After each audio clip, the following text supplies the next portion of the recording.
up, one step down. One step down has not happened in a while, so it could be in the offing. Maybe that will keep all the derivative trading, fix the problem in itself as well. Just look at the sharp buzz right now, recovery, and while we've been talking about FMCG companies, look at the sharp moves in ITC coming in, up about 1.5% right now. I don't know if we can show that in today's chart on our screens, but you are seeing a lot of movement as we wait for that budget announcement. Just a couple of minutes from now, that's the announcement happening. You're seeing the chair of the House now first coming in. I remember that was also an exciting election/selection of the speaker. There you have the speaker over there. The opposition had come and said, we'll get our person. But finally, of course, you've had the speaker coming in and a continuation there as well, which is why I'm saying you'll see a lot of policy continuation. And he will, of course, welcome the finance minister to speak. Let's listen in. और Tanzania संयुक्त गणराज्य की national assembly के अध्यक्ष माननीय doctor Tulia action का स्वागत करते हुए अत्यंत प्रसन्नता हो रही है। वे हमारी सम्मानित अतिथि के रूप में भारत की आधिकारिक यात्रा पर आई है। ये हमारे लिए खुशी की बात है कि डॉक्टर एक्सन बजट सत्र को देखने के लिए यहाँ उपस्थित है। माननीय डॉक्टर तुलिया एक्सन शुक्रवार दिनांक 19 जुलाई 2024 को भारत पहुंची। उन्होंने 21 जुलाई 2024 को आगरा का भ्रमण किया और इस समय वह विशेष बॉक्स में आसीन है। हम भारत में उनके सुखद और सफल प्रवास की कामना करते हैं।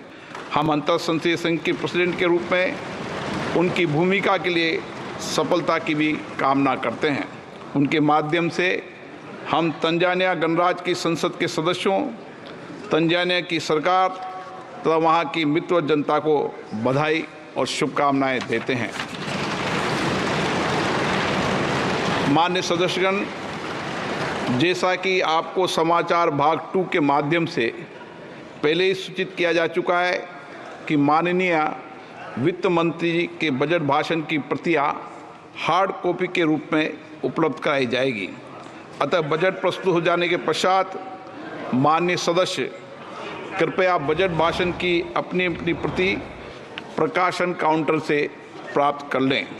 आपको ये भी सूचित किया जाता है कि माननीय मंत्री द्वारा बजट प्रस्तुत किए जाने के पश्चात बजट की प्रतियां आपको मेंबर्स पोर्टल के माध्यम से भी उपलब्ध करा दी जाएगी। माननीय वित्त मंत्री Shrimati Nirmala Sitharaman.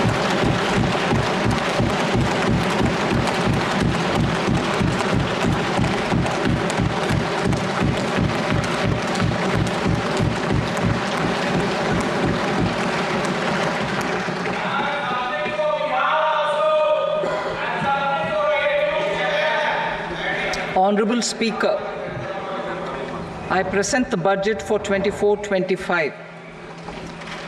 Introduction. The people of India have reposed their faith in the government led by Honorable Prime Minister Shri Narendra Modi and re-elected it for a historic third term under his leadership.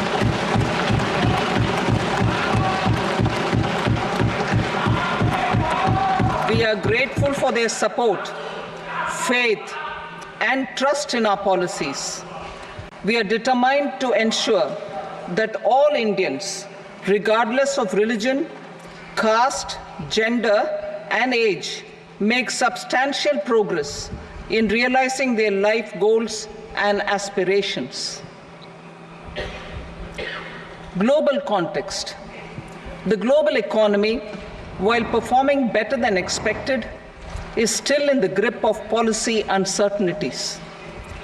Elevated asset prices, political uncertainties, and shipping disruptions continue to pose significant downside risks for growth and upside risks to inflation. In this context, India's economic growth continues to be the shining exception and will remain so in the years ahead.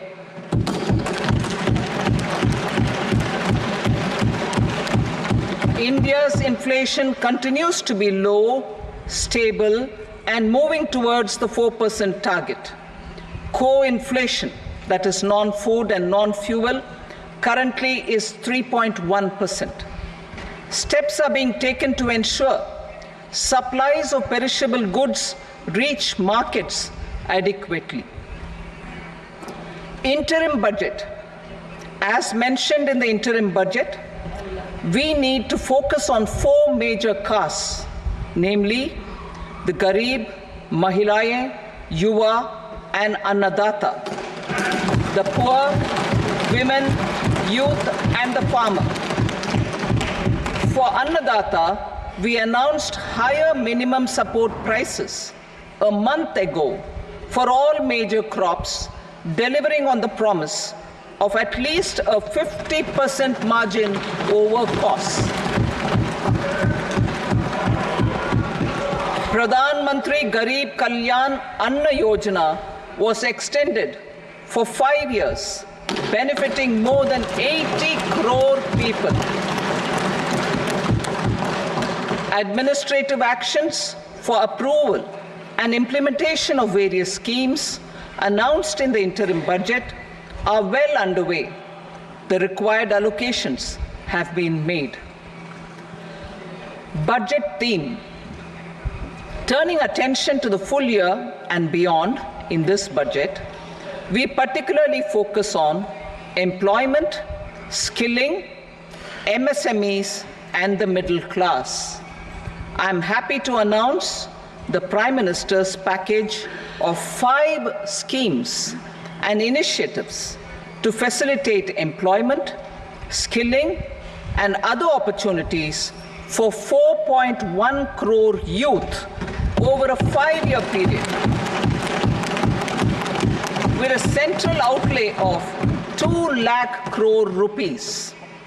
I will speak about them shortly, while more details may be seen in the annexure. This year, I've made a provision of 1.48 lakh rupees, 1.48 lakh crore rupees for education, employment, and skilling. Budget priorities. The people have given a unique opportunity to our government to take the country on the path of strong development and an all-round prosperity. In the interim budget, we promise to present a detailed roadmap for our pursuit of Vikasit Bharat. In line with the strategy set out in the interim budget, this budget envisages sustained efforts on the following 9 priorities for generating ample opportunities for all. Number 1, productivity and resilience in agriculture. Number 2, employment and skilling. Number 3, inclusive human resource development and social justice. 4, manufacturing and services. 5, urban development. 6, energy security. 7, infrastructure. 8, innovation, research and development. And 9, next generation reforms. Subsequent budgets will build on these and add more priorities and actions. A more detailed formulation will be carried out as part of the economic policy framework, about which I will speak later in this speech. This budget details some of the specific actions to be initiated in the current year towards fulfillment of these priorities, with potential for transformative changes. The budget also covers some of the previously made announcements with intent to strengthen them and step up their implementation for expediting our journey towards the goal of Vikasit Bharat. Priority 1, productivity and resilience in agriculture. Transforming agricultural research. Our government will undertake a comprehensive review of the agricultural research setup to bring the focus on raising productivity and developing climate-resilient varieties. Funding will be provided in challenge mode, including to the private sector. Domain experts, both from the government and outside, will oversee the conduct of such research. Release of new varieties. New 109 high-yielding and climate-resilient varieties of 32 field and horticultural crops will be released for cultivation by farmers. Natural farming. In the next 2 years, 1 crore farmers across the country will be initiated into natural farming, supported by certification and branding. Implementation will be through scientific institutions and willing gram panchayats. 10,000 need-based bio-input resource centers will be established. Missions for pulses and oil seeds. For achieving self-sufficiency in pulses and oil seeds, we will strengthen their production, storage, and marketing. As announced in the interim budget, a strategy is being put in place to achieve Atmanirbharta for oil seeds such as mustard, groundnut, sesame, soybean, and sunflower. Vegetable production and supply chains. Large-scale clusters for vegetable production will be developed closer to major consumption centers. We will promote farmer-producer organizations, cooperatives, and startups for vegetable supply chains, including for collection and storage and marketing. Digital public infrastructure for agriculture. Buoyed by the success of the pilot project, our government, in partnership with the states, will facilitate the implementation of the digital public infrastructure in agriculture for coverage of farmers and their lands in 3 years. During this year, digital crop survey for Kharif using the DPI will be taken up in 400 districts. The details of 6 crore farmers and their lands will be brought into the farmer and land registries. Further, the issuance of Jan Samarth based Kisan credit cards will be enabled in 5 states. Shrimp production and export. Financial support for setting up a network of nucleus breeding centers for shrimp brood stocks will be provided. Financing for shrimp farming, processing, and export will be facilitated through NABARD. National cooperation policy. Our government will bring out a national cooperation policy for systematic, orderly, and all-round development of the cooperative sector, fast-tracking growth of rural economy and generation of employment opportunities on a large scale will be the policy goal. This year, I have made a provision of 1.52 lakh crore rupees for agriculture and allied sectors.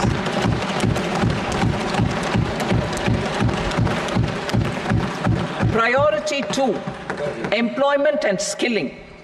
Employment-linked incentive. Our government will implement following 3 schemes for employment-linked incentive as part of the Prime Minister's package. These will be based on enrollment in the EPFO and focus on recognition of first-time employees and support to employees and employers. Scheme A, first-timers. This scheme will provide 1 month wage to all persons newly entering the workforce in all formal sectors.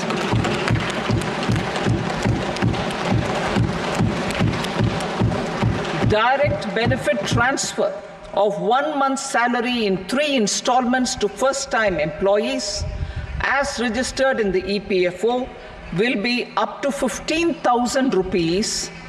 The eligibility limit will be a salary of 1 lakh per month.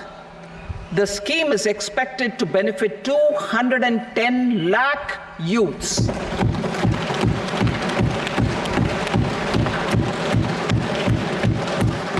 Scheme B, job creation in manufacturing. This scheme will incentivize additional employment in the manufacturing sector linked to the employment of first-time employees.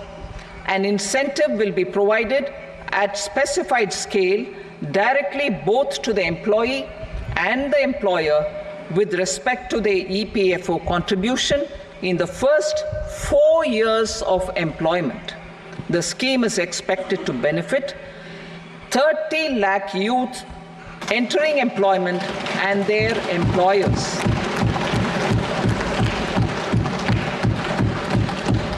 Scheme C, support to employers. This employer-focused scheme will cover additional employment in all sectors. All additional employment within a salary of 1 lakh rupee per month will be counted. The government will reimburse to employers up to 3,000 rupees per month for 2 years towards the EPFO contribution for each additional employee. The scheme is expected to incentivize additional employment of 50 lakh persons.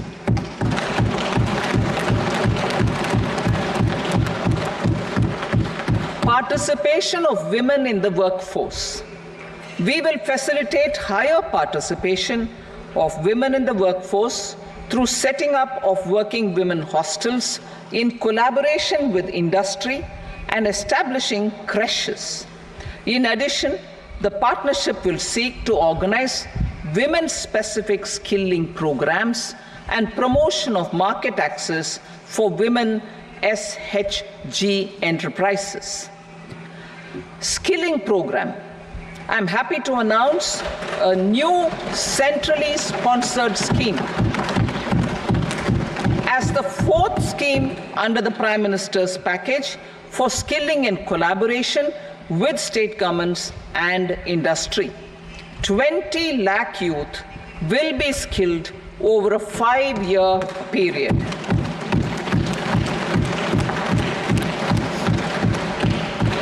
Thousand industrial training institutes will be upgraded in hub and spoke arrangements with outcome orientation.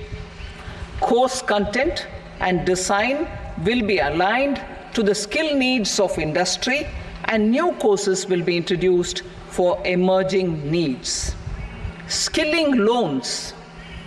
The model skill loan scheme will be revised to facilitate loans up to 7.5 lakh rupees with a guarantee from a government-promoted fund. This measure is expected to help 25,000 students every year.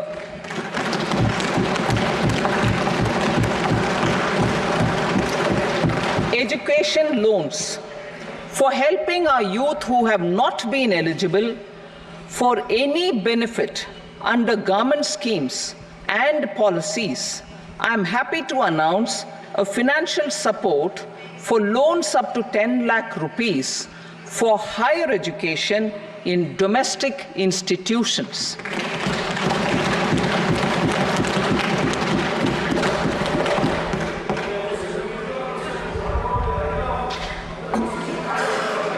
E-vouchers for this purpose. E-vouchers for this purpose will be given directly to 1 lakh students every year for annual interest subvention of 3% of the loan amount. Priority 3, inclusive human resource development and social justice, saturation approach. Our government is committed to all-round, all-pervasive and all-inclusive development of people, particularly farmers, youth, women, and the poor. For achieving social justice comprehensively, the saturation approach of covering all eligible people through various programs, including those for education and health, will be adopted to empower them by improving their capabilities. Implementation of schemes meant for supporting economic activities by craftsmen, artisans, self-help groups, scheduled caste, scheduled tribe, and women entrepreneurs and street vendors such as the PM Vishwakarma, PM Swanidhi, National Livelihood Missions, and Stand Up India will be stepped up. Purvodaya. The states in the eastern part of the country are rich in endowments and have strong cultural traditions. We will formulate a plan, Purvodaya, for the all-round development of the eastern region of the country, covering Bihar, Jharkhand, West Bengal, Odisha, and Andhra Pradesh. This will cover human resource development, infrastructure, and generation of economic opportunities to make the region an engine to attain Vikasit Bharat. On the Amritsar-Kolkata Industrial Corridor, we will support development of an industrial node at Gaya. This corridor will catalyze industrial development of the eastern region. The industrial node at Gaya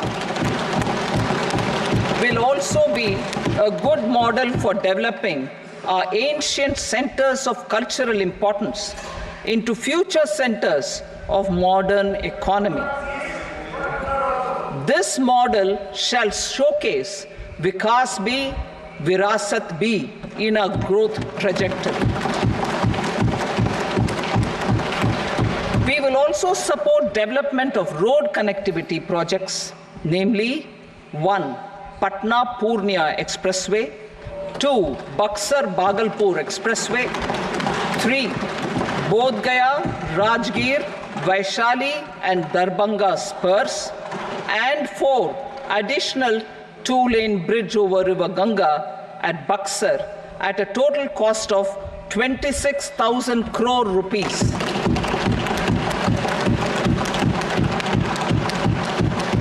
Power projects, including setting up of a new 2,400 megawatt power plant at Pir Painti, will be taken up at a cost of 21,400 crore rupees. New airports, medical colleges, and sports infrastructure in Bihar will be constructed. An additional allocation to support capital investments will be provided. The requests of Bihar government for external assistance from multilateral development banks will be expedited.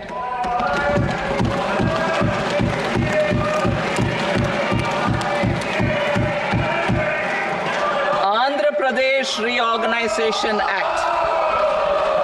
Our government has made concerted efforts to fulfill the commitments in Andhra Pradesh Reorganization Act.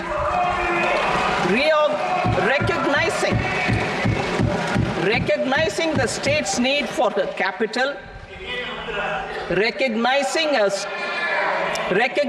the state's need for a capital, we will facilitate special financial support through multilateral development agencies. In the current financial year, 15,000 crore rupees will be arranged with additional amounts in future years.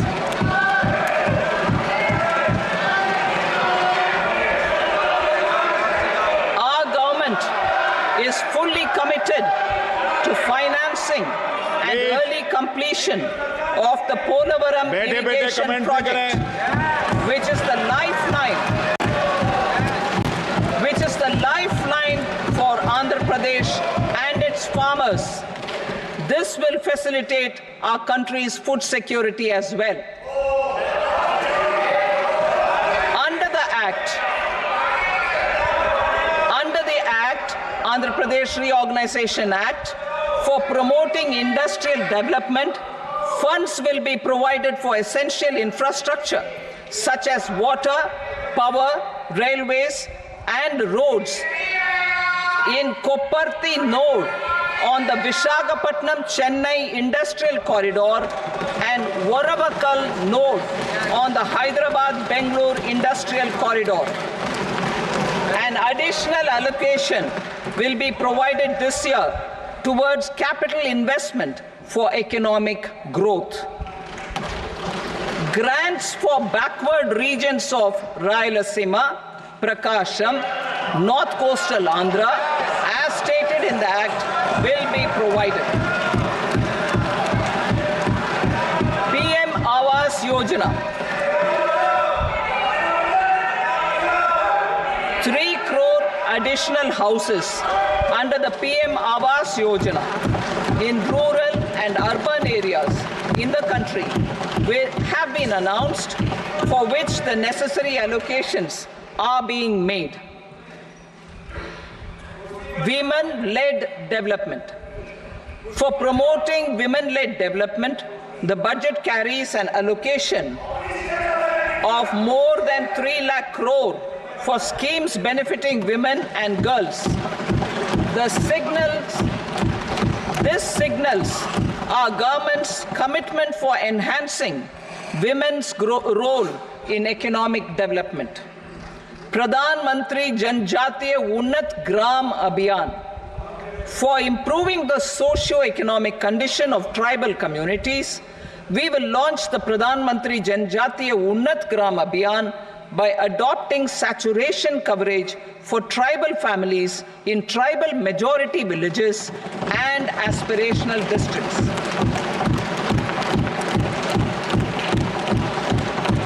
This will cover 63,000 villages, benefiting 5 crore tribal people. Bank branches in northeastern region. More than 100 branches of India Post Payment Bank will be set up in the northeast region to expand the banking services. This year, I have made a provision of 2.66 lakh crore rupees for rural development, including rural infrastructure. Priority 4, manufacturing and services, support for promotion of MSMEs. This budget provides special attention to MSMEs and manufacturing, particularly labor-intensive manufacturing. We have formulated a package covering financing, regulatory changes, and technology support for MSMEs to help them grow and also compete globally, as mentioned in the interim budget. I am happy to announce the following specific measures. Credit guarantee scheme for MSMEs in the manufacturing sector. For facilitating term loans to MSMEs for purchase of machinery and equipment without collateral or third-party guarantee, a credit guarantee scheme will be introduced. The scheme will operate on pooling of credit risks of such MSMEs. A separately constituted self-financing guarantee fund will provide to each applicant guarantee cover up to 100 crore rupees, while the loan amount may be larger. The borrower will have to provide an upfront guarantee fee and an annual guarantee fee on the reducing loan balance. New assessment model for MSME credit. Public sector banks will build their own in-house capability to assess MSMEs for credit instead of relying on external assessment. They will also take a lead in developing or getting developed a new credit assessment model based on the scoring of digital footprints of the MSMEs in the economy. This is expected to be a significant improvement over the traditional assessment of credit eligibility based only on asset or turnover criteria. That will also cover MSMEs without a formal accounting system. Credit support to MSMEs during stress period. I'm happy to announce a new mechanism for facilitating continuation of bank credit to MSMEs during their stress period while being in special mention account, SMA stage. For reasons beyond their control, MSMEs need credit to continue their business and to avoid getting into the NPA stage. Credit availability will be supported through a guarantee from a government-promoted fund. Mudra loans. The limit of Mudra loans will be enhanced to 20 lakh from the current 10 lakh for those entrepreneurs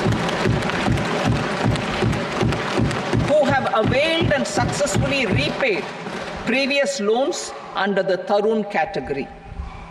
Enhanced scope for mandatory onboarding in trades. For facilitating MSMEs to unlock their working capital by converting their trade receivables into cash, I propose to reduce the turnover threshold of buyers for mandatory onboarding on the trades platform from rupees 500 crore to 250 crore rupees. This measure will bring 22 more CPSCs and 7,000 more companies onto the platform. Medium enterprises will also be included in the scope of the suppliers. SIDBI branches in MSME clusters. SIDBI will open new branches to expand its reach to serve all major MSME clusters within 3 years and provide direct credit to them. With the opening of 24 such branches this year, the service coverage will expand to 168 out of 242 major clusters. MSME units for food irradiation, quality and safety testing. Financial support for setting up of 50 multi-product food irradiation units in the MSME sector will be provided. Setting up of 100 food quality and safety testing labs with NABL accreditation will be facilitated. E-commerce export hubs. To enable MSMEs and traditional artisans to sell their products in international markets, e-commerce export hubs will be set up in public-private partnership mode. These hubs, under a seamless regulatory and logistic framework, will facilitate trade and export-related services under one roof. Measures for promotion of manufacturing and services. Internship in top companies. As the fifth scheme under Prime Minister's package, our government will launch a comprehensive scheme for providing internship opportunities in 500 top companies to 1 crore youth in 5 years. They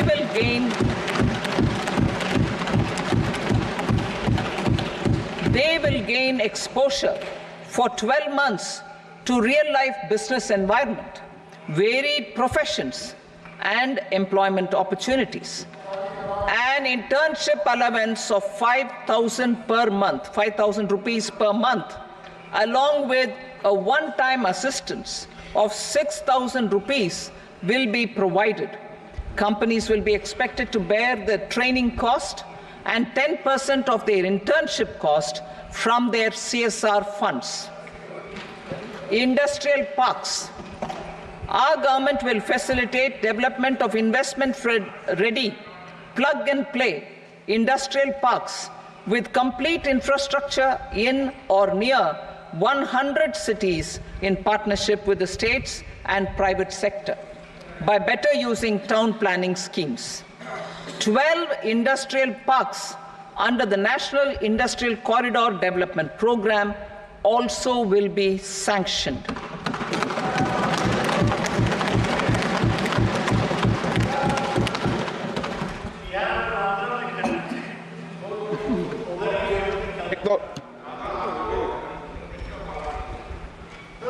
Veggie paper, no.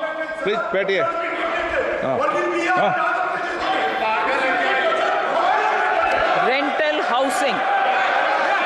Rental housing with dormitory type accommodation for industrial workers will be, just 1 minute.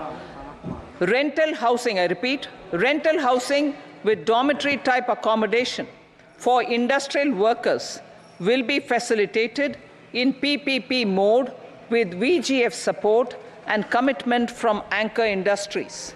Shipping industry, ownership, leasing and flagging reforms will be implemented to improve the share of Indian shipping industry and generate more employment.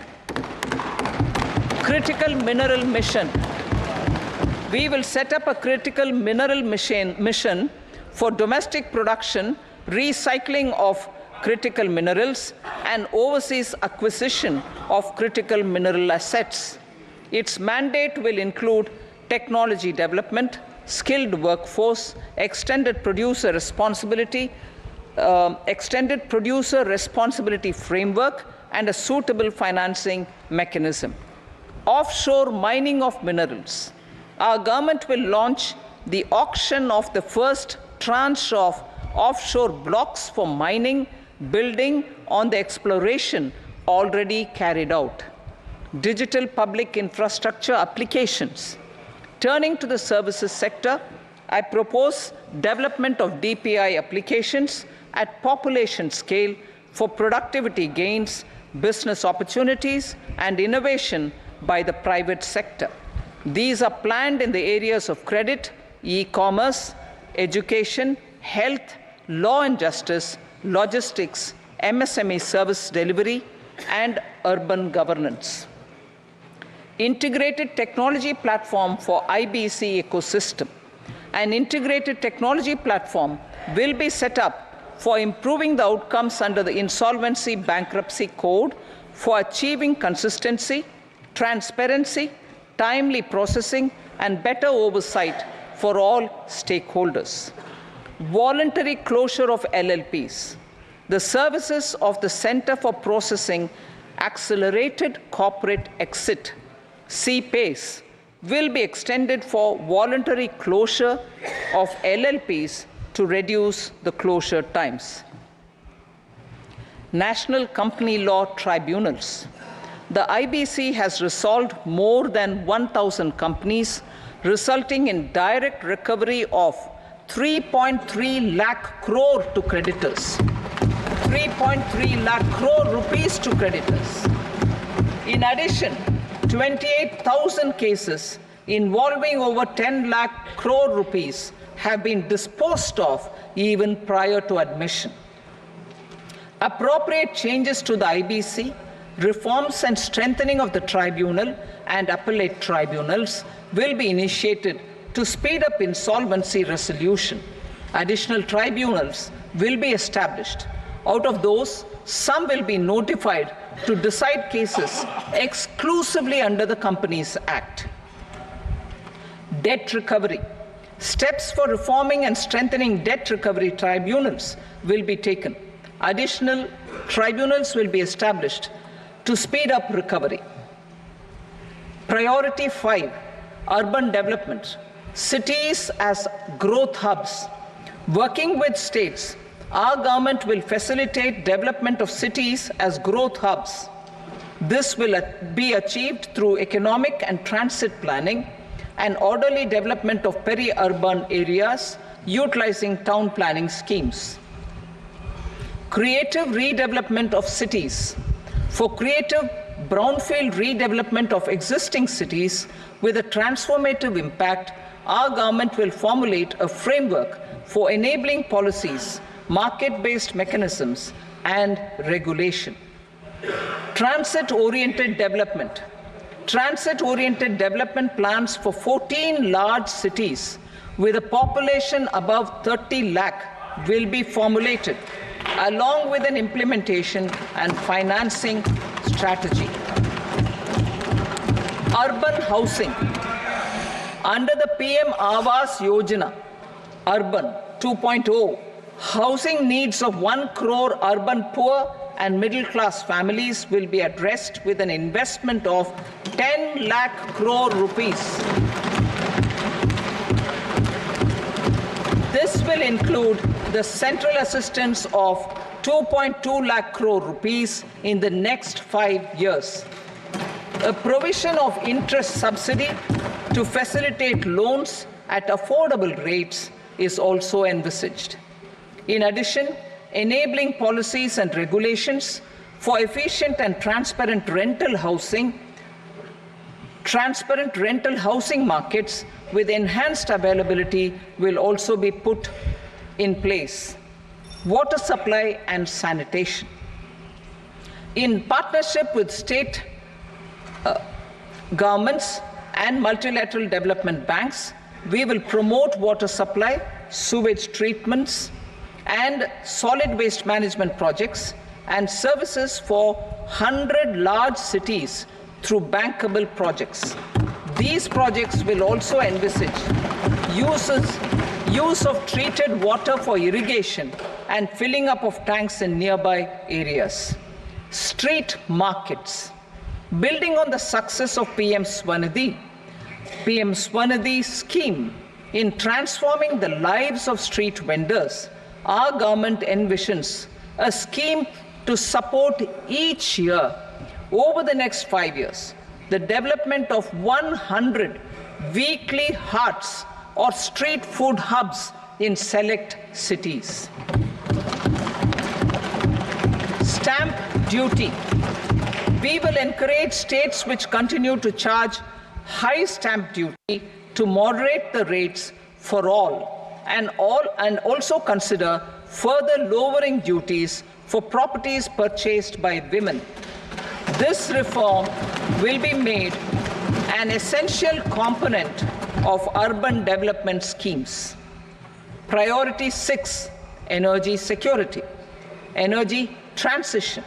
In the interim budget, I had announced our strategy to sustain high and more resource-efficient economic growth, along with the energy security in terms of availability, accessibility, and affordability.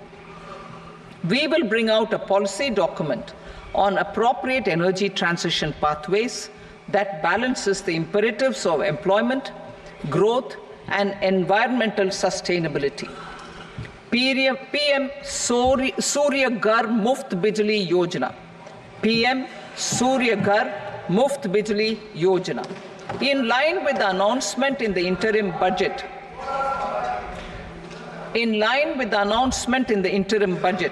PM Surya Ghar Muft Bijli Yojana has been launched to install rooftop solar plants to enable 1 crore households obtain free electricity up to 300 units every month. The scheme has generated remarkable response with more than 1.28 crore registrations and 14 lakh applications, and we will further encourage it. Pumped storage policy.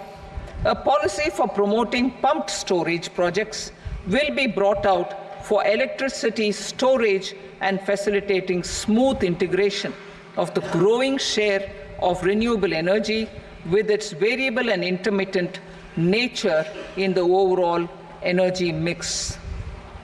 Research and development of small and modular nuclear reactors. Nuclear energy is expected to form a very significant part of the energy mix for Vikasit Bharat. Towards that pursuit, our government will partner with the private sector for 1. Setting up Bharat Small Reactors, 2. Research and development of Bharat Small Modular Reactor, and 3. research and development of newer technologies for nuclear energy. The R&D funding announced in the interim budget will be made available for this sector also. Advanced ultra supercritical thermal power plants. The development of indigenous technology for advanced ultra supercritical thermal power plants with much higher efficiency has been completed. A joint venture between NTPC and BHEL will set up a full-scale 800 megawatt commercial plant using AUSC technology. The government will provide the required fiscal support. Moving forward, development of indigenous capacity for the production of high-grade steel and other advanced metallurgy materials for these plants will result in strong spin-off benefits for the economy. Roadmap for hard-to-abate industries. A roadmap for moving the hard-to-abate industries from energy efficiency targets to emission targets will be formulated. Appropriate regulations for transition of these industries from the current perform, achieve, and trade mode to Indian carbon market mode will be put in place. Support to traditional micro and small industries. An investment-grade energy audit of traditional micro and small industries in 60 clusters, including brass and ceramic, will be facilitated. Financial support will be provided for shifting them to cleaner forms of energy and implementation of energy efficiency measures. The scheme will be replicated in another 100 clusters in the next phase. Priority 7, infrastructure investment by central government. Significant investment the central government has made over the years in building and improving infrastructure has had a strong multiplier effect on the economy. We will endeavor to maintain strong fiscal support for infrastructure over the next 5 years in conjunction with imperatives of other priorities and fiscal consolidation. This year, I have provided 11,11,111 crore rupees for capital expenditure. This would be 3.4% of our GDP. Infrastructure investment by state governments. We will encourage states to provide support of similar scale for infrastructure, subject to their development priorities. A provision of 1.5 lakh crore rupees for long-term interest-free loans have been made this year also to support the states in their resource allocation. Private investment in infrastructure. Investment in infrastructure by private sector will be promoted through viability gap funding and enabling policies and regulations. A market-based financing framework will be brought out. Pradhan Mantri Gram Sadak Yojana. Phase 4 of the PMGSY will be launched to provide all-weather connectivity to 25,000 rural habitations, which have become eligible in view of their population increase. Irrigation and flood mitigation. Bihar has frequently suffered from floods, many of them originating outside the country. Plans to build flood control structures in Nepal are yet to progress. Our government, through the Accelerated Irrigation Benefit Program and other sources, will provide financial support for projects with estimated cost of 11,500 crore rupees, such as the the Kosi-Michi intra-state link, and 20 other ongoing and new schemes, including barrages, river pollution abatement, and irrigation projects. In addition, survey and investigation of Kosi-related flood mitigation and irrigation projects will be undertaken.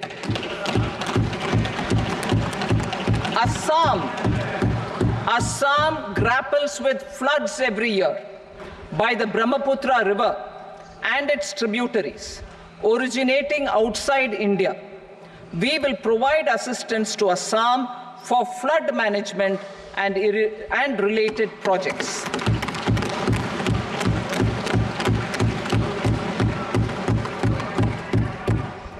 Himachal Pradesh suffered extensive losses due to floods last year. Our government will provide assistance to the state for reconstruction and rehabilitation through multilateral development assistance.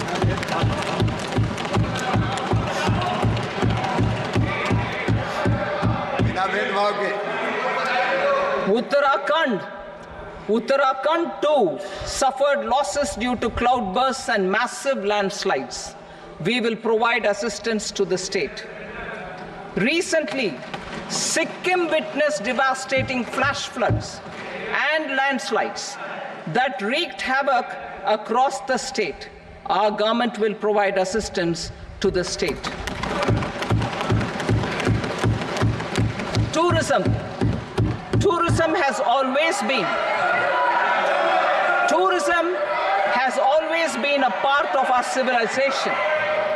Our efforts in positioning India as a global tourist destination will also create jobs, stimulate investments, and unlock economic opportunities for other sectors. In addition to the measures outlined in the interim budget, I propose the following measures. Vishnupad Temple at Gaya and Mahabodhi Temple at Bodh Gaya in Bihar are of immense spiritual significance. Comprehensive development of Vishnupad Temple Corridor and Mahabodhi Temple Corridor will be supported, modeled on the successful Kashi Vishwanath Temple Corridor to transform them into world-class pilgrim and tourist destinations. Rajgir holds immense religious significance for Hindus, Buddhists, and Jains. The 20th Tirthankara Muniswarata Temple in the Jain temple complex is ancient. The Saptarishi, or the 7 hot springs, form a warm water Brahmkund that is sacred. A comprehensive development initiative for Rajgir will be undertaken. Our government will support the development of Nalanda as a tourist center, besides reviving Nalanda University to its glorious stature. Odisha's scenic beauty, temples, monuments, craftsmanship, wildlife sanctuaries, natural landscapes, and pristine beaches make it an ultimate tourism destination. Our government will provide assistance for their development to Odisha as well. Priority 8, innovation, research, and development. We will operationalize the Anusandhan National Research Fund for basic research and prototype development. Further, we will set up a mechanism for spurring private sector-driven research and innovation at commercial scale, with a financing pool of 1 lakh crore rupees in line with the announcement in the interim budget. Space economy. With our continued emphasis on expanding the space economy by 5 times in the next 10 years, a venture capital fund of 1,000 crore rupees will be set up. Priority 9, next generation reforms. Economic policy framework. We will formulate an economic policy framework to delineate the overarching approach to economic development and set the scope of the next generation of reforms for facilitating employment opportunities and sustaining high growth. Our government will initiate and incentivize reforms for 1. Improving productivity of factors of production, and 2. Facilitating markets and sectors to become more efficient. These reforms will cover all factors of production, namely land, labor, capital, and entrepreneurship, and technology as an enabler of improving total factor productivity and bridging inequality. Effective implementation of several of these reforms requires collaboration between the center and the states, and building consensus as development of the country lies in development of the states. For promoting competitive federalism and incentivizing states for faster implementation of reforms, I propose to earmark a significant part of the 50-year interest-free loan. Working with the states, we will initiate the following reforms.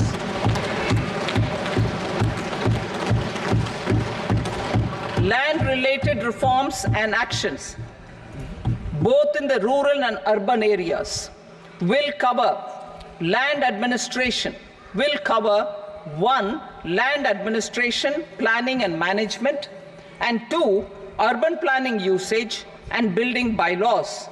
These will be incentivized for completion within the next 3 years through appropriate fiscal support. Rural land-related actions. Rural land-related actions will include 1. Assignment of unique land parcel identification number, UL PIN, or Bhu Aadhaar for all lands. 2. Digitization of cadastral maps. 3. Survey of subdivisions, survey of map subdivisions as per current ownership.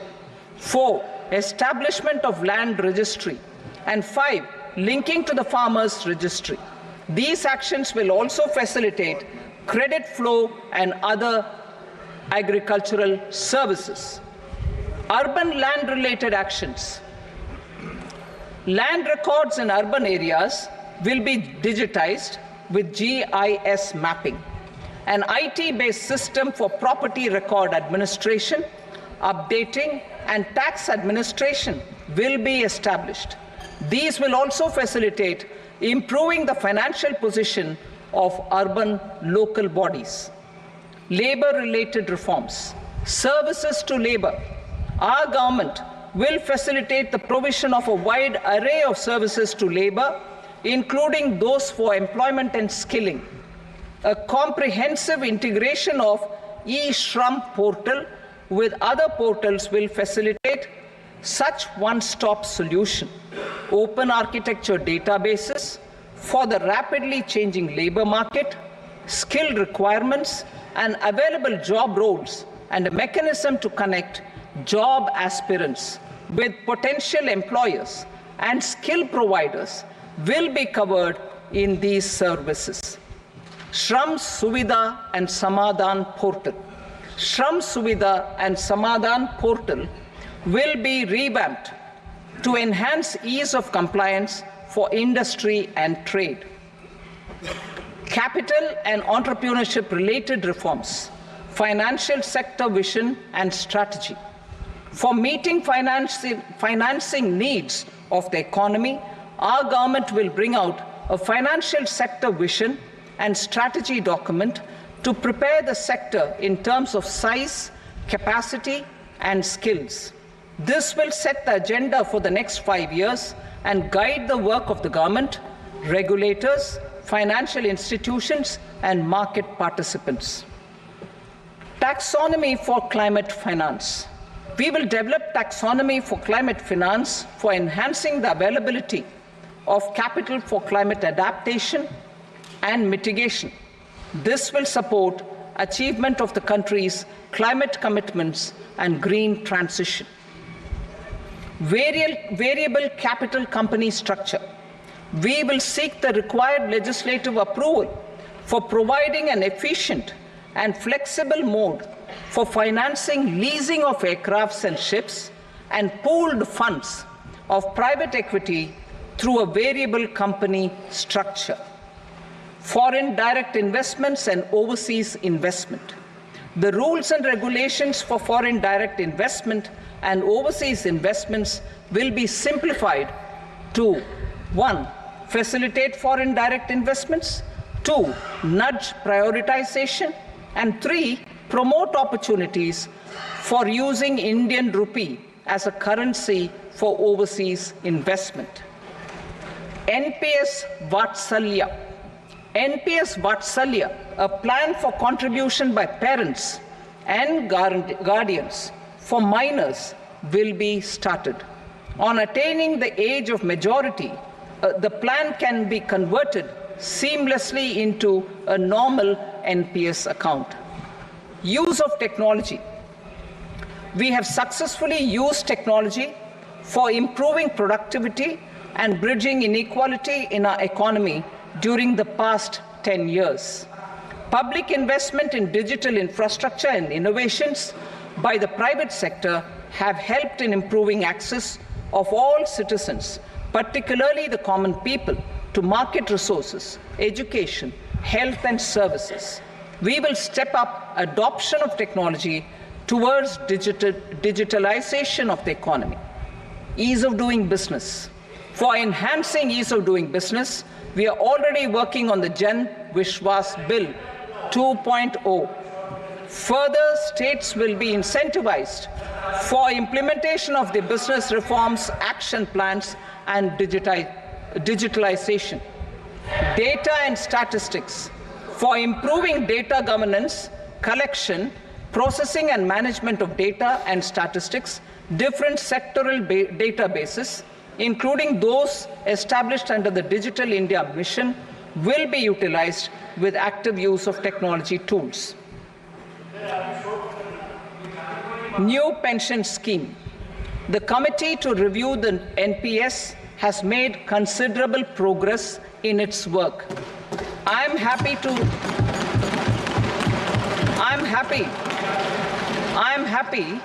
that the staff side of the National Council of the Joint Consultative Machinery for Central Government Employees has taken a constructive approach.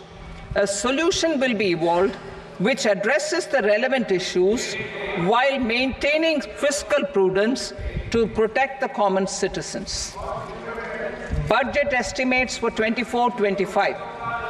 For the year 24-25, total receipts other than borrowings and the total expenditure are estimated at 32.07 lakh crore rupees and 48.21 lakh crore rupees respectively.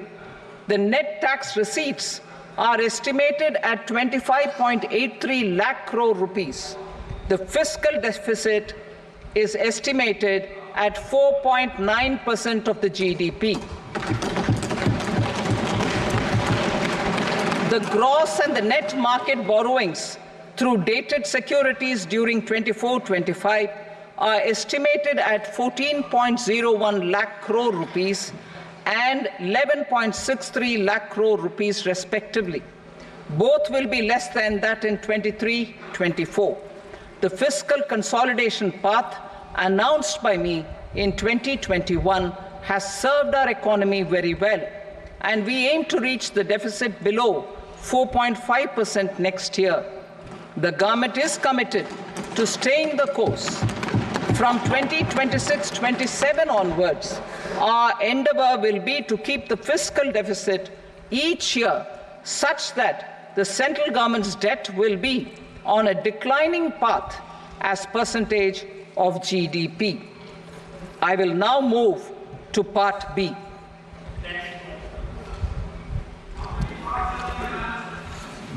Indirect taxes. Sir, I start with GST. It has decreased tax incidence on the common man, reduced compliance burden and logistics cost for trade and industry, and enhanced revenues of the central and the state governments. It is a success of vast proportions.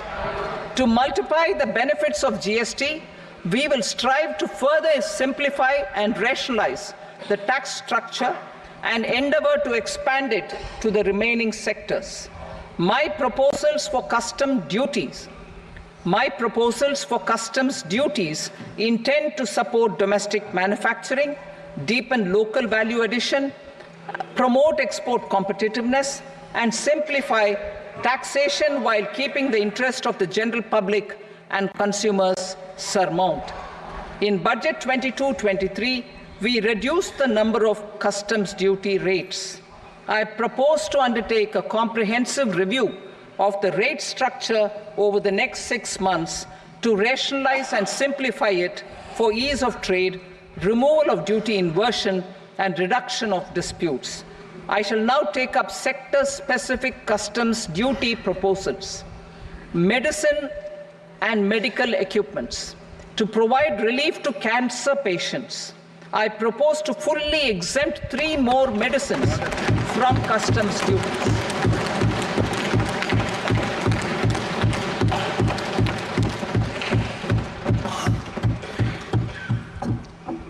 I also propose changes in the BCD on X-ray tubes and flat panel detectors for use in medical X-ray machines under the phased manufacturing program so as to synchronize them with the domestic capacity addition. Mobile phone and related parts. With a 3-fold increase in domestic production and almost a 100-fold jump in exports of mobile phones over the last 6 years, the Indian mobile industry has matured. In the interest of consumers, I now propose to reduce the BCD on mobile phone, mobile PCBA, and mobile charger to 15%. Critical minerals. Minerals such as lithium, copper, cobalt, and rare earth elements are critical for sectors like nuclear energy, renewable energy, space, defense, telecommunications, and high-tech electronics. I propose to fully exempt customs duties on 25 critical minerals and reduce BCD on 2 of them. This will provide a major fillip to the processing and refining of such minerals and help secure their availability for these strategic and important sectors. Solar energy. Energy transition is critical in the fight against climate change. To support energy transition, I propose to expand the list of exempted capital goods for use in the manufacture of solar cells and panels in the country. Further, in view of sufficient domestic manufacturing capacity of solar gas, glass, and tinned copper interconnect, I propose not to extend the exemption of custom duties provided to them. Marine products. India's seafood exports in the last financial year touched an all-time high of more than 60,000 crores of rupees. Frozen shrimp accounted for about 2/3 of these exports. To enhance their competitiveness, I propose to reduce BCD on certain broodstock, polychaete worms, shrimp, and fish feed to 5%. I also propose to exempt customs duty on various inputs for manufacture of shrimp and fish feed. Leather and textile. Similarly, to enhance the competitiveness of exports in the leather and textile sectors, I propose to reduce BCD on real down-filling material from duck or goose. I am also making additions to the list of exempted goods for manufacture of leather and textile garments, footwear, and other leather articles for export. To rectify inversion in duty, I propose to reduce BCD subject to conditions on methylene diphenyl diisocyanate MDI for manufacture of spandex yarn from 7.5 to 5%. Furthermore, the export duty structure on raw hides, skin, and leather is proposed to be simplified and rationalized. Precious metals. To enhance domestic value addition in gold and precious metal jewelry in the country, I propose to reduce customs duties on gold and silver to 6% and that of platinum to 6.4%. Other metals, steel and copper are important raw materials. To reduce their cost of production, I propose to remove the BCD on ferronickel and blister copper. I am also continuing with nil BCD on ferrous scrap and nickel cathode and concessional BCD of 2.5% on copper scrap. Electronics.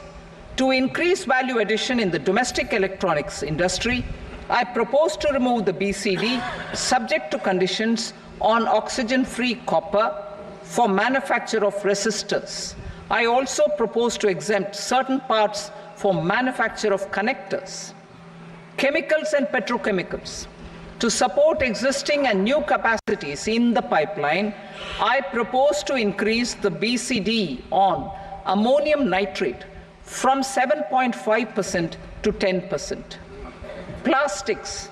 PVC flex banners are non-biodegradable and hazardous for environment and health. To curb their imports, I propose to raise the BCD on them from 10 to 25%. Telecommunication equipment. To incentivize domestic manufacturing, I propose to increase the BCD from 10 to 15% on PCBA of specified telecom equipment. Trade facilitation. To promote domestic aviation and boat and ship MRO, I propose to extend the period for export of goods imported for repairs from 6 months to 1 year. I'll read that again. To promote domestic aviation and boat and ship maintenance, repair and operations, I propose to extend the period for export of goods imported for repairs from 6 months to 1 year. In the same vein, I propose to extend the time limit for re-import of goods for repairs under warranty from 3 to 5 years. I now move to direct taxes. We will continue our efforts to simplify taxes, improve taxpayer services, provide tax certainty, and reduce litigation while enhancing revenues for funding the development and welfare schemes of the government. It has been our endeavor to simplify taxation. We have taken a number of measures in the last few years, including introduction of simplified tax regimes without exemptions and deductions for corporate tax and for personal income tax. This has been appreciated by taxpayers. 58% of corporate tax came from the simplified tax regime in the financial year 22-23. Similarly, as per data available till now, for the last fiscal, more than 2/3 have availed the new personal income tax regime. Comprehensive review of the Income Tax Act. I am now announcing a comprehensive review of the Income Tax Act 1961. The purpose is to make the Act concise, lucid, easy to read and understand. This will reduce disputes and litigation, thereby providing tax certainty to the taxpayers. I will also bring down the demand embroiled in litigation. It is proposed to be completed in 6 months.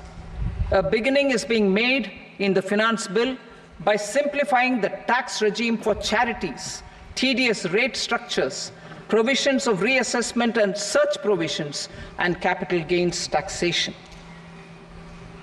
Simplification for charities and tedious. two tax exemption regimes. The two tax exemption regimes for charities are proposed to be merged into one. The 5% TDS rate on many payments is being merged into the 2% TDS rate, and the 20% TDS rate on repurchase of units by mutual funds or UTI is being withdrawn.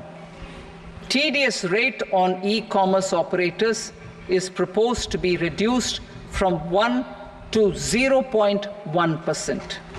Moreover, credit of TCS is proposed to be given in the TDS to be deducted on salary. Further, I propose to decriminalize delay for payment of TDS up to the due date of filing statement for the same. I also plan to provide a standard operating procedure for TDS defaults and simplify and rationalize the compounding guidelines for such defaults. Simplification of reassessment. I propose to thoroughly simplify the provisions for reopening and reassessment. An assessment hereinafter can be reopened beyond 3 years from the end of the assessment year only if the escaped income is 50 lakh rupees or more, up to a maximum period of 5 years from the end of the assessment year. Even in such cases, a time limit of 6 years before the year of the search, as against the existing time limit of 10 years, is being proposed. This will reduce tax uncertainty and disputes. Simplification and rationalization of capital gains. Capital gains taxation is also proposed to be hugely simplified. Short-term gains on certain financial assets shall henceforth attract a tax rate of 20%, while that on all other financial assets and all non-financial assets shall continue to attract the applicable tax rate. Long-term gains on all financial and non-financial assets, on the other hand, will attract a tax rate of 12.5%. For the benefit of the lower and the middle income classes, I propose to increase the limit of exemption of capital gains on certain financial assets to 1.25 lakh rupees per year. Listed financial assets held for more than a year will be classified as long-term, while unlisted financial assets and all non-financial assets will have to be held for at least 2 years to be classified as long-term. Unlisted bonds and debentures, debt mutual funds, and market-linked debentures, irrespective of holding period, however, will attract tax on capital gains at applicable rates. Taxpayer services. All the major taxpayer services under GST and most services under customs and income tax have been digitalized. All remaining services of customs and income tax, including rectification and order giving effect to appellate orders, shall be digitalized and made paperless over the next 2 years. Litigation and appeals. While our concerted efforts to reduce pendency of appeals at various appellate fora are beginning to show good results, it will continue to engage our highest attention. To dispose of the backlog of first appeals, I plan to deploy more officers to hear and decide such appeals, especially those with large tax effect. For resolution of certain income tax disputes pending in appeal, I am also proposing Vivad Se Vishwas Scheme 2024. Further, I propose to increase monetary limits for filing appeals related to direct taxes, excise, and service tax in the tax tribunals, high courts, and Supreme Court to 60 lakh rupees, 2 crore rupees and 5 crore respectively. With a view to reduce litigation and provide certainty in international taxation, we will expand the scope of safe harbor rules and make them more attractive. We will also streamline the transfer pricing assessment procedure. Employment and investment. I have a few proposals to promote investment and foster employment. First of all, to bolster the Indian startup ecosystem, boost the entrepreneurial spirit, and to support innovation, I propose to abolish the so-called angel tax for all classes of investors. Second, there is tremendous potential for cruise tourism in India. To give a fillip to this employment-generating industry, I am proposing a simpler tax regime for foreign shipping companies operating domestic cruises in the country. Third, India is a world leader in the diamond cutting and polishing industry, which employs a large number of skilled workers. To further promote the development of this sector, we would provide for safe harbor rates for foreign mining companies selling raw diamonds in the country. Fourth, to attract foreign capital for our development needs, I propose to reduce the corporate tax rate on foreign companies from 40 to 35%. Deepening the tax base. I have a couple of proposals for deepening the tax base. First, security transaction tax on futures and options of securities is proposed to be increased to 0.02% and 0.1% respectively. Second, for reasons of equity, I propose to tax income received on buyback of shares in the hands of recipients. Other proposals.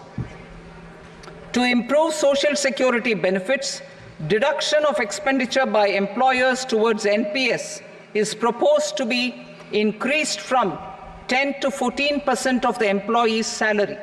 Similarly, deduction of this expenditure up to 14% of salary from the income of employees in private sector, public sector banks and undertakings opting for the new tax regime is proposed to be provided. Indian professionals working in multinationals get ESOPs and invest in social security schemes and other movable assets abroad. Non-reporting of such small foreign assets has penal consequences under the Black Money Act. Such non-reporting of movable assets up to 20 lakh rupees is proposed to be depenalized. Other major proposals in the finance bill relate to withdrawal of equalization levy of 2%, expansion of tax benefits to certain funds and entities in IFSCs, and immunity from penalty and prosecution to Benamidar on full and true disclosure so as to improve conviction under the Benami Transaction Prohibition Act 1988. Personal income tax. Coming to personal income tax rates, I have two announcements to make for those opting for the new tax regime. First, the standard deduction for salaried employees is proposed to be increased from 50,000 to 75,000 rupees.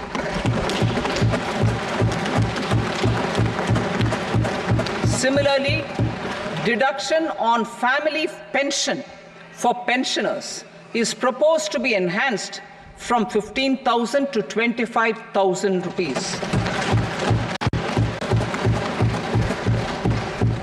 This will provide relief to about 4 crore salaried individuals and pensioners.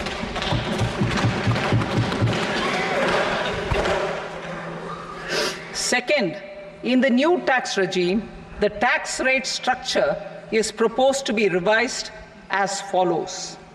0 to 3 lakh rupees, nil. 3 to 7 lakh rupees, 5%. 7 to 10 lakh rupees, 10%. 10 to 12 lakh rupees, 15%. 12 to 15 lakh rupees, 20%. And above 15 lakh rupees, 30%. As a result of these changes, a salaried employee in the new tax regime stands to save up to 17,500 rupees in income tax.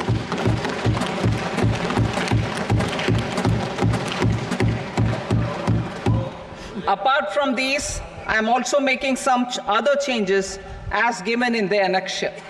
As a result of these proposals, revenue of about 37,000 crore, that is 29,000 crore in direct taxes and 8,000 crore in indirect taxes will be foregone, while revenue of about 30,000 crore rupees will be additionally mobilized. Thus, the total revenue foregone is about 7,000 crores annually. Mr. Speaker, sir, with this, I commend the budget to this august House. Jai Hind.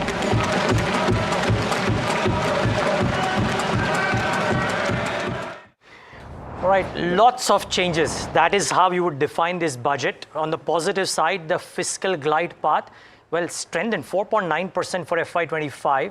You're looking at 4.5 for FY26 for sure. That aside of that, but the capital gains tax deserves the mainstay. Let's first get in our guests to try and understand what they make of it. We'll come in with our take in just moments from now. But Ravi, start off with you. You heard the speech with us. What stood out? Capital gains or something else? No. From a immediate knee-jerk reaction point of view, clearly, capital gains is going to pinch. We are sitting on a lot of gains and now the tax has increased. So there is no rationalization of the time period as I understand. It's only the increase in from 15% to 20% of STCG and 10 to 12.5%. In the longer term, we'll digest this and move on. But I think for the time, the context of the stage at which we were in the market, I think this is going to be perceived negatively for the time period. Right, and the market has tanked. It's down about 1%. So it was just about holding on until the news on capital gains came in. Manish Dangi as well joins in. You have a few takeaways. So you start with what stood out for you in this budget. I think the bigger thing is on the capital gain tax, you touched it. And so therefore, what it means is that there will be a long period over next many years, a rationalization where both will merge. So I think the thing in the market and the consensus that, it should be 0 or 10, and 10 was also difficult to digest. But given that you are starting to tweak, it basically means an open area. So it only means it's going to be tweaked upward, I think so, and this could be a fear. It's a matter of time, and this is a global consensus that, capital gain tax, what Europe has done, everything will converge to one rate, maybe 20%, maybe 25%, whatever that is.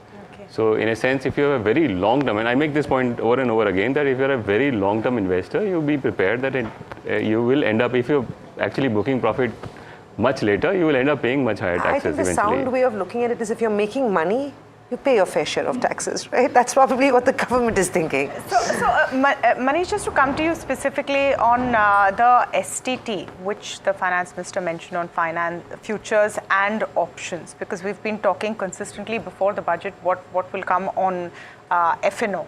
How do you see it? Do you see it as a dampener? Do you see it as a small slap in the wrist, not as bad as what was expected?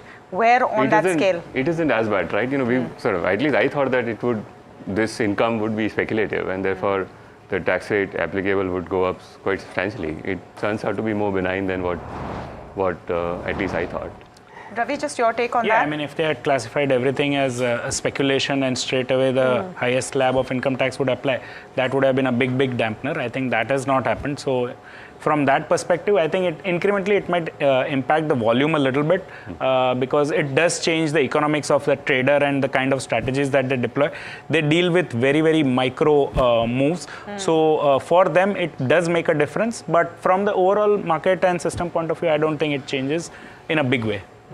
Okay, we're getting Pranav Sehta in moments from now as well. But Manish, what quick word actually to both of you. I mean, the tax thing has enveloped the mind space, but 4.9%.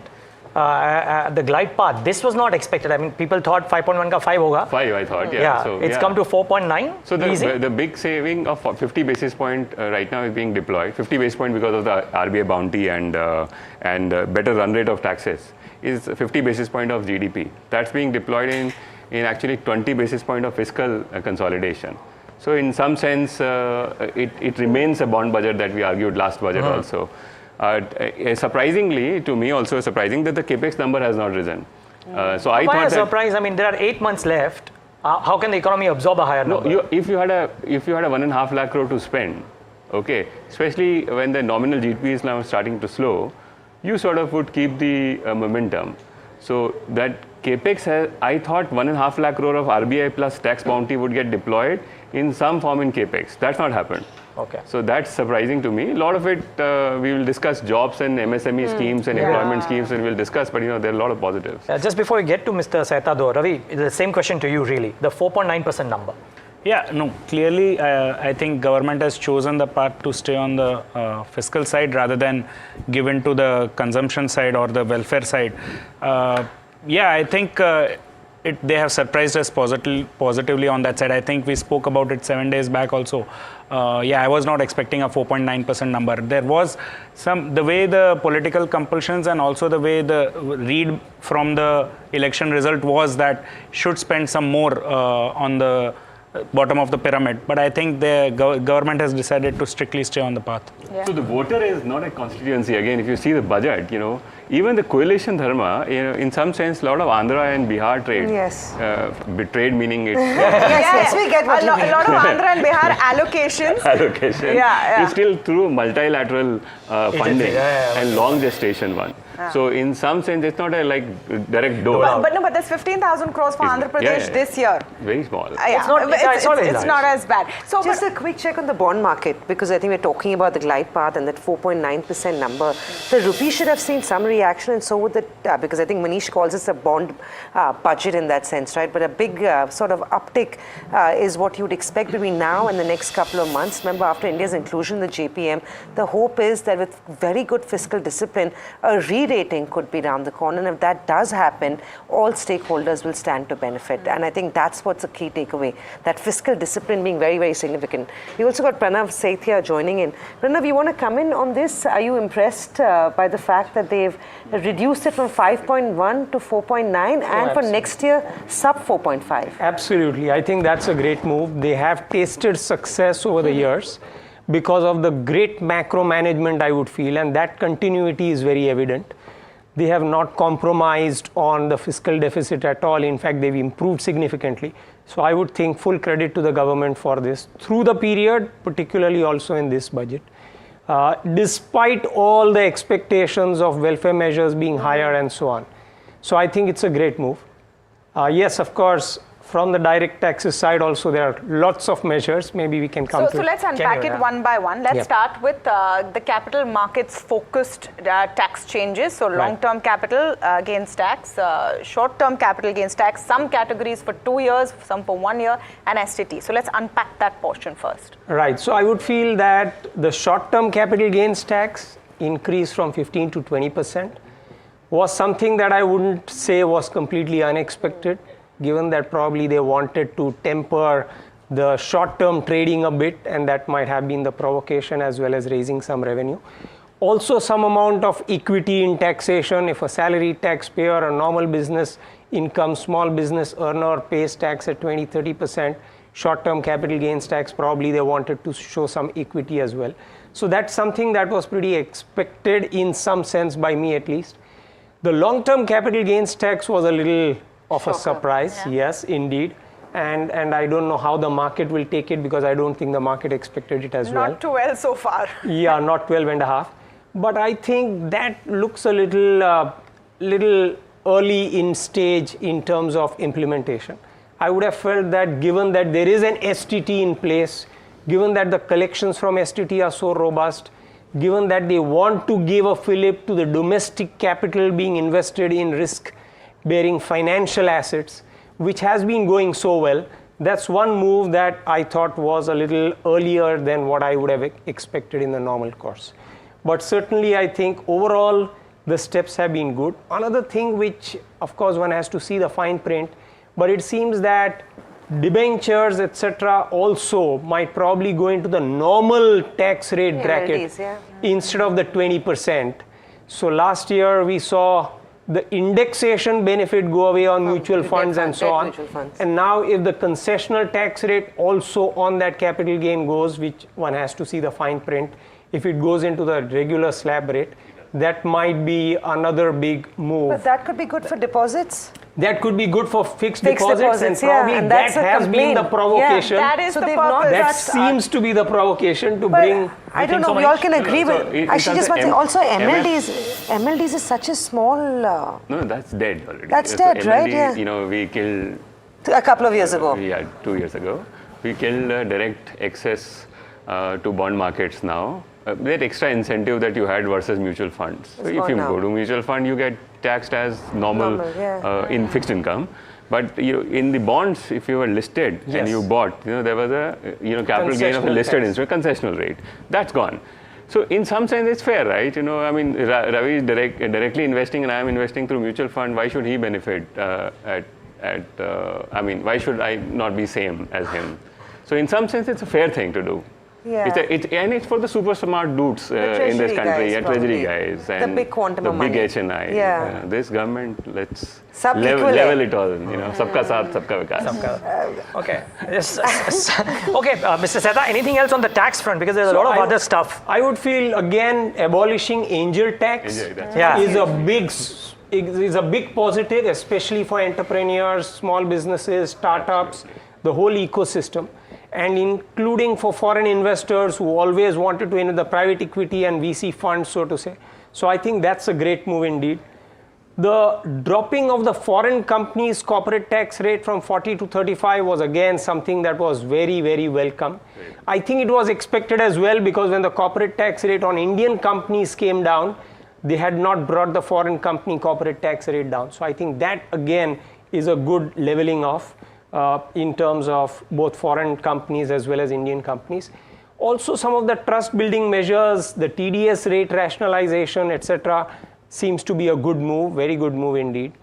Again, focus from a personal income tax standpoint on the new tax regime, increased standard deduction, and some amount of new tax regime tax reduction. Do you think it brings it on par? Because the problem was always to move people from old tax to new tax. The new guys are happy to come into new tax, but if you're already used to all those Section 80C benefits, it's difficult to wean them off. Does this bring more parity on the face of it? I would feel, again, those who probably get the allowances of HRA, etc., are going to continue to want to stay in the old regime. But most others, I think, are slowly moving into the new regime. There are only big allowances which are more in the nature of house rent allowance, etc., which will probably stay out. By the way, we've got a bit of a bounce on the market, so just want to mark that the Nifty, after coming off 1.8% or 1.9%, let's get the intraday on the screen, has just moved back a little bit, if I'm not wrong, about 100 odd points, right? So is the market digesting? Was this a short blip? I think time will tell. Let's wait for it. But that's the other thing. A lot of conversation, Ravi, was around, do we tinker with the tax rate at the current point of time when the government wants to do divestments and the party is going on fine? Why tinker with it? Is this 20% and 12.5 gonna have longer term implication? Could it hit divestments? Not that divestments were a big part of this government's fanfare any which ways. No, so it is disappointing because, as he mentioned, there was no real compulsion or any need to do it at this juncture in the cycle.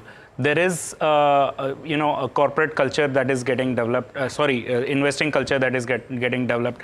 There is a economic upcycle that is in place, and corporates are getting incentivized to invest.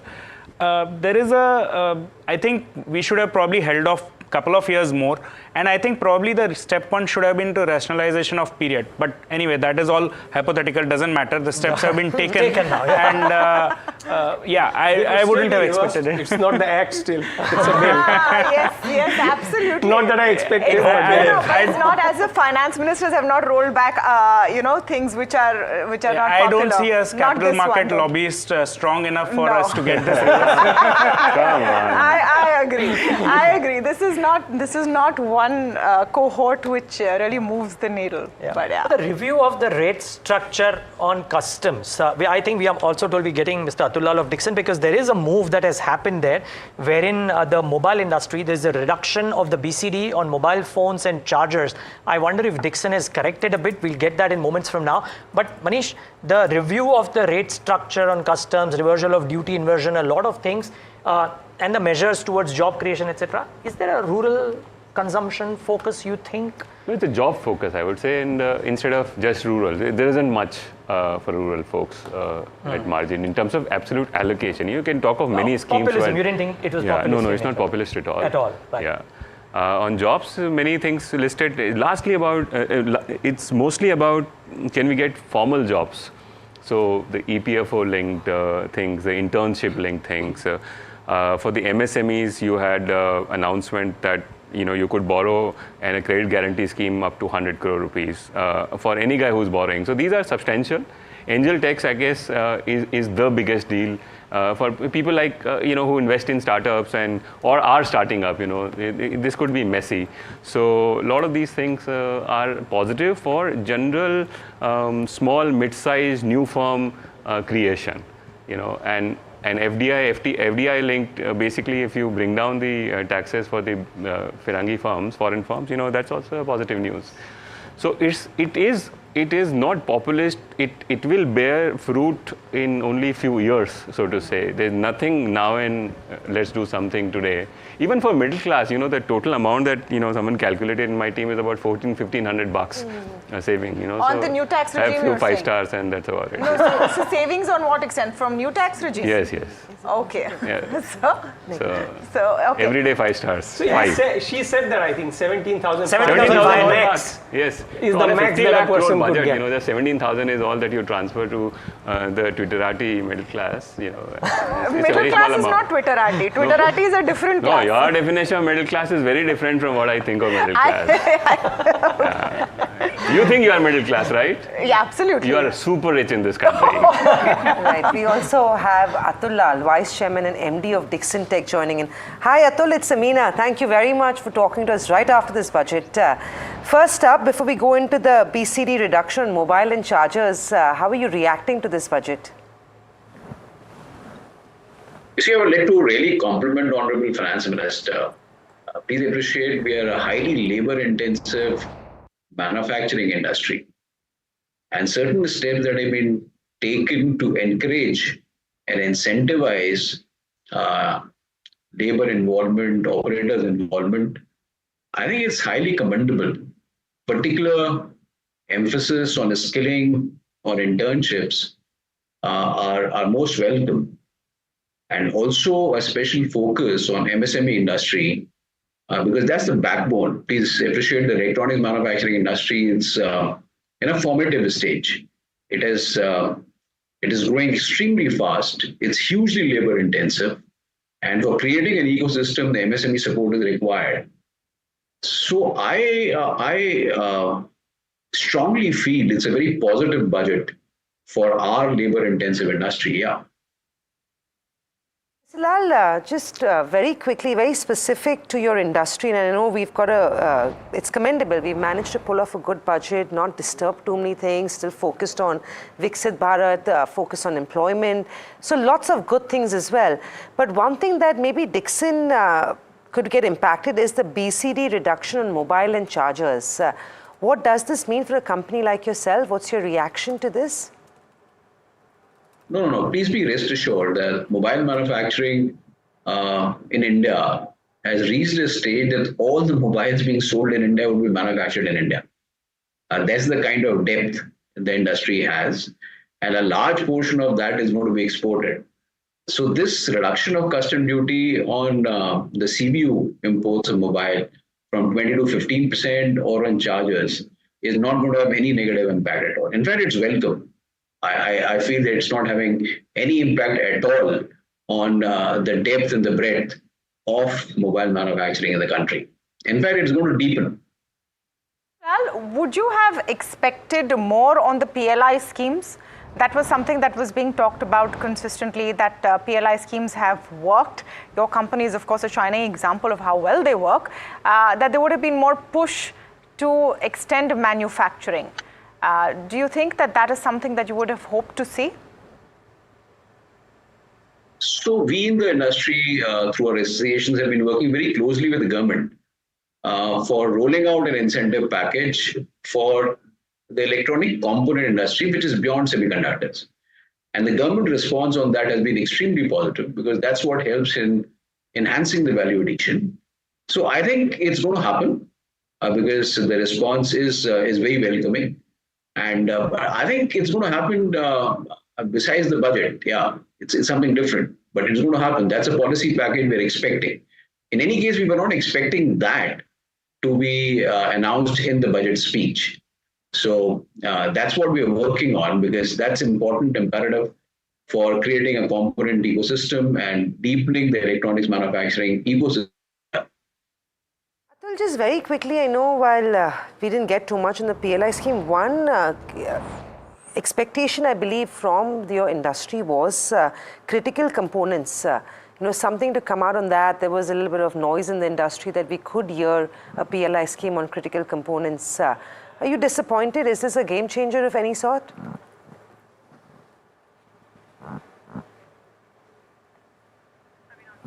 Okay, I think we've lost Mr. Lal, but we'll try and come back to him in a minute. Manisha, why don't you take that? Not much on the PLI scheme. Are you surprised? Because this was a big bet and it's worked really well. No, it's not a big bang thing. PLI is in terms of amounts so far disbursed are very small. It's only a couple of companies that have stood out. Very few firms. So these interventions which worked in, of course, Korea, Japan, in India it's very difficult to make these outright favors to large firms. There is a lot of backlash. So I think all of these will be small little tweaks. I think the big picture still the stuff on the, if you bring down taxes, if you new manufacturing 15% tax. See, that's not happened. The sunset clause was something that there was an extent. Those are the big things, if you stay for long enough, you'll eventually get local money getting pumped into not necessarily only markets, but just I think Pranav might want to come in on this because we spoke about this, right? The sunset clause extension, which didn't happen. In fact, we represented in certain, for FICCI, for example, that we should extend it for 5 years and give that 15% benefit. But the government seemed very clear during discussions that they were just not for it. And therefore, they are not going to extend it, was very clear. So the expectation was just not there, so far as I'm concerned. Yeah. The merit of having done it is very evident. But they were very clear that they were not going to do it. Well, there was a counter argument to that as well. But A. Bala is joining us now, Aditya Birla Sun Life AMC. Bala, welcome to the conversation. And we spoke about so many things pre-budget. We have the announcements now. Let's start with your first take. A pretty decent budget, clearly addressing the various needs of the country, whether it is employment, skill development, rural economy, giving a booster to the SME sectors, and access to the finance through the expanding the SIDBI into every parts of the country to ensure that money is now actually going closer to the people who would be in need of funds. And last, of course, is the income tax, the change that they brought in terms of slabs, which is, of course, putting a slabs, which is basically giving more money in the hands of people. At the same time, above 14 lakh rupees now 30% plus surcharge. Give a lot of money in the hands of people, which again, essentially, more towards boosting the consumption. And capital gain tax change, of course, given the fact a lot of wealth has been created, a lot of money has been made, people are deeply in money the last few years, the 2.5% increase in capital gain tax may not be actually significantly denting the investors' sentiment, given the fact that you have to pay this only upon the selling, and second is it all depends upon if you hold it for 5 years, 2% per annum it comes to, is not significantly higher amount for somebody to get worried about it. Clearly, I think the growth-oriented budget. And second is a futuristic, is not futuristic, it is an action-oriented budget with a clear allocation that is being kept aside for every segment of the activities. And last, of course, least is, despite all these allocation that is increasing towards the two states where most of the people are thinking there will be populist budget, and each of these spending allocation that has come to these two states, whether it's Andhra Pradesh or Bihar, It is linked to the industrial activities pickup and special focus on tourism, increasing, improving the pilgrimage activities in these centers. All of them actually is more with the intention to increase the contribution from these states further to the economic growth. Therefore, I call it as a growth-oriented budget. And what is also very interesting is the fiscal deficit. They have maintained it and also given a roadmap that even next year they're showing the confidence of maintaining about 4.5%, which essentially means one, growth will continue to be the driver and tax collection improvement will continue to be the driver. At the same time, ensure the overall the numbers adds up to ensure that the fiscal deficit also is maintained.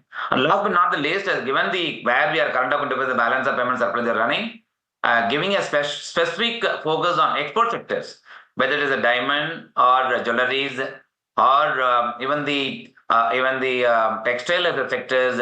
That's something which has been one of the expectation from people that the export sector should give some kind of booster through these the series of basic custom duty changes that they have brought in. I think clearly they have brought in some bit of focus on export sectors indirectly through various changes that they brought in on the custom duty. That's why I feel it as a good budget and overall perspectives. Probably I would say 9 out of 10 in overall ranking. Got it. Thanks, Bala, for that. And that's an important first take. Now, let's just drill it down to some specifics, because as you see the Nifty 50 gainers, there is FMCG, which has got this clear bent of an upside there. Some of the gold companies, Titan, etc., is doing well. Gold financiers are not doing well. Staffing companies are doing well. Ravi, individually, a lot of sectoral movers. Anything that is sustainable and something that stands out for you? No, clearly, a lot of emphasis on creating formal jobs. And that is a direct beneficiary over there seems to be the staffing companies. There will be second order impacts of this also, of all this money being given to the interns, to the first time jobs, employees, and the lot of benefit even to the employer in terms of in the manufacturing sector. So that there will be a second order benefit of that on the consumption sector, but it's too difficult to say right now which sector. It's just that the job growth as well as the wage growth have been two problem areas, and I think government has clearly identified that and has laid an extra emphasis on reviving those. So does this budget bring about a corrective move? You had mentioned that you don't know when what will lead to the correction, whether it's the budget or not. Now you heard the budget speech. Does the budget bring the correction? Clearly, it seems so. I think correction probably started a couple of days back, and I think now it is getting elongated. And I think there will be a churn in the kind of companies that do well. Capex incrementally is not a needle mover anymore. Not to say that the focus on Capex is reduced or anything, but the stocks were kind of factoring in 3-4 years out. So the entire savings and the extra benefit from RBI has gone towards actually fiscal consolidation rather than towards giving extra impetus to the Capex or towards welfare. So that I think is, you're taking away from, we are all happy about the fiscal discipline, but the suffering is on the Capex front for sure. That money had to go somewhere. Yeah. And one of the places you were talking about incentive to employers, I thought this was very interesting because the government will give 3,000 rupees towards all new time employees. They'll pay to the employers towards their PF contribution. This is up to, for those, all additional employment within salary of 1 lakh rupees per month. And they will give this EPF for contribution for 3 years. So while we get the details from the budget allocation, and we're wondering where all that RBI bonanza went, perhaps these are some of the heads that we have to look at. The push for employment is absolutely huge. Bala, just wanted to get your take on the kind of push we have seen for employment. And for budget after budget, we've been talking about what about the jobs? What are we doing about the jobs? Do you think that we have seen, at least for once, some very clear-cut allocation and push towards employment? It's a big move in my view, given the fact that EPFO does the two things. One, it brings in the people who get employed. Once they get registered in the EPFO, they come in the formal sectors. And second, government incentivizing by of the EPFO contributions up to 3,000 rupees, even for the 4 months up to certain period, especially for the new one, is also something will create an employment. In fact, I must mention that the way the gift city started originally in Gujarat, One of the big incentives that they gave, about 12.5% of the employer contribution, was given by the Gujarat state government. And that's one of the reasons most of the companies start setting up their own entities in GIFT City, like KPI, like knowledge processing centers and so on and so forth. So definitely, I think it will bring in the unorganized, the employment that happens in the unorganized segment will come to the organized segment, that will create employment. Second big takeaway which I saw almost about giving 1 crore students intern. Often I see people struggle to get intern in major companies. In fact, one of the top 500 companies have to employ close to about 1 crore people by way of providing intern, for which they can use some bit of funding from CSR, which in my view is a great move. And given the fact that a lot of people who are actually now getting out of the college or not in the college, they can get access to the corporate way of functioning for them to become employable for the future. This is, in my view, another big move that has been initiated. In fact, this, in my view, is a great thought which will not only serve the students who are who have an aspiration to get fulfilled by getting an employment. This is also something I see as a big, innovative, out-of-the-box thinking that they've introduced. Ravi, you might want to come in on this one, and we talked about it before we went into the budget, where PSUs had become the biggest trade on the street. Of course, after the budget, these stocks are on 10% each. For the next 6 to 8 months, what's the trade? Is it defensive or is it PSUs? I don't think defense. PSUs, first of all, I don't classify PSU as a sector. It's just government-owned companies which are either in banks or in defense or whichever other business. Or fertilizers. So from that perspective, I think the focus shifts back to companies that haven't done well so far, and market was looking for a reason to correct, and I think budget has provided a reason to correct, and also market was looking for a reason to rotate out of certain sectors and into other sectors. So from that perspective, that particular trade, the reversion to mean trade ends, and probably we need to look at something that is more attractive from the longer 3-5 years perspective in a risk reward manner. Okay, and before we get in, Navneet, Manish, final comments from you as well. You called it a bond budget. What else is something that we've not discussed that you want to bring to the table? I think there's a focus on jobs, MSMEs, etc., etc. Is there anything else? I mean, the capex number was in which ways the same, but no, nothing much. So standard budget, par for the course, if you will. Yeah, it's a good budget. Nothing populist. Everything is being paved for potentially better growth tomorrow. Just one quick one, Manish. We've been all talking about an outstanding a correction that could be around the corner because we look stretched. Do you feel like between now and a few months that correction is almost a given?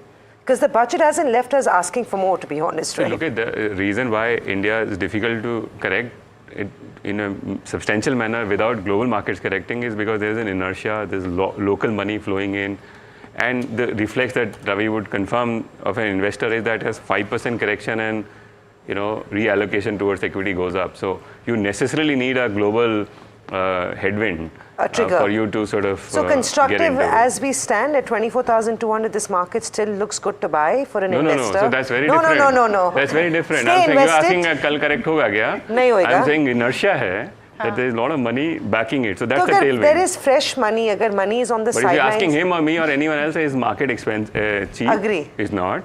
Are you likely to make decent returns over next 3 years at these valuations? Answer is no.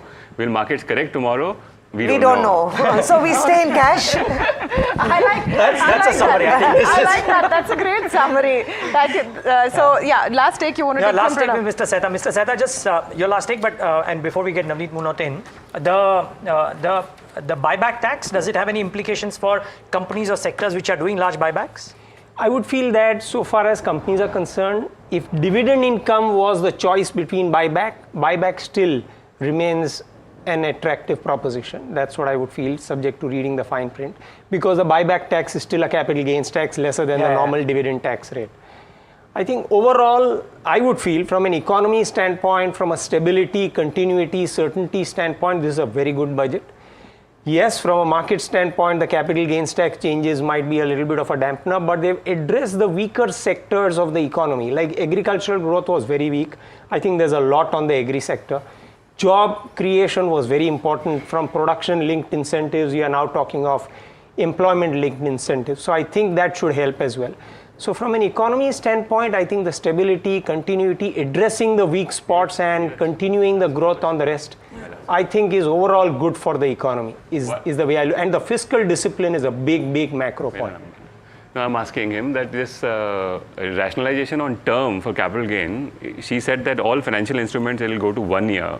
So does it mean that even debt actually goes to 1 year, or it still remains debt is actually part of, anyway it's an income, so it's capital gain doesn't So the apply. way I think she's put it, and we look at the fine print, but listed financial assets is 1 year.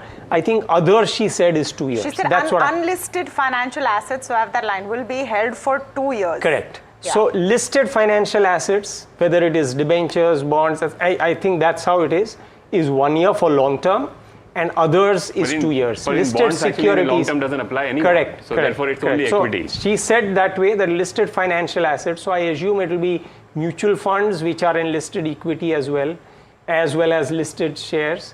I would presume would be 1 year, and all other financial assets and other assets is 2 years. So she's trying to simplify the capital gains tax regime. Okay.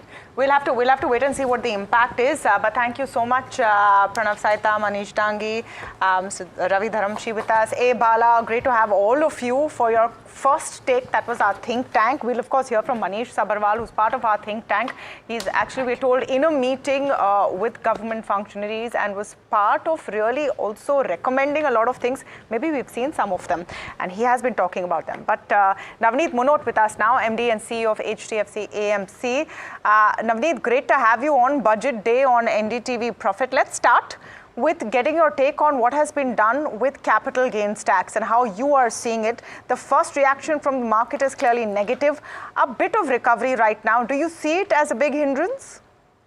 I think we have seen these changes many times over the last 30 years, and what the market has been expecting is some bit of stability on this front.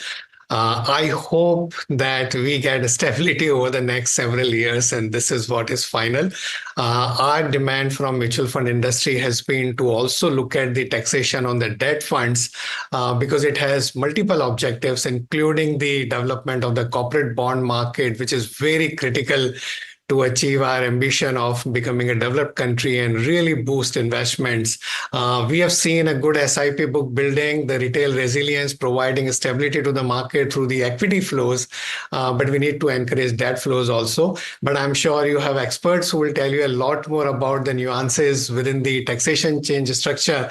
But what I liked about when she said that we are going to have a very simplified structure and a comprehensive review of the Income Tax Act, and I hope that makes life better for all the taxpayers, enhance the tax base, and it's good for everyone. We also have with us Hiren Vaid, Director and CIO of Alchemy Capital Management, joining in. Hiren, what are your thoughts after this budget? Are you disappointed with what's happened on capital gains, or are you impressed that we've pulled off that fiscal consolidation number better than what the street was expecting? All in all, good budget, bad budget? No, I think on the whole, the budget is good. Obviously, for market participants, the increase in capital gains tax is a sentiment dampener. Yes, I mean, over a medium to long term, these things get evened out. If you go back and look at when the 10% long-term capital gains was introduced, obviously there was an impact for a short period of time, but then everybody adjusted to it, right? Well, I mean, our sense was that there was no overarching need to raise resources and therefore tinkering with capital gains tax. But I think if I were to read between the lines, my guess is that given that capital markets were competing fiercely with bank deposits, and the worry that the regulators and the government had was that will this skew saving substantially in favor of capital markets versus other instruments. I think this is probably to kind of calm down and cool down the markets a little bit because there was a kind of a runaway rally in the markets. In my view, longer run, it really doesn't matter. But in the very short term, it is definitely a sentiment dampener. Hiren, just want to understand to what extent it's a sentiment dampener. I mean, the tweaking on STT for futures and options, perhaps not as bad as what was expected. No, I don't think. I don't think that the increase in STT on futures and options is a dampener, because frankly speaking, that was expected, right? I mean, and I think that something was supposed to happen there, and I think it has happened. I think the dampener is really in terms of tinkering of the long-term capital gains tax to 12.5 and 20%, which was not expected, and therefore to some extent this could be a dampener in the short run. But as I mentioned, in the medium to long term, people adjust, market participants adjust and move on, and I think that's what will happen.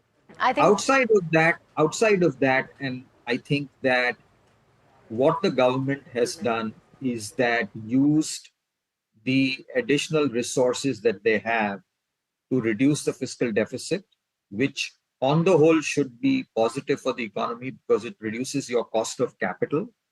And secondly, I think that they have given some support, to human capital, right, across the board.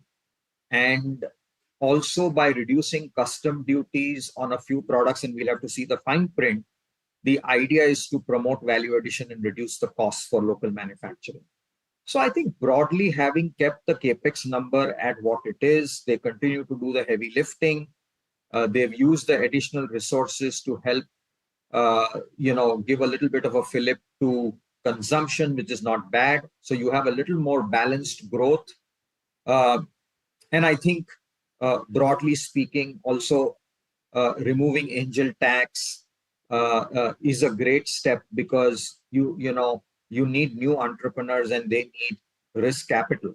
So I think, broadly speaking, the thrust of the budget is fairly good. I don't think the budget is bad. I think it's just that, all capital markets players don't want taxes to go up. Let's be realistic, right? So if that goes up, no one likes to be taxed. No one likes to be taxed, and capital market players have always been very clear that this is still nascent. You need to get more investors on. Don't tax. Have we reached that inflection point where the government feels comfortable in increasing taxes on capital gains, looking at the huge gains people have made as well? But hold that thought. I just want to get in Rajiv Anand, Deputy MD of Axis Bank, for his first take on the budget. Rajiv, welcome. Great to have you on NDTV Profit.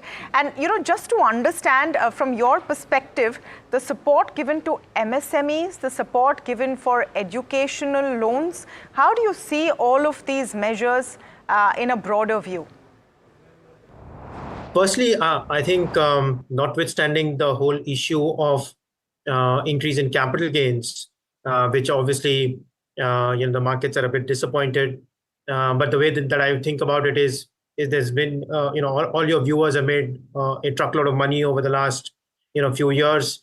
You're taking a little bit of that gains to support two things: the angel tax to create more entrepreneurship, and money in the middle class pockets. And I don't think we should be too bothered with that. Maybe in the short term, yes, but I think in the long term, I think that allocation of resources I'm quite comfortable with. There is focus on job creation, particularly through the MSME sector. And I think if you look at bank balance sheets, the size of the books of lending to MSMEs has only increased quite strongly over the last 3 to 5 years. And my own belief is that the MSME sector will be, over the next decade, what retail was over the last decade, for banks, in terms of the ability to lend to these entities because of the entrepreneurship that they bring, because of the infrastructure that is getting built, more transparency through GST, digital, etc., has made many of these entities a lot more bankable. And therefore, the fact that there is greater thrust on the MSME sector is quite heartwarming as a banker. I think educational loans, addresses the whole issue of employability. And I think, there was a headline in this morning's newspaper as well from the economic survey that many of the graduates are, in a sense, not employable. And I think that is a problem that corporate India, faces and has been a big issue over the last few years, and therefore being able to fix the employability and therefore be able to fix employment as we go forward, to my mind is a very positive step. Rajiv, Mr. Anand, it's also Samina joining in. Were you pleasantly impressed with that fiscal deficit number coming in lower than 5% and the glide path where we are talking about a sub 4.5% next year? Do you feel like all this put together makes this budget a bond budget and also could, in the near term now, in the foreseeable future, help India's ratings improve, which will benefit institutions like yourself for sure? Oh, absolutely. I mean, I think the previous speaker spoke about the fact that this is going to push the cost of capital down, for corporate India. And I think that, notwithstanding, the markets grumbling today, is very positive from a long-term perspective. We've all spoken about the fact that large fiscal deficits have crowded out, private sector investments, etc. That to my mind is going to be less of an issue as we go forward. And all the good things that you spoke about, the fact that we have shown commitment to this fiscal glide path should impress foreign investors and certainly should impress rating agencies abroad as well, and that in turn will once again bring in both liquidity and lower cost of capital for this country. Okay, so a lot of positives coming in. I don't know, on a broader view, Mr. Anand, I just want to get your sense of all the 5-6 policies to boost employment, and the focus is also on employers, incentivizing employers. There's an internship scheme which is applicable to the top 500 companies. So obviously your company as well. Government will pay 5,000 rupees. The intern will be paid 5,000 rupees a month, one time 6,000 rupees. From what I heard, the private sector has to give 10% of it. How do you look at some of these schemes? Do you think they're implementable first off? So first and foremost, I think the budget is growth oriented. As a bank, the fact that the economy is being prepped to grow at an even faster pace, I think is good for business, both on the deposit side as well as on the asset side. So I think that's the sort of the overarching philosophy that I first want to put out. There's a lot of detail in the budget one will have to go through. But as we have seen in many of the budget proposals over the last many years, implementation is always a challenge, and how the government engages with the corporate sector to be able to implement many of these schemes is something that we will have to certainly wait and watch. Well, I think the big story, though, I think is what ENY has just picked up for us. Mr. Mayur Shah is joining us in the studios, but we'll come back to that in a minute. Navneet, what is your portfolio view now? The budget is behind us.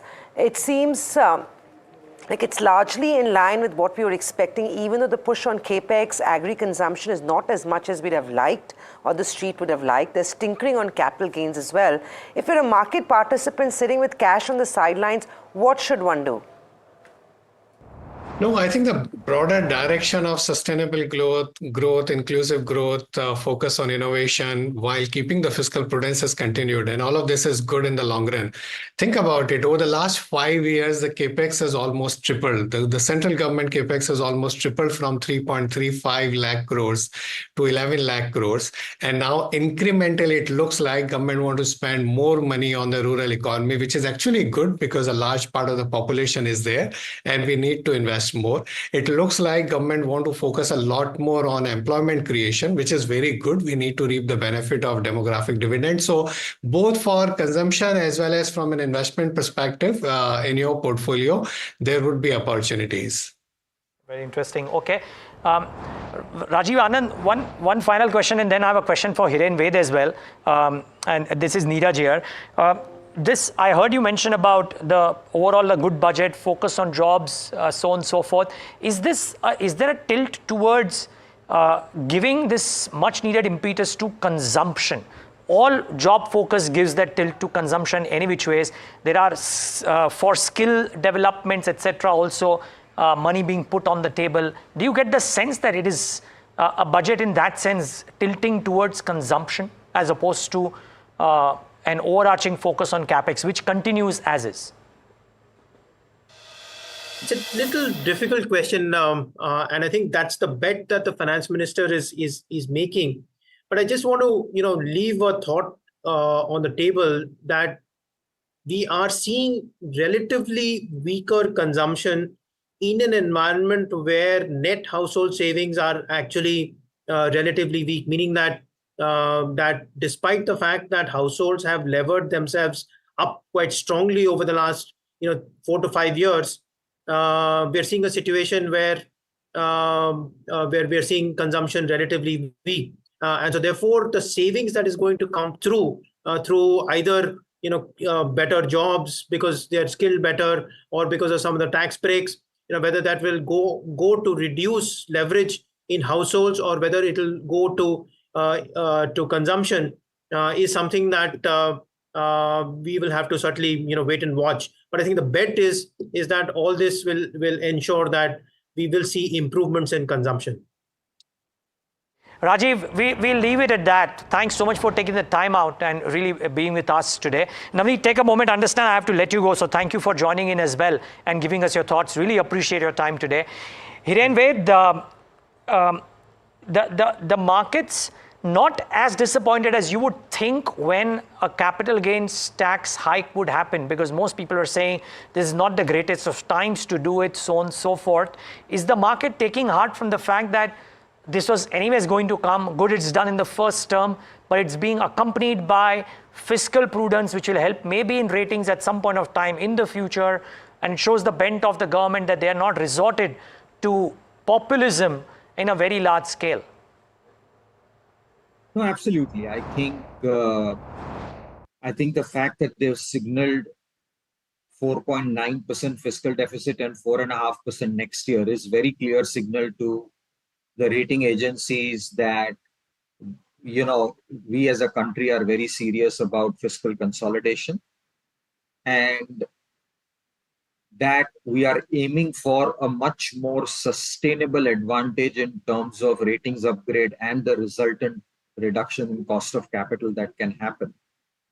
And that itself is a growth enabler, if you ask me, right? So rather than relying every year on the budget to stimulate growth, I think if we do things which are more structural in nature, which reduce our cost of capital in a durable manner, I think that's a better outcome than trying to use the balance sheet every year to spur growth, right? And as you rightly mentioned, that they've done this without actually taking the pedal off capex, because they've kept the capex same. And I want to bring another perspective. While there was an expectation that the capex number would increase slightly because the government has a little bit of resources, we must also mention that there is a lot of money which has been set aside for Bihar and Andhra Pradesh for infrastructure, right? So there is a new power plant coming up. There is the Polavaram irrigation project. So I think that money, whether it is for tourism, whether it is for power, whether it is for roads, whether it is for other infrastructure in these two states, also means that it is capex, right? So to that extent, I think that they've been able to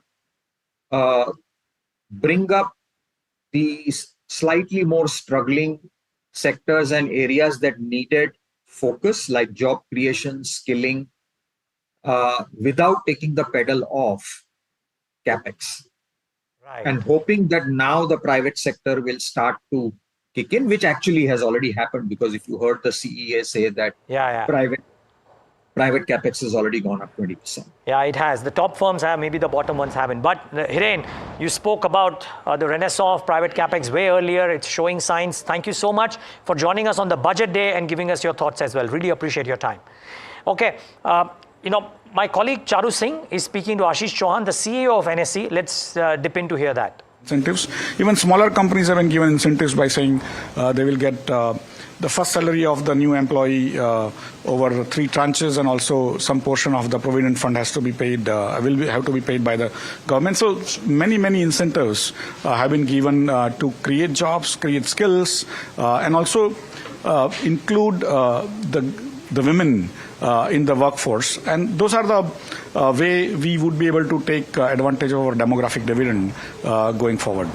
So, sir, in all, you feel positively towards the budget? I would give 10 out of 10 to the finance minister for just sticking to the basics of what is required. And that is, I think my friend Nilesh Shah had told me in the morning that it has to be like a Surya Kumar Yadav catch in the World Cup final. And the employment creation is that catch, right? And so for me, this is focusing on the right thing for the future of India. Thank you so much for speaking to us, sir.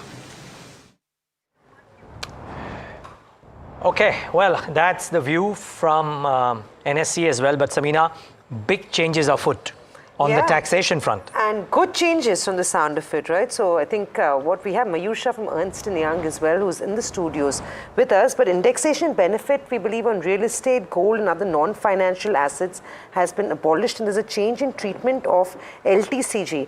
Mayush, you picked this up a few minutes ago while we were all disappointed what was happening on LTCG from 10 to 12.5. But I believe on real estate, it's actually reduced. So this could be good news for real estate companies and gold companies. That's right. So, you are right. In terms of tax rate, it has gone down from 20 to 12.5% for long-term capital gain arising on account of property sale or any other assets. However, at the same time, what they have done is they have withdrawn the indexation benefit which was available for any property which was transferred from today onwards. So till today, if any property has been transferred, it will definitely get indexation benefit, but thereafter it will not get any indexation benefit. Can you simplify this for us? Sure. So let us say that if a property is sold, say on 1st of July, you will get indexation benefit on sale of such property. But if you are selling anything after today, then that property will not have any indexation benefit available to them. But property is an asset class which can't be sold just like that. So suffice to say that indexation benefits on real estate are gone. It's gone. Absolutely right. Now this could be a big negative impact, right? It would have negative impact coupled with that tax rate has gone down from 20 to 12.5. So to that extent, I believe, it will set off the impact, but it is simplifying that now indexation and all that, we don't have to recalculate, calculate and things like that. It becomes very simple. And I think the markets are seeming to like it because all your real estate stocks are reacting negatively to their news flow. In fact, from the likes of an Oberoi Realty to every other one on the street that we are seeing, Phoenix Mills, are all trading deeply in positive territory. They may be off their day's high point, but still looking good. What about gold? You want to take us through, because it's at non-financial assets. I'm guessing there's real estate and then there is gold as well. That's right. So you want to walk us through what has changed for gold taxation and what could it mean for the companies? So companies like a Titan, a Senco, is there a direct correlation? Yeah. So what happens is that when any gold is bought as a capital asset, earlier, we used to take indexation benefit and we used to pay tax at the rate of 20%. Now what is happening that same like immovable property, if we are selling off any gold or any other item as a capital asset, in that case now no indexation benefit is available. At the same time, the tax rate has gone down from 20 to 12.5. So to an extent, does your math suggest that this 7.5% downtick in capital gains rate kind of equates with the indexation benefit that came in for very old properties or gold bought way earlier, 20 years ago? I'm guessing the indexation benefits would still be higher than the 7.5% reduction? Let's look at it, because we had to replace the fair market value as on 1st April 2001. Right. And indexation has started from that point onwards. So if we look at now, 300% is what the kind of upside we could have availed. Right. Because of the inflation indexation number. Exactly. Now, when tax rate has gone down, it has not gone down to that effect. Exactly. Right. It's not gone down by 300%. So you will have some. So net for something that was bought way earlier, it's still a negative. But for a lot of stuff which has been bought in the recent past, the reduction in tax rate nullifies the indexation benefits going away. And this is being in line with the global practices. Got it. Because a non-resident investing in India, if they have to go through, though non-residents are not entitled to indexation benefit. But like Indian people who are investing abroad, they are taking indexation benefit as well as currency exchange benefit. Now they will be able to have only one benefit, and it will be unifying, because then you can claim all the credits which has been paid in foreign country over here and vice versa. So it will kind of simplify from an international standpoint, and it will be aligned with the global tax policies. So this is also for financial assets outside the country. So if you're going out and buying funds or stock, say in the US, the same applies to these. That's right. And that's also a big piece, by the way, with the LRS being utilized by most people who live in this country. This could be one more factor to watch out for. Mayur, anything else that stood out? I think we've highlighted most of it, but you want to share with us your thoughts on what have you made of the changes as a whole on the personal taxation front? See, the way I look at a budget is, they are simplifying a lot of things, which was kind of creating a lot of complexity. Especially when you are going to digitalize everything. The challenge is that when you fill up the form, it is so lengthy and cumbersome. So this will kind of simplify so much that nobody would need any consultant like me. So you might be out of a job. You're not worried about that? No, not at all. Just one thing. One last question actually. And this holding periods being now just 2 holding periods, right? 12 months and 24 months. In that itself, is that a big It's a big change. It's a big change. Big change. Because earlier, what asset will be qualifying as a long term, depending upon the type of assets, we used to decide what should be the long term and what should be the short term. Now it is very simple. 12 months and 24 months. Got it. Anything which is being held for 12 months is long term, and rest is. Got it. Okay. Mayur Shah, thank you so much for bringing us this piece of update as well. So for real estate, gold or non-financial asset investors, it's a big change on the taxation front as well. Must say the markets have behaved fairly okay. 0.7, 0.8% lower. Look at that volatility though. And this was anticipated. Kush Bora is with us. Kush, what stands out in terms of the charts currently on specific pockets? Because FMCG, Titan, etc. are all really running amok. Hi, Neeraj. First up, let me just give you a quick update on something that we discussed in the morning, which is Bank Nifty. We were talking about a constant writing, in the call options, a constant pressure on the call options, and the 52,000 put option, that we discussed with a target of 700. Well, the high for that was 69.95. So I think that pressure is going to continue. If the Bank Nifty does indeed close below 51,800, then I think, we could slide to 50,000 or maybe just a little under as well. So that's a bit of a caution on the Bank Nifty. Now, you're right, as far as the sectors go, the consumption sector is a standout right now. Titan's seen a massive short covering. So I think this could continue, but perhaps 3,500 is the level where it will halt, because there's a 200-day moving average pressure as well, the call writing also. This is for Titan. Okay, Kush, just before you move ahead, so viewers just want to mark, one is Titan, and look at that, 7.5% uptick in the session today. So big move for Titan, that is one. And then you look at FMCG names as well. I think those two have had a good move. ITC and some of the others have had a serious up move there. Kush, any thoughts here? I think that a couple of stocks stand out for me. Godrej Consumer Products, Tata Consumer Products. I think some of these continue to do well. They were doing well before the budget as well. And this fillip is just going to boost the rally that we are seeing.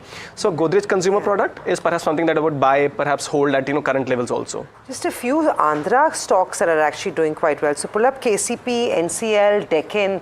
All those stocks are actually looking good though. Anything to do with Andhra cement companies also having a pretty pleasant day. There you go, Aditya Vision, if you can pull that one up too. Let's see what Aditya Vision is getting up to. But KCPL is up 3%. Aditya Vision, which was trading negative at the start of the budget, had moved in. And there you go, 4% on KCP is what we have. So some of these counters are looking well placed in trade. Kush, another space that's actually looking good is real estate. Sorry, apologies. We'll come to you in a moment from now. But Ramdev Agarwal, chairman and co-founder of Motilal Oswal, is with us. So we need to go across to that conversation. Mr. Agarwal, great having you. Thanks so much for taking the time out. What is your initial assessment of the budget? The market seems to have taken a budget with capital gains tax being hiked rather well. Yes. So, Neeraj, I would say that it was in any case expected to be a capital market heavy budget. and FM has delivered to that promise. So long term has been increased, short term has been increased, STT has been marginally increased. So clearly there is a I was a bit disappointed with the increase in the long-term taxation. Not that it hurts me a lot, just that the asset class should be encouraged. When the SIP flow is coming, the whole nation is becoming very inclusive, and it's a fundamentally a long-term kind of a story. And there, I think they should not have changed the long-term capital gains tax from 10 to 12. Short-term, speculative, whatever you do. So otherwise, I think it's a consumption-oriented budget. They've given something to everybody. So I think that consumption boost will come to some extent. And the guys who make money in the market, see, market-facing economics has not changed fundamentally. They have not changed the market-facing economics. Only thing is, after you made money, you pay a little more taxes, which is kind of not an unfair kind of expectation. Mr. Agarwal, very good afternoon, and great to have your take. In terms of just what the impact is of capital gains, do you think that this initial hit will sort of recede? The market will be able to digest it after a point? And are you disappointed that they've tinkered with long-term capital gains tax, or was that coming sooner or later? Yeah, so that's what I was saying, that they have not changed materially the market-facing economics. When I come to the market, first I need to make money, then only I pay taxes. So my market-facing economics remains same. Basically, yes, there is some amount of change in the STT for I think high-frequency traders will pay a lot more than what they are paying. So I think they have hit the heart of excessive trading. I think that's where the trader may pay a small amount, but actually government will get a lot of money out of that change in STT. That's my sense. Second, I think the capital gains tax, I think every level has been increased, long as well as short. So I think it's a long-term change, and people have to get reconciled to paying a little higher tax only if they make money in the market. The issue is whether you make money in the market or not, and that is not dependent on your taxation charges. It is dependent on what happens to the corporate earnings, and I think corporate earnings will definitely get a boost out of the consumption which will be there across the board thanks to what concessions they have given. Are you seeing enough, Mr. Agarwal, to really boost the consumption story in a longer view? I mean, today we might be seeing a very momentary response in that space and in those stocks because of what they've done on employment or the new tax regime, etc. Do you think enough has been done to really move the needle? Because we've been talking about consumption at the bottom of the pyramid needing that boost. See, this consumption or GDP growth consumption pickup, I mean, it's a multifaceted kind of thing. I mean, it's not the one thing, one taxation benefit here or there that's going to impact. I think a good monsoon across, RBI governor is already saying that the rural demand is picking up recently. So I think the good monsoon and now widespread benefit to the masses, whether it is standard deduction or lower tax rate or stipend and the job subsidy. So all those things will over a period of time should give boost to the consumption, and that will see the FMCG companies or consumer companies which are not doing well. I think that's where I think you'll get some earnings pickup over a period of time. So my sense is, on the whole, it will be accretive to the corporate earnings. But some kind of a little more taxation for the people who are making money in the stock market. Mr. Agarwal, hi, it's also Samina joining in. So it's back to business then. Budget is behind us. Where from here? What should investors be doing?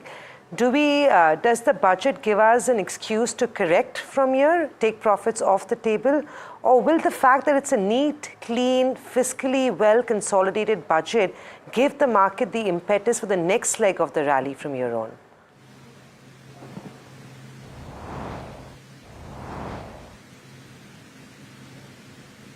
Yeah, I don't think there is any impact to the market outlook. I mean, whatever was the outlook before the budget, I think it remains fully intact. Because right now market outlook is dependent on whatever the corporate earnings expected for next 1 year. I would think that corporate earnings will get little bit, almost 0.5% to 1% boost out of this budget. Second, I think the flow, which is going to determine the overall demand for the securities, that remains intact. So I would think that if market has to grow at the rate of 15% for next 5 years, that doesn't get impacted at all. So the true investors who are coming through SIP revolution, which is on, I think they must continue and they must make sure that in the next month or so, if there is a correction in the market, then also they continue with their SIP. So I would think it's a perfectly healthy environment for long-term investing. Mr. Agrawal, there was a lot of talk of how the money or the extra bonanza from the Reserve Bank would be used. It seems that, and because there's only 8 months left, there isn't as much capex that could be done. So it seems that the government has opted for higher fiscal consolidation. Is this a nudge to global rating agencies as well, that we are doing something which the other global nations aren't quite doing? I would think so, but we have to listen to the interviews of the Finance Secretary and FM of the post-budget presentations and what strategy went behind in terms of fiscal consolidation, and because a lot is happening beyond the budget. There is a bond inclusion, JP Morgan bond inclusion, so you are seeing the flow. Last week itself, our forex balance went up by $8-9 billion. So now I think they must have been waiting for the budget, and the post-budget, again I think you see the FDI and FI flow picking up. So my sense is that we are in a very sweet spot as far as the foreign flow is concerned, and budget is just about one of the small event on the way, and then basically maintain the environment, the positive good feel factor in the economy that has been fully maintained, and they have given a little more boost. So my sense is that tomorrow people will forget what has come in the individual taxation. And I think there is one more big thing about abolition of the buyback tax. Now and then the taxation will be in the hands of the recipient. I think that is a huge bonanza for the actually promoters. Promoters earlier were paying 20% tax at the corporate level, and if it has to be paid in the hands of promoters, then they'll pay only 12.5%. So my sense is, let's see what is there in the fine print, but it looks like a very big change. Thank you so much, Ramdev Agarwal there with his take on the budget and what we can expect. But let's also welcome to the conversation Prashant Khemka, founder White Oak Capital with us, Nilesh Shah, MD of Kotak Mahindra AMC also with us, and Sunil Sanghania, founder of Abacus AMC. So we've got a power-packed panel with all the voices in at this point. Let's start with the quick first takes. Nilesh Shah, I'm not going to do the standard rating of the budget, but this one at least had a surprise in terms of capital gains tax. Everyone was in the will she, won't she, will they, won't they kind of a situation. Are you surprised negatively? No, I'm not negatively surprised. I'm just disappointed. STT was levied in place of capital gains. Now STT and capital both continue since 2018. Now capital gains tax is revised upwards. But there is a non-level playing field between foreigners and locals. If FPI invest in Indian derivatives, they make capital gain. If you and I invest in Indian derivatives or trade in Indian derivatives, it is business income. The foreigners doing trading in our derivatives are earning tax-free income, whereas we pay tax as per applicable slab rates. I think we should create a level playing field between foreign and local participants in the market so that there is equal distribution of taxation. Got it. Okay. And okay. So, okay, that's the first take. Let me get the first take from Prashant Khemka as well, and then I have a follow-up for Mr. Nilesh Shah. Prashant, what does this mean for equity markets by and large? There is also this angel tax, which is a very interesting thing which has come in. But what's your first take on the budget from a market's perspective, both from a taxation as well as this adherence to the fiscal deficit are actually beating what they had laid out?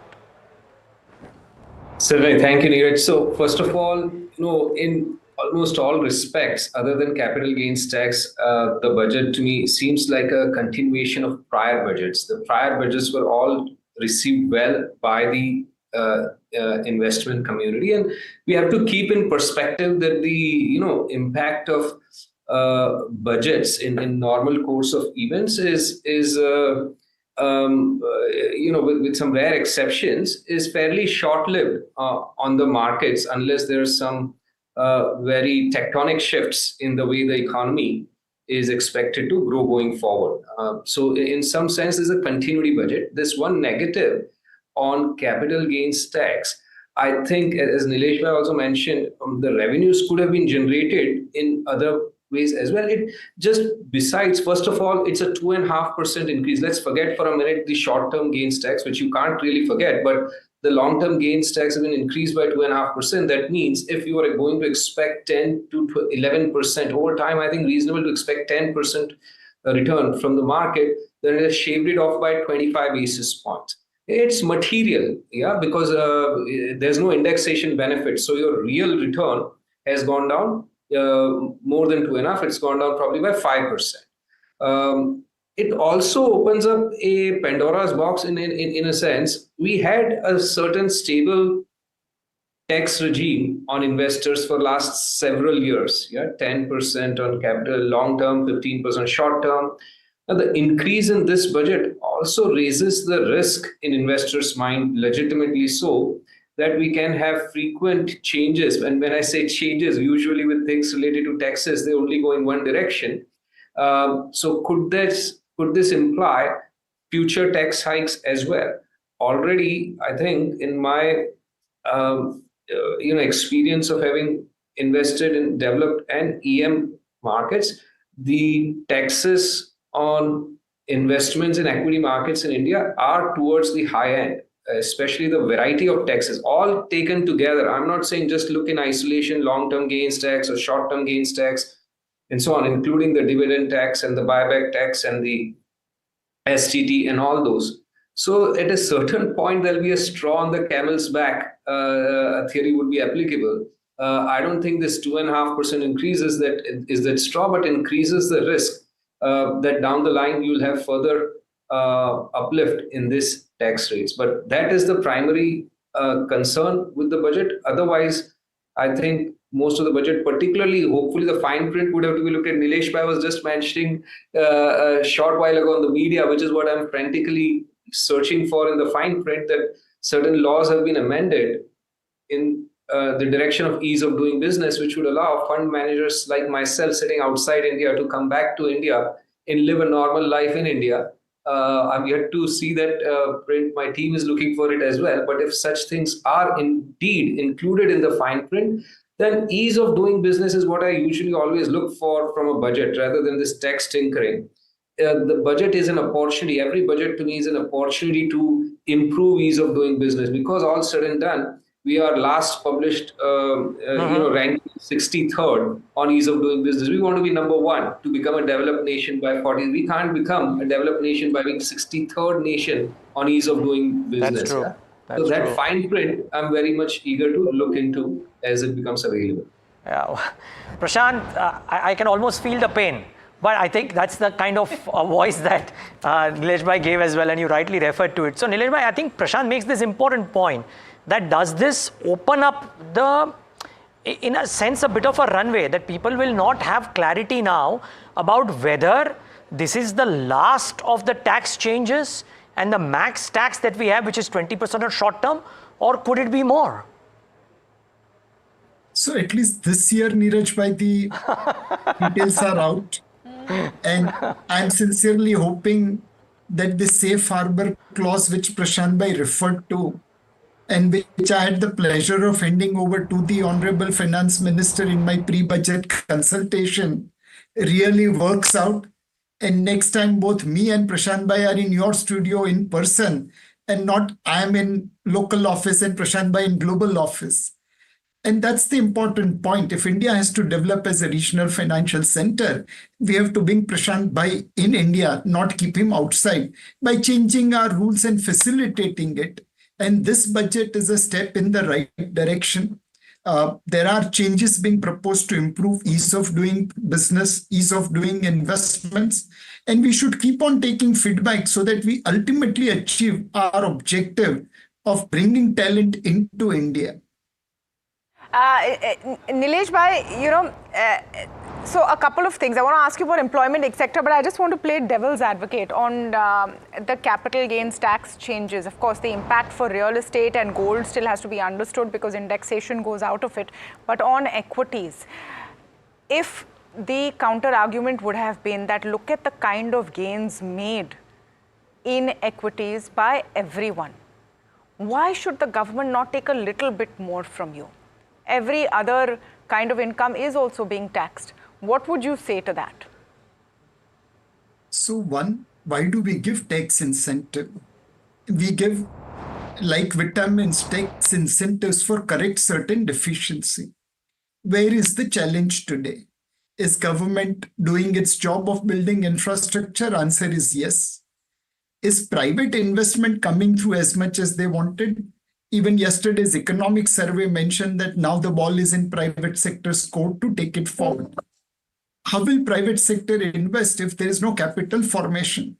The corporate India makes 16 lakh crore of profit and they give probably 40% of that by way of dividend. Now, is there an investment happening?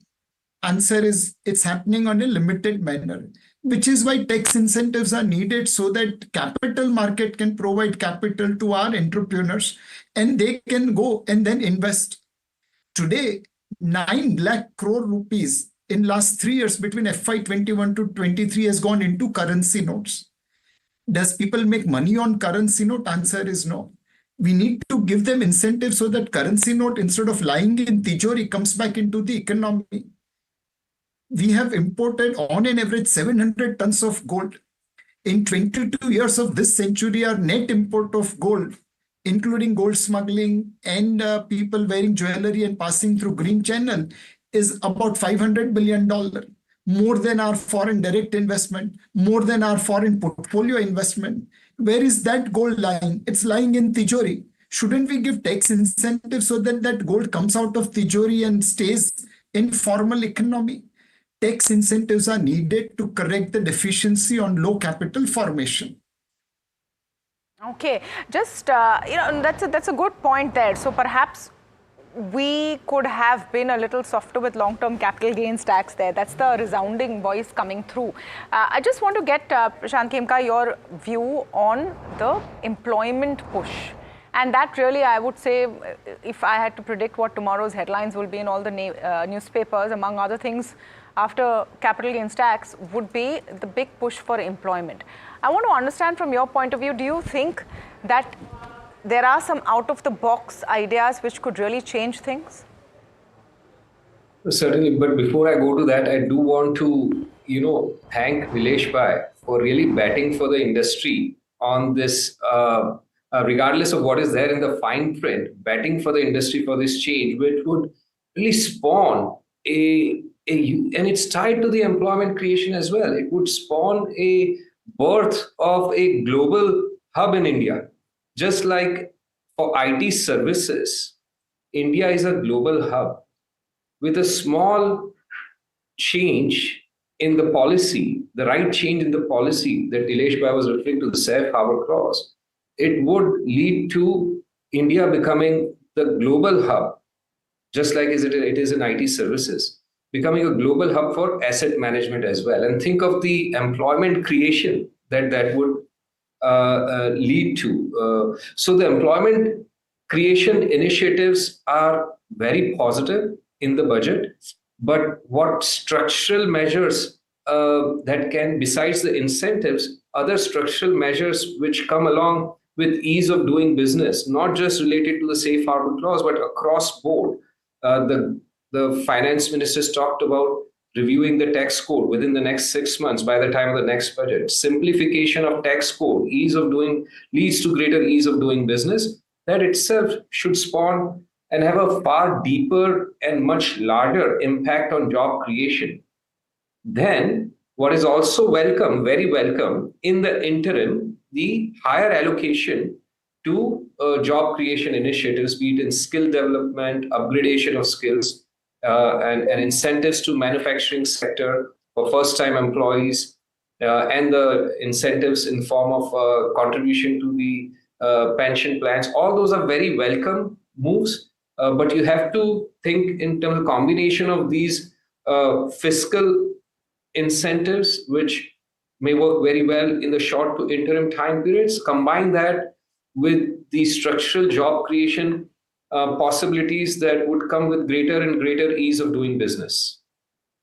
Absolutely. So overall, a good budget. No one likes to pay more taxes. So you're seeing that also play out, not just in the markets, but from some of the conversations we're having. Having said that, markets have recovered from its worst levels of the day. An interesting conversation going on right now. My colleague Samina is speaking to Sunil Singhania, founder of Abacus. Let's listen in. CG, your consumption, and it's worked out beautifully well, and we can see that in terms of your Abacus portfolio returns as well. But going ahead, what about other consumption or rural-facing sectors? So two-wheelers, tractors, those look expensive, or those could make good bets for now? So our view on two-wheelers has also not been great, but two-wheelers have been the star performer last 1 year. I think it's been a case of P multiples going from like mid-teens to mid-20s. Which is surprising because volume growth for two-wheelers has also been low single digits, and there's also a threat of EV which is around the corner. So frankly, we don't have a very strong view on two-wheelers, though we have sort of made good the underweight on two-wheelers by having some ancillaries which are focused on two-wheelers. Tractors continue to be a little bit of a cyclical play. You always have 2 good years and then 1 bad year as far as tractor is concerned. Last 1 year has been that soft year. But now with monsoons trending up well, hopefully, towards the later half of the current calendar year, you'll start to see uptick as far as tractor sales is concerned. Sunil, what was the cash position that you went into this budget with? And now that the budget is behind us, but we're still in the thick of the earnings season, what sort of an allocation or growth path are you planning out for the excess money that's on the sidelines in your portfolios? No, so we never have had a large cash position. Neither we have had any view that we need to create 8%, 10% cash. Our view is that invest rightly rather than being fully invested. And I think that has been our stance. Before the budget, we did not feel that the market would correct sharply, nor do we have a view that the market is going to move up sharply. I think we have already seen last 3-4 years markets giving extraordinary returns. I think our base case scenario going forward for the next 3-4 years is low to mid-teen returns. And that continues pre as well as post-budget. Okay, low to mid-teen returns possibly is what Sunil Singhania is saying. Let's get one more voice into the mix. Dharmesh Mehta, MD and CEO of DAM Capital, joins in on the conversation. Dharmesh, great having you. Thanks for taking the time out. You speak, Dharmesh, to a lot of people who put in capital into the country as well as companies which are going public. What's your sense of the impact that a hike in capital gains, both short-term and long-term, could do to the sentiment at the very least? See, honestly, it's a very disappointing move because the stock markets were giving great returns, it was fueling the economy in a big way. To dent that in a bit is not very, good signs. But markets live out this, in 2 days, people will forget. People come to stock markets to make money. So they won't care whether the tax has gone from 10 to 12.5 or 15 to 20%. If they see market giving returns, they'll forget about this move, which was, should have not been done, but now that it's done, people will forget it. So I wouldn't see a big sentiment negative for the market, but this could have been avoided. Does this impact the primary market pipeline, Dharmesh? Because a lot of conversation around how maybe 80,000-90,000 crores worth of primary paper slated to hit the markets in the next 9 months. Do you think that gets impacted at all? No, I don't think so. That will be impacted because, as I said, people come to make outsized returns. So 2.5% of higher long-term capital gains or short-term will not dent that sentiment for sure. India is in a sweet spot. They're doing very well. If you look at this budget also, it has been a decent budget in that sense. If you remove the stock market impact, there's nothing negative in the budget for which the view on India will change. So this negative event will be forgotten in 2 days and we'll be back to business of making money and identifying companies where they can make more than 20, 30, 40% returns rather than worrying about the short-term tax impact. Ramesh, hi, good afternoon. Tamanna here. Apart from the tax piece of it, and you addressed that quite clearly, I'm just wondering that after this budget and from what we're seeing in the markets today, are you seeing a longer sort of rejig in what the favorites are? We're seeing your rail stocks really suffer, your PSUs suffer, all of those infra plays. Today is all about consumption. Do you see that trend continuing for a bit, looking at the thrust of the budget? Well, I don't think that will be a big impact because in another 6 to 7, 8 months, you're going to see another budget coming. So unfortunately, we have 3 budgets in last 1 year. So I wouldn't say markets will react too much on this budget. I think so. It's the same story again back tomorrow. People will look at, goods sectors which they are following. And I don't think that there's anything in the budget which will make me negative on certain sectors. You're not negative on any sector right now, but what are you most positive on? Let me just place the question that way. Well, this budget has thrusted on the, rural economy. So I believe any rural theme or rural stocks, that should do well.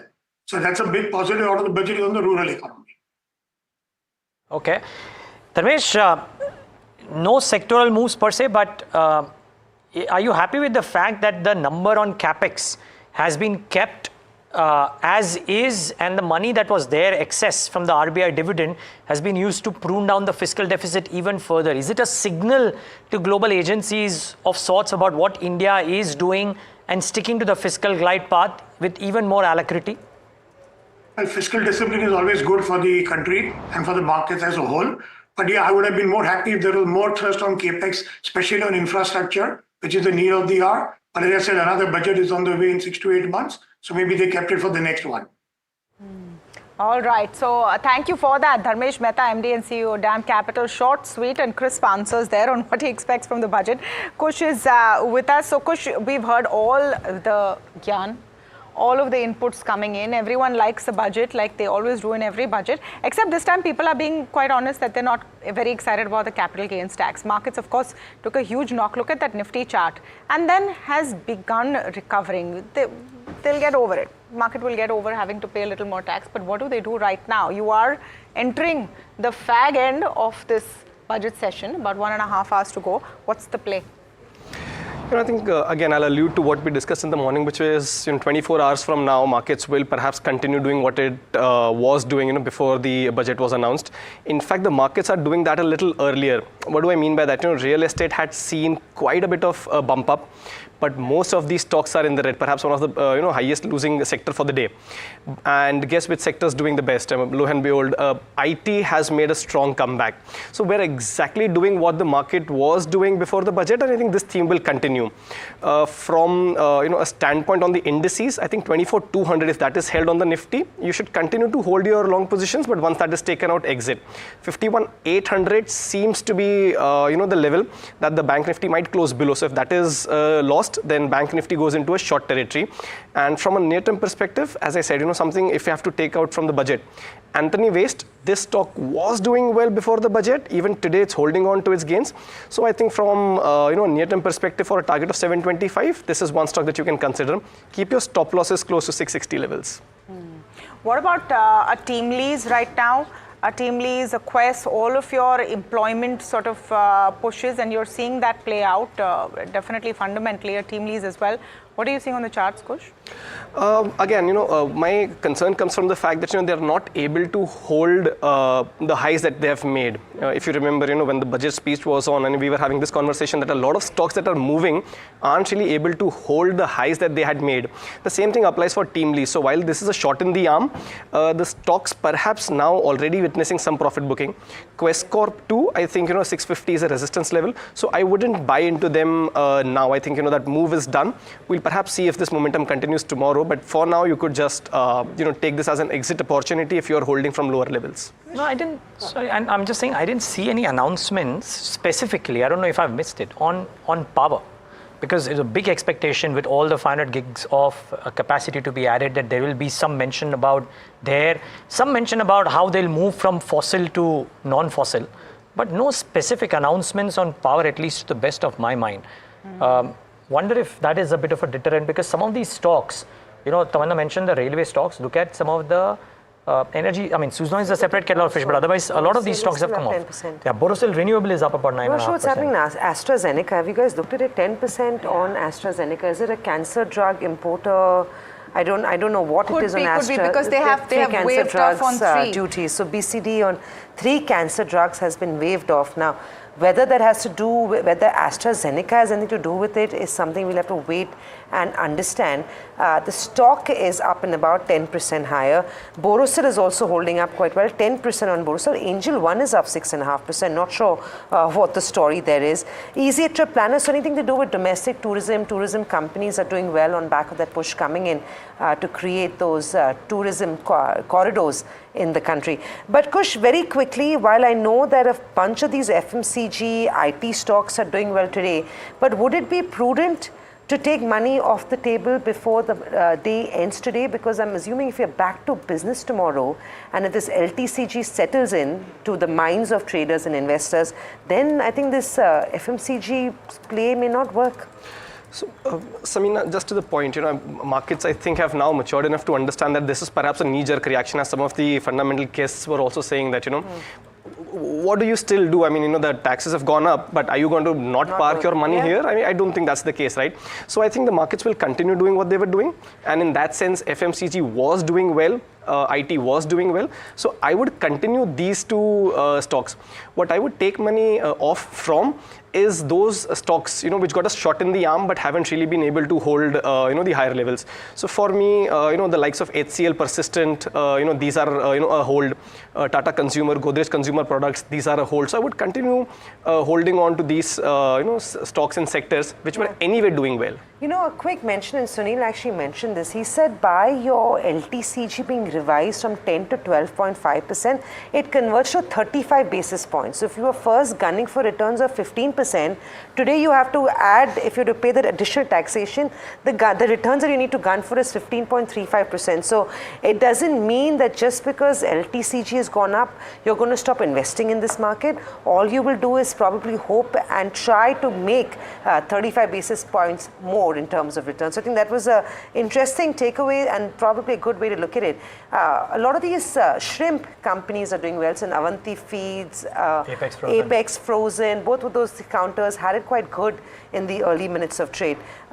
We'll take a break on that note. We'll come back. The markets are well off the day's low point. We're still down about 0.5%, but we've recovered 50% of the losses that we saw about an hour ago. We'll take a break. We'll come back and start winding down trade, get you the Prime Minister as well, of course, as he addresses the press very shortly after this break. So stay tuned.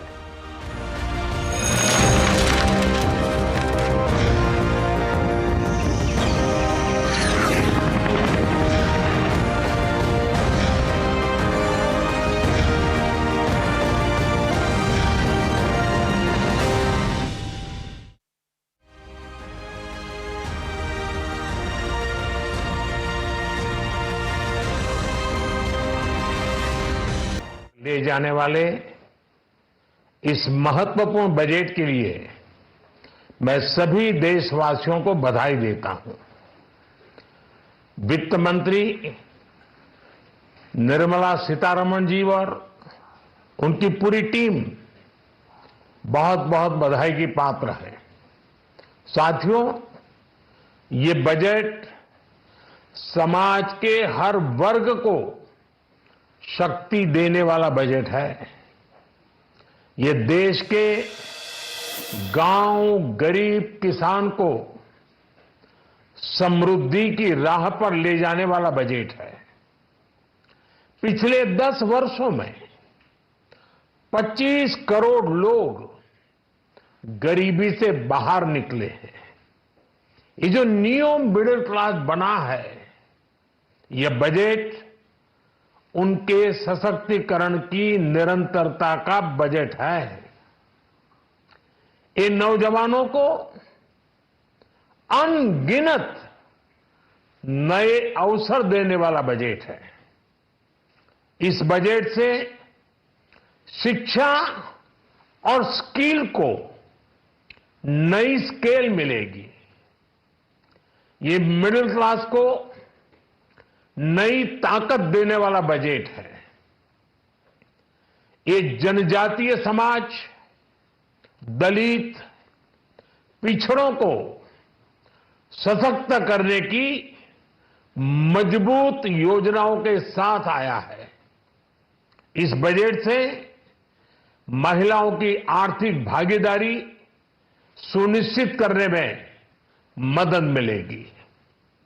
इस budget से छोटे व्यापारियों, MSMEs को यानी कि लघु उद्योगों का, उसकी प्रगति का नया रास्ता मिलेगा।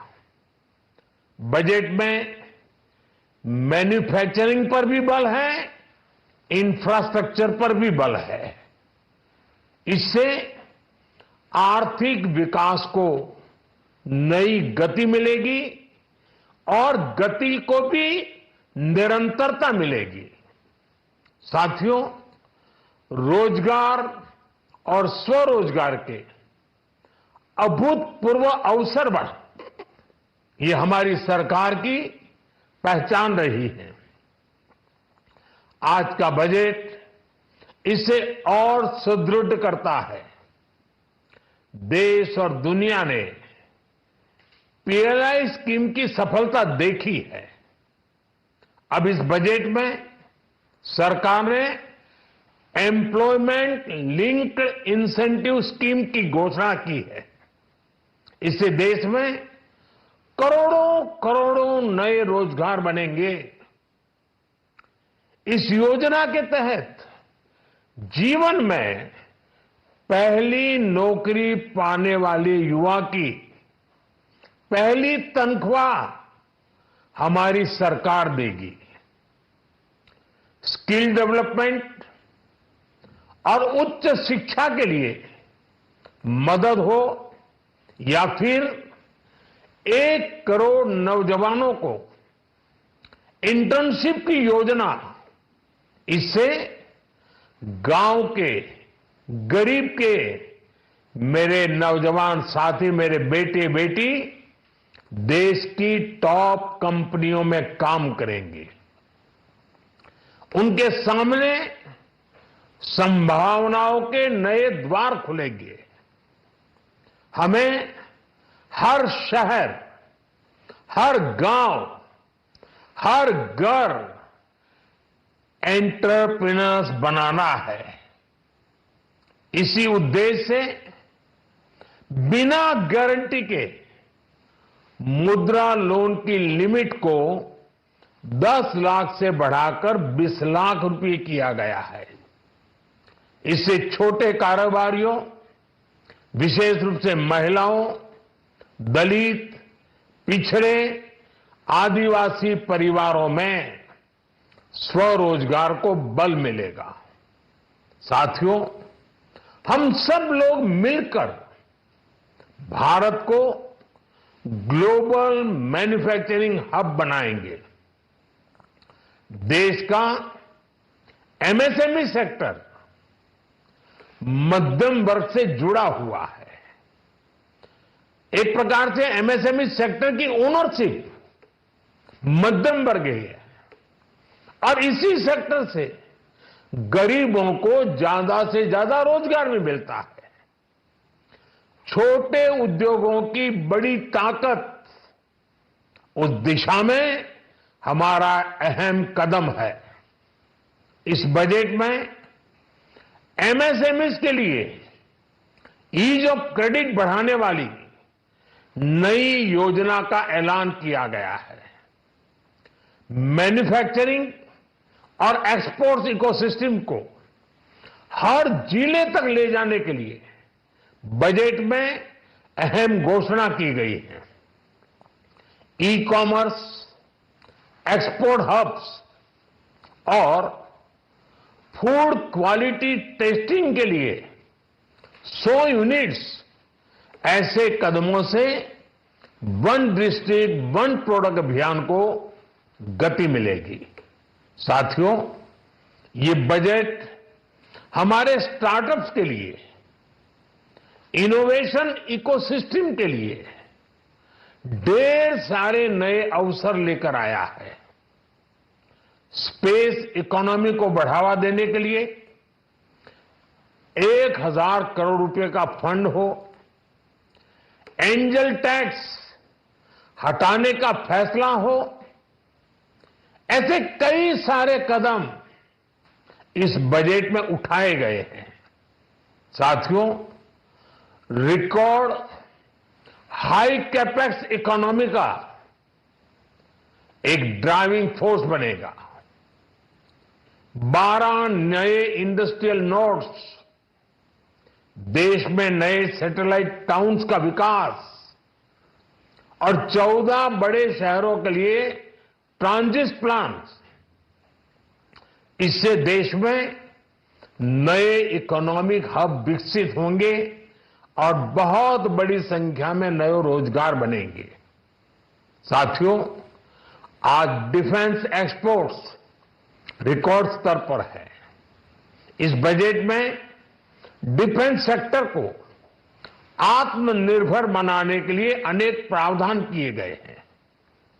आज पूरी दुनिया में भारत के प्रति आकर्षण बढ़ा है और भारत में टूरिज्म के क्षेत्र में नई संभावनाएं बनी हैं। टूरिज्म क्षेत्र गरीब और मध्यम वर्ग के लिए कई अवसर लेके आता है। इस बजट में टूरिज्म क्षेत्र पर भी विशेष बल दिया गया है।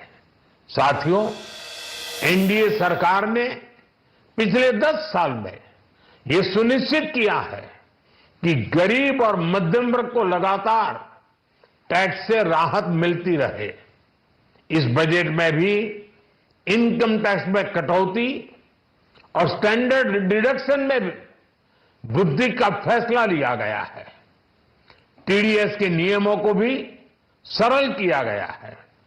इन कदमों से हर टैक्स पेयर को अतिरिक्त बचत होने वाली है। साथियों, देश के विकास के लिए भारत के पूर्वी क्षेत्र का संपूर्ण विकास पूर्वोदय के विजन द्वारा हमारे इस अभियान को नई गति, नई ऊर्जा मिलेगी। हम पूर्वी भारत में कई महत्वपूर्ण इंफ्रास्ट्रक्चर जैसे हाईवेज, वाटर प्रोजेक्ट्स और पावर प्रोजेक्ट्स का निर्माण कर विकास को नई गति देंगे। साथियों, इस बजट का एक बहुत बड़ा फोकस देश के किसान है। अन्न भंडारण के लिए दुनिया की सबसे बड़ी स्कीम के बाद अब हम वेजिटेबल प्रोडक्शन क्लस्टर्स बनाने जा रहे हैं। इससे एक और छोटे किसानों को फल, सब्जियों, अन्य उपज के लिए नए बाजार मिलेंगे, बेहतर दाम मिलेंगे। तो दूसरी ओर हमारे मध्यम वर्ग के लिए फल, सब्जियों की उपलब्धता बढ़ेगी और परिवार के लिए पोषण भी सुनिश्चित होगा। कृषि क्षेत्र में भारत का आत्मनिर्भर बनना समय की मांग है। इसलिए दलहन, तिलहन की पैदावार बढ़ाने के लिए किसानों को मदद की घोषणा की गई है। साथियों, देश में गरीबी समाप्त हो, गरीब का सशक्तिकरण हो, इस दिशा में भी आज के बजट में प्रमुख घोषणाएं की गई हैं। गरीबों के लिए 3 करोड़ नए घर बनाना तय हुआ है। जनजातीय उन्नत ग्राम अभियान सेचुरेशन अप्रोच के साथ 5 करोड़ आदिवासी परिवारों को मूलभूत सुविधाओं से जोड़ा जाएगा। इसके अलावा ग्राम सड़क योजना 25,000 नए ग्रामीण क्षेत्रों को ऑल वेदर रोड से जोड़ेगी। इसका लाभ देश के सभी राज्यों के दूर दराज गांवों को मिलेगा। साथियों, आज का बजट नए अवसर, नई ऊर्जा लेकर आया है। ये ढेर सारे नए रोजगार, स्वरोजगार के अवसर लेकर आया है। ये बेटर ग्रोथ और ब्राइट फ्यूचर लेकर आया है। आज का बजट भारत को दुनिया की तीसरी सबसे बड़ी आर्थिक ताकत बनाने के उस पूरी प्रक्रिया में कैटलिस्ट का काम करेगा। विकसित भारत की एक ठोस नींव रखेगा। सभी देशवासियों को बहुत बहुत शुभकामनाएं।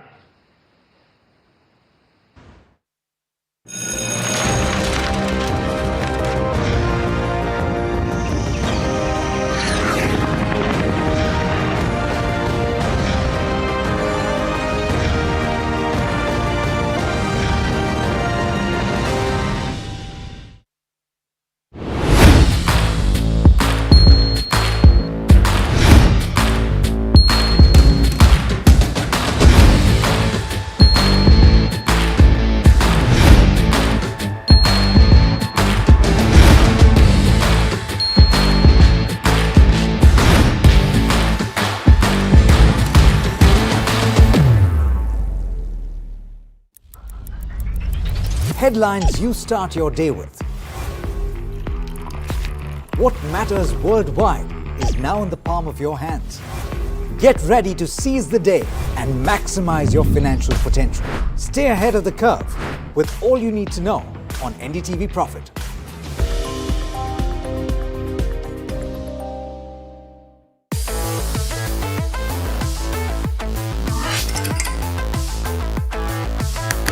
Listen to the voices of reason as they talk about corporate health and investing principles with me, Neeraj Shah, on my show, Talking Point.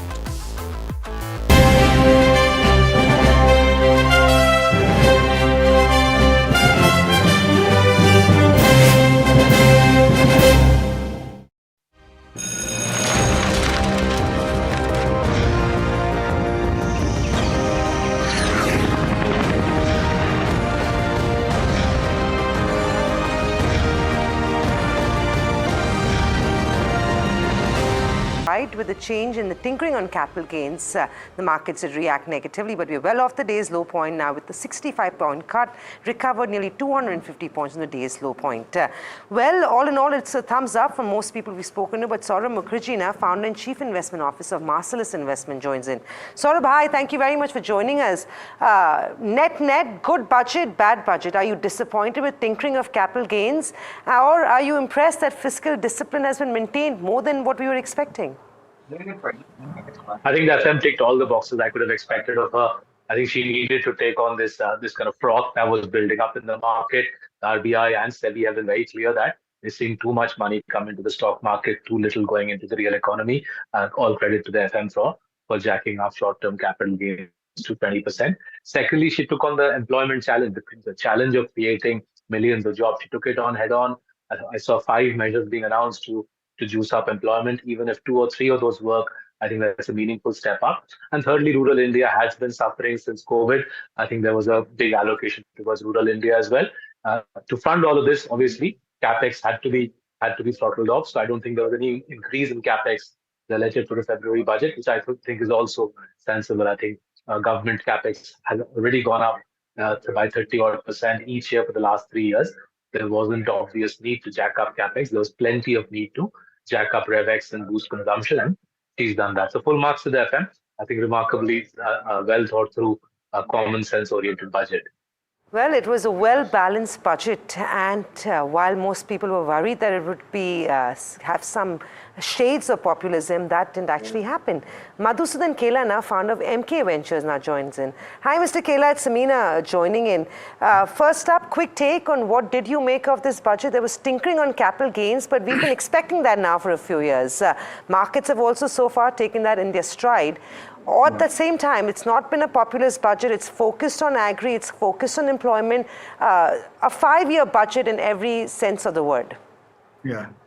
I mean, I would say the overall, it's quite a good budget. It really focuses on a lot of long pending issues like employment generation, the deep reforms which are needed in agriculture sector, the overhauling and making changes in long pending income tax laws and really creating, opportunities for youth in on the whole. So, and at the same time, on the face of it, when you look at the number in the budget speech, they looked very large, and it looked like quite a populist budget. But when you go into finer details, I think they've done a commendable job of sticking to fiscal discipline, of not only sticking but basically lowering down the fiscal discipline, the fiscal deficit.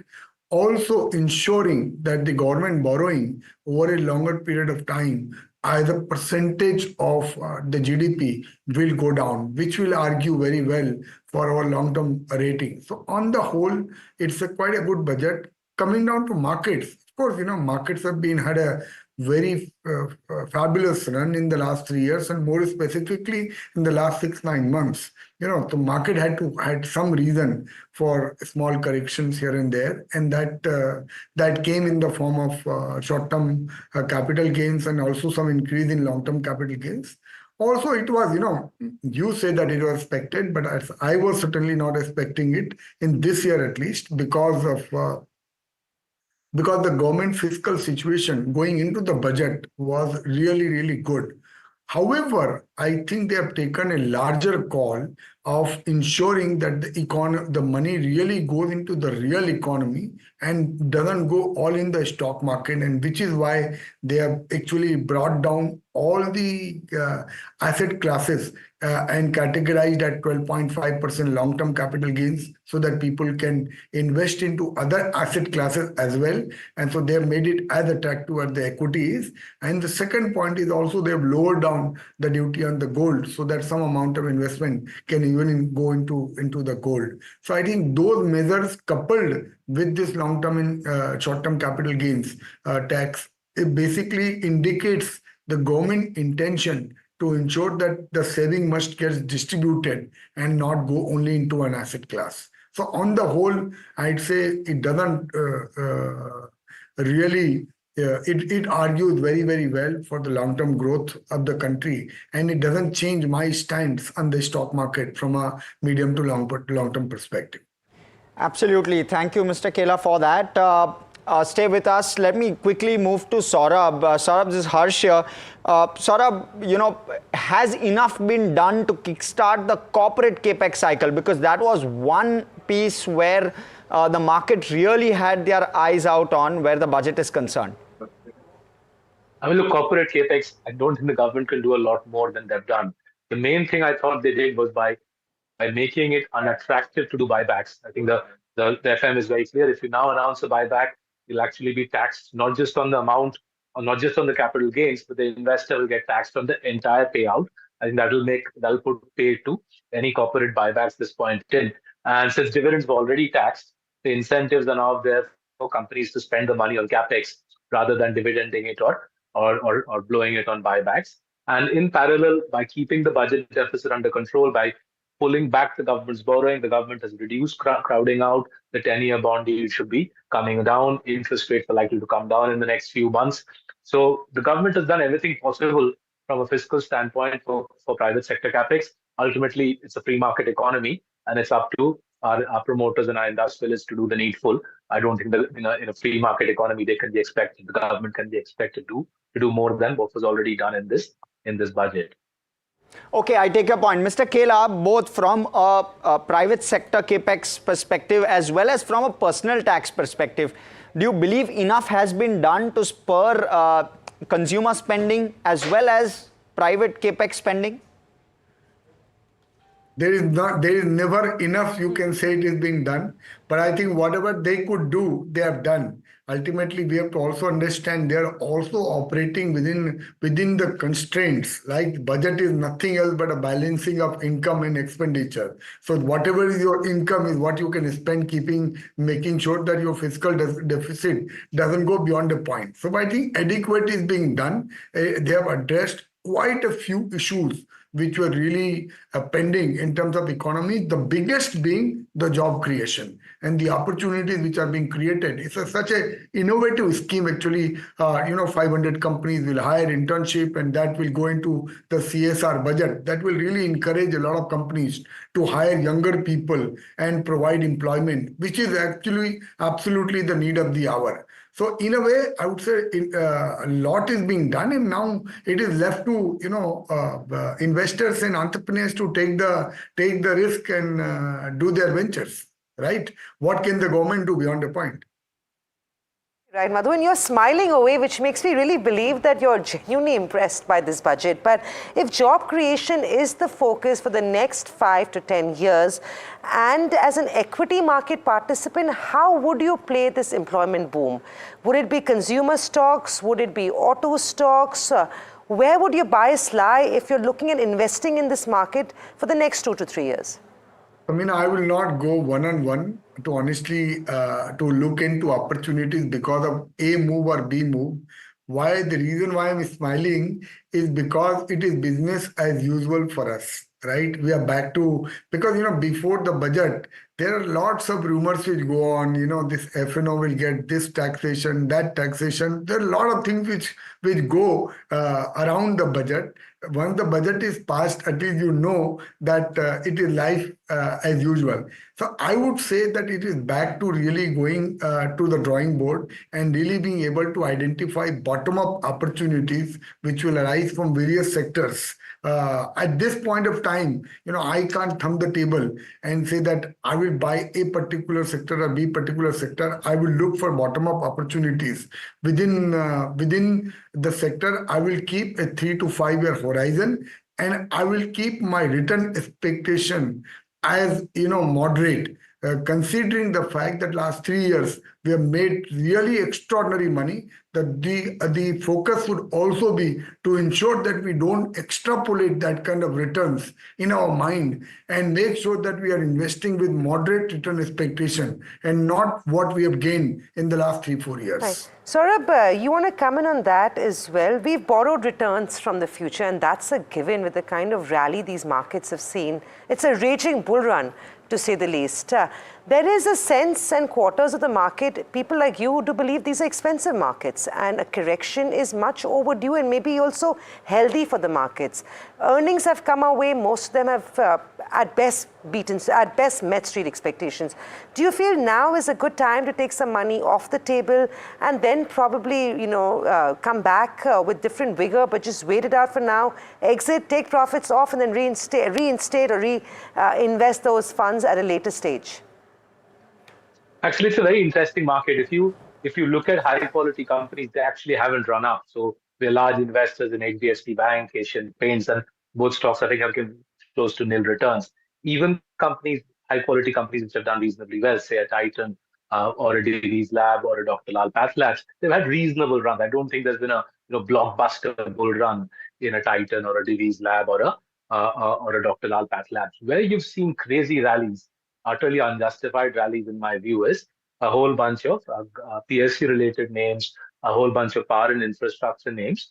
And there's clearly, those valuations are sort of from a different planet. So there's two parts to the market. If you strip out the low quality rally, if you strip out the rally in low quality stocks, the Indian market actually is quite attractively valued. As I'm sure everybody watching knows, the HDFC Bank is trading at a 20-year low on PE multiples. Asian Paints is trading at its long-term PE multiple. So I think it's a good place to be. It's a good time to be buying quality. As I'm sure everybody also knows, we are invested in it through our PMS. I, as an individual, my parents, several thousand of our clients. And that's my point that I make to global investors as well. Strip out from India the low-quality stocks rally, and the Indian market is not expensive. The economy is in good shape. Take a long-term view on India, put money in India, put money in great Indian companies, and it will be in great shape for many years to come. Saurabh, we'd have loved to chat with you longer, but I guess we'll have to wrap up on that note. We'll hopefully see you soon. Very quickly changing gears, we also have Dr. Ashutosh Raghuvanshi, MD and CEO of Fortis Healthcare, now joining in. Dr. Raghuvanshi, thank you very much for joining us today. Dr. Raghuvanshi, key takeaways from this budget, what stood out for you and what disappointed you? For the healthcare sector, I think it was very disappointing. The fact that this budget did not include healthcare as a priority itself is something very disappointing. None of the long-standing demands have been addressed. The overall allocation, though, has been increased by about 12.5%. But that was on a low base. I think what is required is much higher. So those were the sort of negatives. I mean, there are few positives as well, and some of the custom duties on import of X-ray tubes, for example, will also help the local manufacturers to increase their production. Cancer drugs, there are only 3 cancer drugs, though, which have been included, but nevertheless, that is going to have an impact. Some of the other schemes which have been announced for the employment side on the internship and on the women's development, I think those would have indirect effect on the entire industry, and healthcare would also be included in that. Raghuvanshi, I guess this is more of a long-term plan, right? If you create employment, you improve earning capacity for a large part of this country, which then, of course, enables them to go on and spend on healthcare if and when there is a need. But we'll talk about that in a minute. These 3 cancer drugs, which have got a little bit of a waiver on custom duty, how does it impact a company like yourself? And we don't know much about these cancer drugs, but if you can walk us through it, it'll be interesting to understand what it means for the healthcare sector, if it does at all. Yeah, no, it definitely means a lot for the patients. And as you know, the cancer therapies are generally expensive. These 3 drugs are essentially imported, and hence they are even more expensive. There are no equivalents available in the country. And it would benefit the patients directly. But as far as the industry is concerned, it will not have an impact because these are mainly pass-through costs. Right. Thank you, sir. Stay tuned. Of course, with us, we also have Mr. Rajan Bharti Mittal, past President FICCI and Vice Chairman at Bharti. Sir, let me first come to you with regard to your 3 key takeaways, 3 key positives and 3 key negatives from the budget, which you found for this particular budget, 2024. I think the 3 top things, if I were to say, manufacturing, especially the SMS and MSMEs have been taken care of, job employment and agriculture. I think any growth path that this country has to move towards Viksit Bharat, manufacturing and agriculture have to play a very, very key role. So I think that, I would say, is probably the top tier for us to say how this budget has been panned out. Of course, the Mudra scheme, the women empowerment, that also has been kept in mind. Especially manufacturing on the electronic side, that's heartwarming because I think India can become a manufacturing base more and more for the electrical electronics, which should happen now. All the PLI schemes have shown that the growth can happen in this country. So I think these are the good areas, of course, keeping in mind that fiscal prudence still be kept in mind. If I have to say that there is something which the industry, especially telecom industry, wanted, which has not been met this budget, and we hope that in future some course correction should happen, is on the telecom levies. We believe that telecom levies are far too outstretched. They need some rationalization over a period of time. Of course, the space industry has been spoken about, the small nuclear industry has been spoken about. We will have to see the fine print on that. Lastly, the finance minister spoke about the less of litigation and ease of doing business and taxation being part of that. That's I would say, a good note. And I hope that when we see the fine print, it starts working towards lesser and lesser litigation. Mr. Mittal, I'm just going to ask you to step out of the telecom space and talk to me as an industry representative. There were lots of corridors in the industry that were expecting PLI schemes to be either extended or more sectors to be added, because this is one scheme that's actually worked really well in our country. And of course, there's also expectation that, that sunset clause for new manufacturing facilities would be extended. There has been nothing said on both those fronts. Is there a disappointment from the industry that none of these two clauses have been fulfilled? Because this is what you need to do to encourage private capex, right? No, I fully agree. As I said, two sectors which have to add to the growth, agriculture and manufacturing. There is no doubt in my mind if GDP has to grow, India has already stretched on the services side. So these two pillars have to contribute. And my belief is, as we're going to see budget, 6-7 months down the road, the course correction will happen. Maybe more PLIs are added. But I think the government also wants to make sure that the PLIs which have been given to the manufacturing sectors are fully utilized. They are probably also going to be watching which all industries who have utilized the PLIs have functioned well, what course correction needs to be done. So I would say this would be a work in progress rather than saying that is come to its fruition either way. So we'll have to watch this space. Good. Mr. Ashutosh, if I can come back to you, just with regard to healthcare, as well as expanding healthcare for all, what more needs to be done in coming budgets, maybe over the next 2 to 3 years? We've of course built a good base, but from here, where can we go?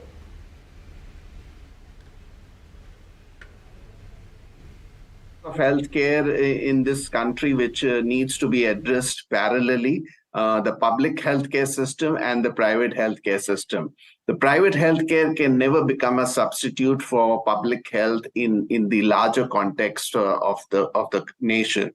And there we would have expected that there were significantly more allocations made for the purpose of the Ayushman Bharat scheme and the digital health mission. There was no specific mention to those.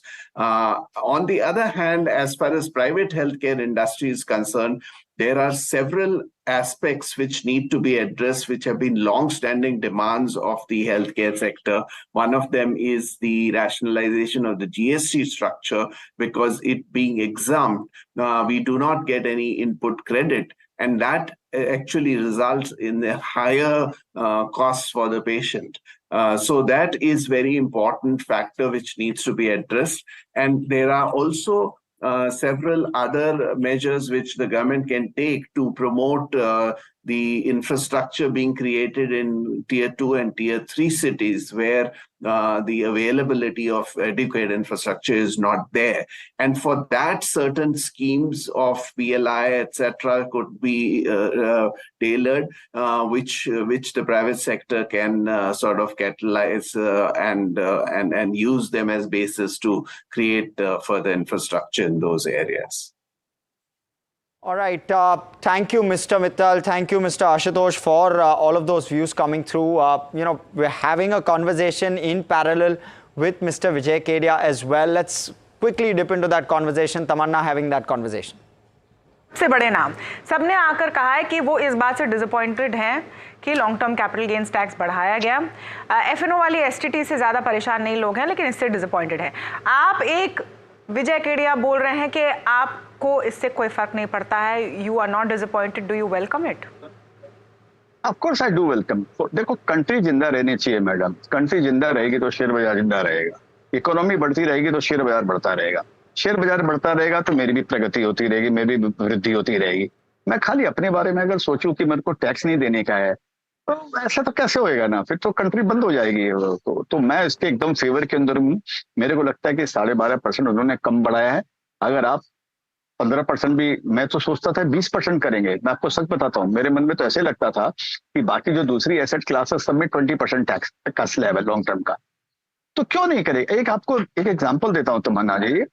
Canada के अंदर में कोई comparison नहीं है, Canada और हमारा कोई comparison नहीं है, लेकिन खाली जो लोग बोलते हैं ना, कई लोग बोलते हैं कि दुनिया में कहीं ऐसा नहीं है. कनाडा में 50% टैक्स है madam, long term capital gain tax 50% है. चलिए, अपना उनसे कोई कंपैरिजन नहीं है.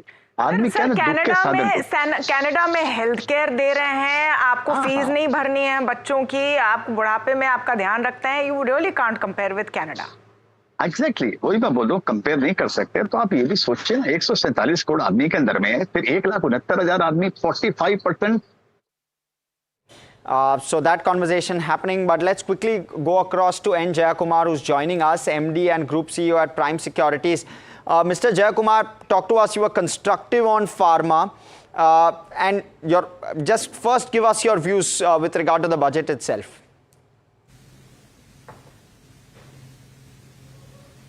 Any kind of disappointment about taxes, etc. is, I think, frankly, too small to even mention. The fact is, taxes have gone up a little bit, but those who are making the kind of money that they are making in the markets, if there is in some sense a redistribution of that wealth through the government, which means you pay higher taxes and the government then channelizes to a whole bunch of, whether it's social security, first-time employment program to generate employment in the country, addressing youths, I think it's an extremely noble way to do it. And I think the fact that it is finally tax on gains, let's not forget that is on higher income or on income that you generate that you're paying this tax. So I personally have absolutely no bones to pick on this. We can go down to the fine print to say that, whether, for instance, buyback is the same as dividends, etc. Those may be fine prints that we need to wait for before the end of the day to get clarity on. But the fact that tax rates have been moved up slightly, I absolutely have no issues on this. It's a different matter that nobody expected it. But it doesn't mean that everything that you expect must come through. And let's be very clear, the markets have been very kind to a lot of people and to all the people who've done their SIPs, etc. So they have to pay 2.5%, which is a 25% higher taxation on long term and 15 going to 20 in the short run. I do not believe, I repeat, I do not believe it's a problem. I think the distribution of that in the hands from the government to the hands of the necessary and the needy, to the needy is absolutely necessary, because really what we must see is a far more inclusive growth than just South Bombay, South Delhi, and a few pockets making money as a result of market movement. I think this has to be more inclusive growth, and I think the foundation stones have been laid for it, whether in terms of a slew of these programs for first-time employers, for promoting employment amongst youths. Ultimately, you don't want the demographic dividend or the demographic boon to become a demographic bane if you can't give employment where it is needed. And to generate employment and to foster that, if any schemes have come through and it means that certain rungs of the population have to pay, I am absolutely okay with it. Number one. Number two, I think there's substantial emphasis on infrastructure. There's substantial emphasis on public investments, and they're hoping that the public sector investments, they're hoping the private sector also, keeps pace. I, for one, believe that the collections through taxation would be far higher than what have been the estimates in the budget. So overall, I'm very happy with the budget, largely because nothing much has been tinkered. And you could argue that the taxation increase could have been avoided, but I think a signaling had to be given that for more inclusive growth, different sections of the society need to contribute. And from that signaling perspective, I believe there's nothing wrong with this, and too much airtime and TRP has been spent by channels on the fine tune, on the fine print about taxation aspects and what the base, etc. is. That's something that we can always figure out later. But the broad direction about what this government wants to do in the next 5 years has been well laid out, and I'm delighted for it. Right. We also have with us Motilal Oswal, MD and CEO Motilal Oswal Group, joining in. Hi, Mr. Oswal. This is Samina. Sorry to have kept you waiting, but it's just turning out to be a very busy afternoon. What have you made of the budget? Capital gains has been increased, but that translates into 35 basis points of gains, additional gains or earnings that an individual now needs to make to accommodate for that increase in capital gains. Are you impressed with the budget? The fiscal consolidation was better than expected. The budget did not tilt too much towards populism. And of course, it fixed the capital gain situation at a time when we're pretty much in a Goldilocks scenario.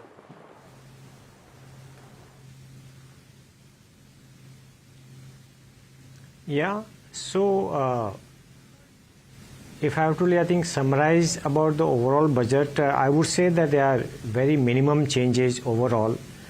And of course, I think there's a fiscal discipline. Absolutely, numbers are far better budgeted, which is good for the country. And overall, I don't see really, I think, many changes really, except few changes on the capital market side. So capital market gains, short term, long term, and STT. Of course, I would call it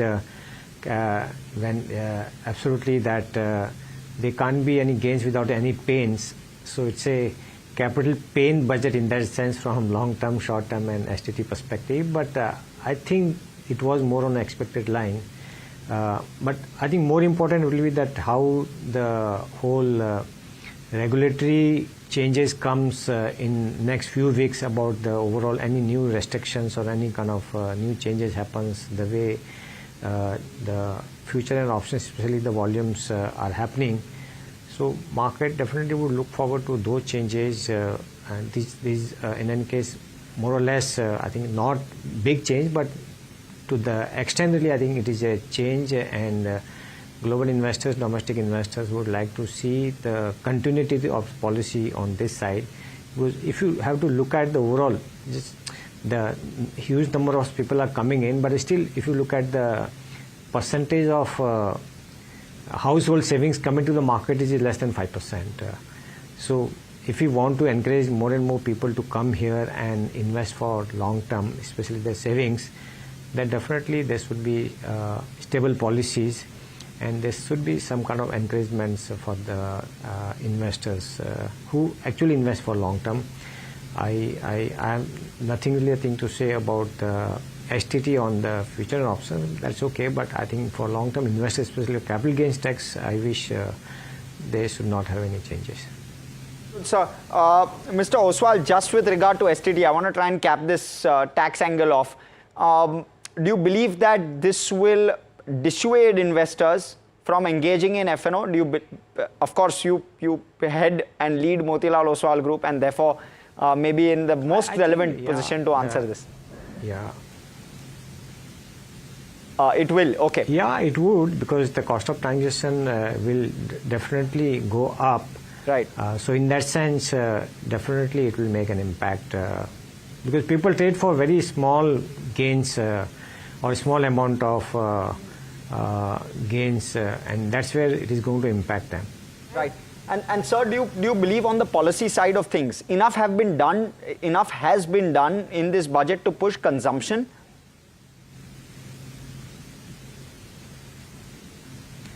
No, I think the way things are happening, if I have to look at medium to long term, budget actually is becoming more a non-event, except few cosmetics, which is the right thing to do, because it brings predictability to the whole kind of, I think, policy environment. So I think really we are on the right time. Mr. Jaikumar, I'll come to you now on what you made of the budget as a whole. While you did say that it's pretty much ticked all the boxes, from a portfolio standpoint, do you feel like it's back to business pretty much now, and the markets will have digested the change in capital gains, and of course the focus will be once again on earnings and fundamentals, and most importantly valuations, given how stretched we are right now? You know, my budget take usually is budgets are nothing but a speed breaker on a highway. On a highway, you don't expect speed breakers, but if you do get it, you need to take the bump and move forward. I think in every which way the direction is clear, direction has already been laid out. I don't believe the budget has to that extent delivered anything dramatically different. Tinkering around here or there, you know, making changes in customs duties, etc. That's something that they do every year, which is digested well before even the markets shut. Sometimes you wait till the end of the day to read the fine print. So from my perspective, nothing much has changed. If it's business, it's back to business as usual. We go back to trying to make investments, by reading balance sheets or understanding businesses. So the entire thing about, whether, for instance, the F&O trading will get impacted as a result of retail not participating, I certainly hope that that's what happens. People don't understand the risks associated with F&O. And to the extent they don't and they continue to participate, they've been losing money. Right. My own assessment is that anything that deters this. In fact, greater deterrence should have been put in place. And any F&O trading that needs to be done either needs to be done through professionally or through mutual funds who should be offering these schemes. So I don't, for one, have will lose my night's sleep on any of these. I think the right deterrents are in place, and more importantly, the direction that the government has laid out has not changed over the years and continues to be as robust, but it's far, far more inclusive than it's ever been, or at least the pronouncements are making it far more inclusive. We expressed similar sentiments when DBT, etc. came in, but the fact that direct benefit transfers have made the kind of difference through the JM, Trinity, etc., indicates clearly that this path with the government, giving to of going down the path of inclusivity, I think is a great step forward. And I, for one, welcome it. I mean, just look at the kind of social unrest in different parts of the world. I mean, clearly, you don't want disparity to widen to such extents that this becomes something that the Indian folks also get to see. So, given all that, I'm very happy with the budget, and I have, and I think we'll move on to business as usual and speak less about the budget starting tomorrow. Right. Jay, on that note, from the start of this year, it was all about Modi stocks, PSB. So, railway, fertilizer, defense, expectations of big bang announcements coming in the budget once again for them. And those stocks have ran up. They've doubled down in the last 6 to 8 months. From where we stand today, and because it's back to business, would you still, were you ever overweight on these sectors? And if you were, would you remain overweight? Could PSBs continue to gain only on back of fundamentals from here on? So I think the easy phase of the bull market is over. Now we need to go back to basics. We need to identify sectors that are materially benefiting. The fact that the overall market is a buy on dips still remains the thesis as we speak. The fact that the overall market still affords opportunities is true. But I think we need to be far more nimble in terms of the sectors we choose. And most importantly, it goes back to basics. So whether it's PSU stocks or non-PSU stocks, I think I don't want to talk stock specific, but sectorally, every sector affords opportunities that people should look at. So as I said, this is something I don't want to talk about, which is stocks. But am I bullish on the markets? Yes. And there are enough sectors and stocks that I kind of look forward to continuing to own over the next several years. All right. Also have Gautam Trivedi joining us, founder, managing partner, Nepean Capital. Gautam, first off, welcome. It's how do you assess the budget? Yeah, I actually like the budget, and frankly, the fact that it was not populist, strong emphasis on agricultural, rural, strong emphasis on infrastructure, urban housing, etc. So, frankly, I like the budget. Okay, and what changes in terms of thesis yesterday versus today and going forward for the next 2 years in your view? Yeah, so I think the short-term capital gains tax being increased to 20% was indeed a surprise. There was a lot of chatter in the market about long-term capital gains tax being increased from 12 months to 36. That thankfully has not happened. I think a 10 to 12.5% or a 2.5% increase really is not going to move the needle. But the fact that they've kept it at 12 months actually is very good. And as far as short-term capital gains tax is concerned, I'm actually not too disappointed with that either, because that, in a sense, will bring down, hopefully, the speculation. That alone, of course, may not necessarily bring down all of the speculation, but the fact is the SEBI will have to bring in some other curbs and make sure that people don't get hurt, because there are a whole bunch of new investors from tier 3, tier 4 towns who are new to the equity markets, have never seen a correction, and you don't want these people to have a disastrous experience in the equity markets. So, staying course with what the SEBI chief has said over the past few weeks, that the incremental money coming into the equity market should be focused on not speculation, but investment. And I think if the SEBI does a bunch of things to control and curb the speculation, will be actually a big longer-term positive for the equity markets. Gautam, what else do you make of the budget in this case in terms of impetus as far as consumption is concerned? We've been talking about weakness in rural demand. Do you think anything changes at this point in time? No, I think the government has stayed focused, and hats off to Prime Minister Modi for this, has stayed on course and focused on basically doing the basic things, which is housing, infrastructure rollout. Obviously, electrification is part of that infrastructure rollout, and job creation. So I think these are things which the government has been talking about and doing for the past 10 years, and they seem to be on that momentum.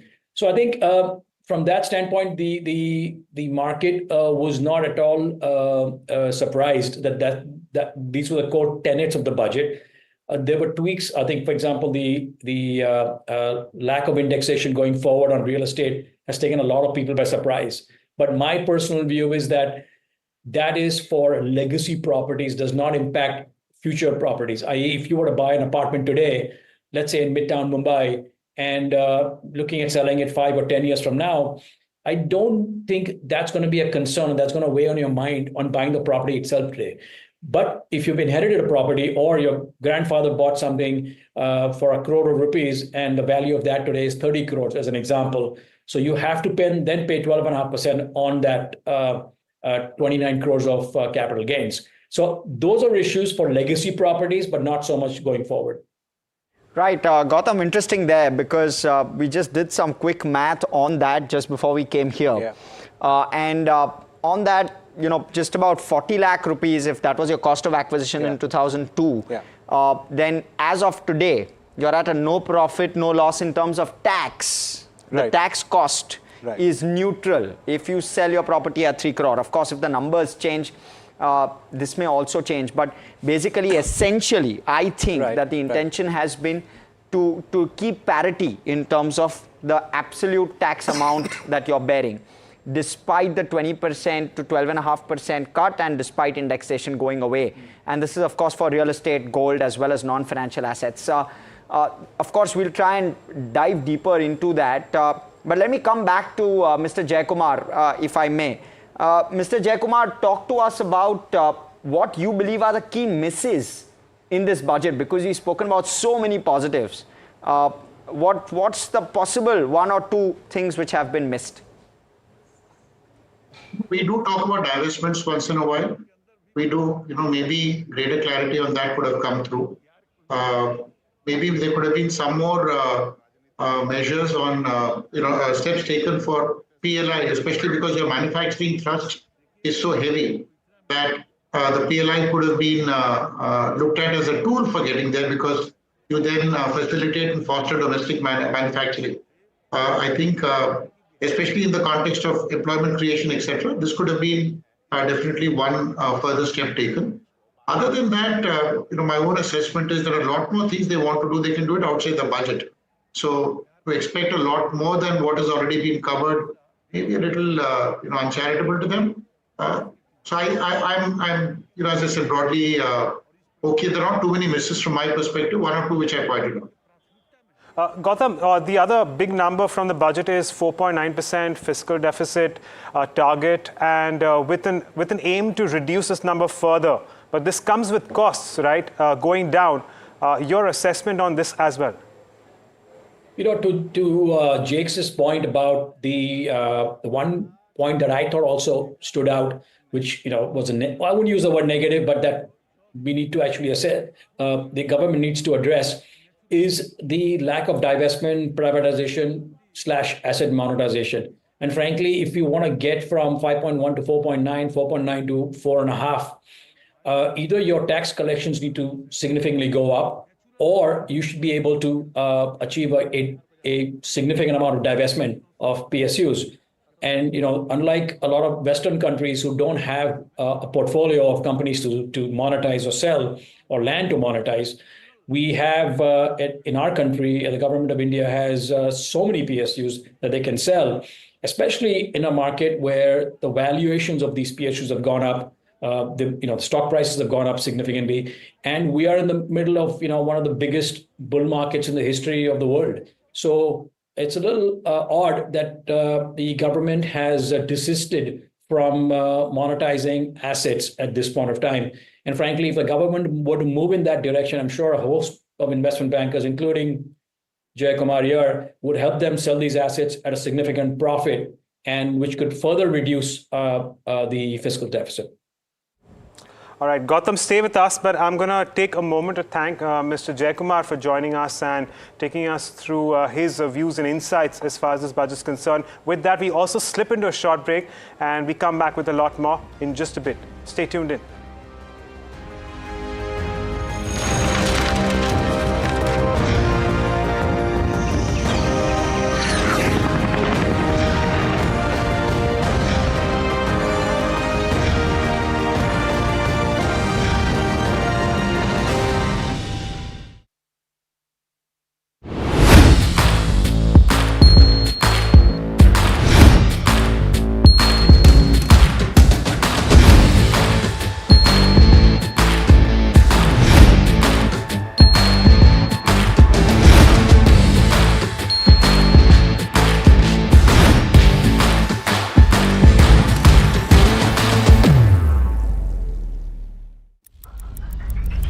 Headlines you start your day with. What matters worldwide is now in the palm of your hands. Get ready to seize the day and maximize your financial potential. Stay ahead of the curve with all you need to know on NDTV Profit.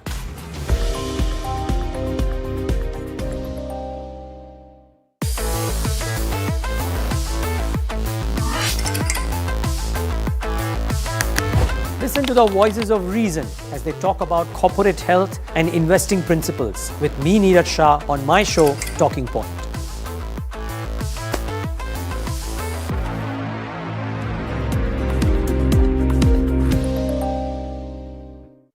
Stock selection isn't an easy task.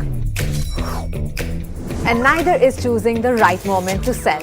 Whether it's a doubt about a short-term trade or a long-term investment, all you have to do is ask Profit.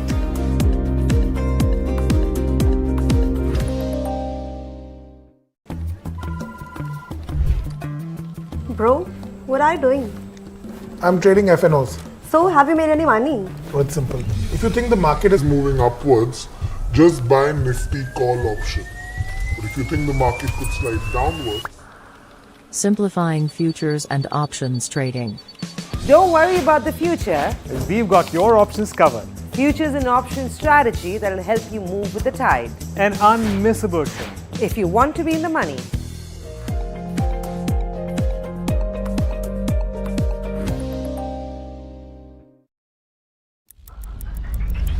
Headlines you start your day with. What matters worldwide is now in the palm of your hands. Get ready to seize the day and maximize your financial potential. Stay ahead of the curve with all you need to know on NDTV Profit.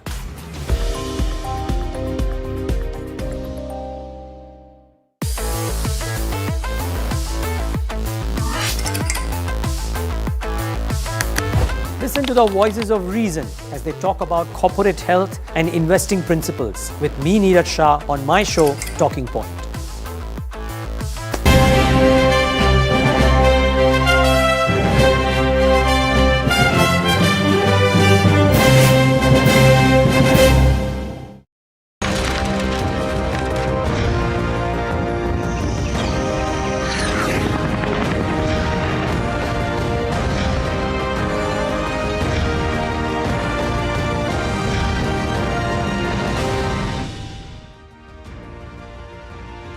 Welcome back. This, of course, is the special budget coverage we are getting you. Now, you've seen the Nifty. Of course, we saw a bit of a fall, but we've seen a full recovery now. So we're pretty much flat on the Nifty 50. We've in fact gone a bit into the green before just about coming back in the red. But of course, we have Gautam with us. But let me also welcome on board K.K. Mistry, chairperson and chairman rather, HDFC Life. So, Mr. Mistry, give us your first take with regard to the budget, please. Well, in my view, the budget is very progressive when you look at it from a long-term point of view. There are many, many positive features of the budget, which I'll highlight. I think the one reason why the market reacted negatively initially was the capital gains tax increase. But I think that is something which the market will pull aside, and I think in the course of time, things will bounce back. Now, what are the positives of the budget? I think at the very beginning, I'd said that there would be 6 pillars around which the budget would revolve. The first will be growth, and we have seen enough enough items or enough indications in the budget that the growth momentum will continue. Whether it's in terms of infra spending at 11 lakh odd crores, 3.4% of GDP, and so many other measures which have been announced. Second, I had said in the beginning was employment generation and skilling. And I think that there has been so much of focus in the budget on employment generation and skilling. And in a country like India, where we have a young population, this is, to my mind, an extremely critical and an extremely important thing that needs to be done. There are many measures announced. There are incentives given to sectors which are job machines, which create jobs like infrastructure, housing. There are so many things which have been announced for the housing sector. You have 3 crore new houses under the PMA scheme. You have the CLSS scheme, which has been broadly talked about, and I'm sure the details will be in public domain in the not too distant future. And there are many other steps for the housing sector. Encouragement to the states to reduce the stamp duty rate. Then there is enough for consumption, to encourage consumption. There's more money kept in the hands of people. Standard deduction, for example, has been increased, and various other measures have been announced to put money in the hands of people. This will lead to more consumption. Consumption will lead to more demand, and demand will lead to manufacturers and service providers increasing their capacity and therefore being able to provide more, which in turn will create enough jobs on its own. Then there are incentives for the rural economy, agriculture, a number of measures to improve productivity in agriculture. Then there are measures for the manufacturing sector. And last but not the least, I think extremely important is fiscal discipline. And we've seen that there has been a consistent decrease in the fiscal deficit every time we look at a budget. This time the fiscal deficit is kept at 4.9% against the 5.1% which was mentioned in the interim budget, and for next year the target is brought down to 4.5%. So I think these are all extremely positive measures when you look at it from a medium to long-term perspective. Okay, KK Mistry with us. Sir, stay on with us. I just want to get a quick word from Mr. Anish Shah as well, FICCI President, who now joins us. Mr. Anand Goenka also with us. So we are getting a great panel of corporate voices on right now, even as we speak. Welcome, gentlemen, to NDTV Profit. So good to hear from you on what is a big, big day. Mr. Anish Shah, let me begin with you. A lot of push on employment generation, and some of it now becomes the responsibility of the private sector to take forward as well. I want to get your first take on that. The internship scheme, the incentives for hiring new employees. How do you look at all of that? These are all steps in the right direction because the budget really focuses on short-term and long-term growth for the economy. The short-term comes in through various measures around consumption. The reduction in taxes at the income tax level is a positive in that aspect. And long-term through skilling, through infrastructure spend, capex spend. And it is right that the private sector has to now step up and partner with the government to drive this growth. This is also on the lines of the Viksit Bharat agenda that the government has laid out. And that is a very positive one because it really talks about Make in India and India being the manufacturing hub for the world. And these are all steps that are headed in that direction. And it is the government and private sector that has to partner, work closely together to make this happen. I'll take a quick view from Anand Goenka as well. On the budget, what would you say, Mr. Goenka, was one positive surprise and one negative one? I'd say one positive surprise was certainly the focus on skilling and job creation. That has been the need, and I think the fact that there's been so much of impetus and focus on that, that's extremely positive.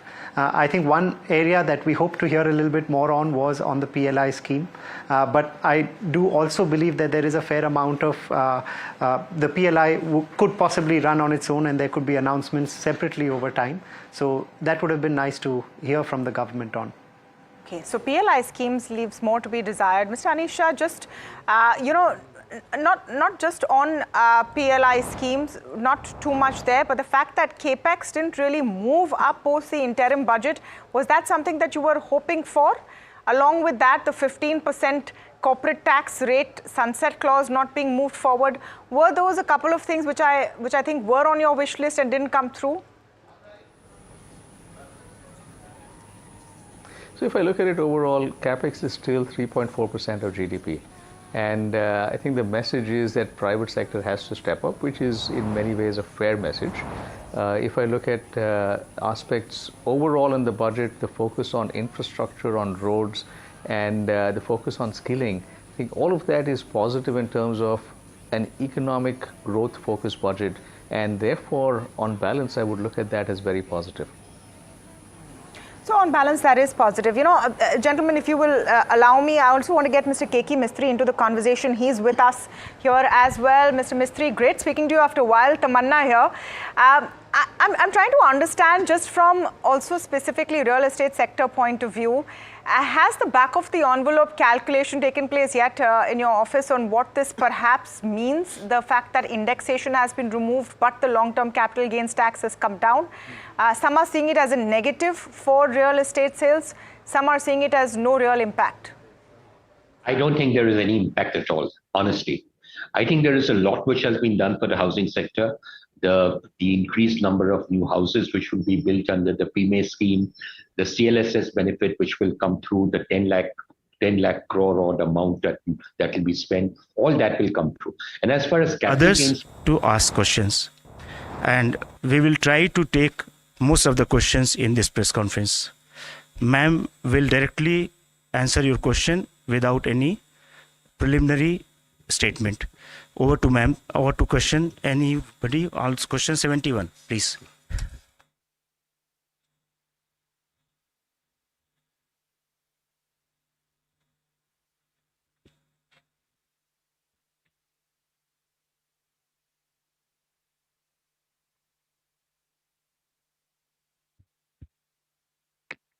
Ma'am Tarun from Zee business. Ma'am आपने आज के budget में short term capital gain और long term capital gain दोनों के rates को बढ़ाया है और रियल एस्टेट में आपने इंडेक्सेशन के बेनिफिट को ख़त्म किया है।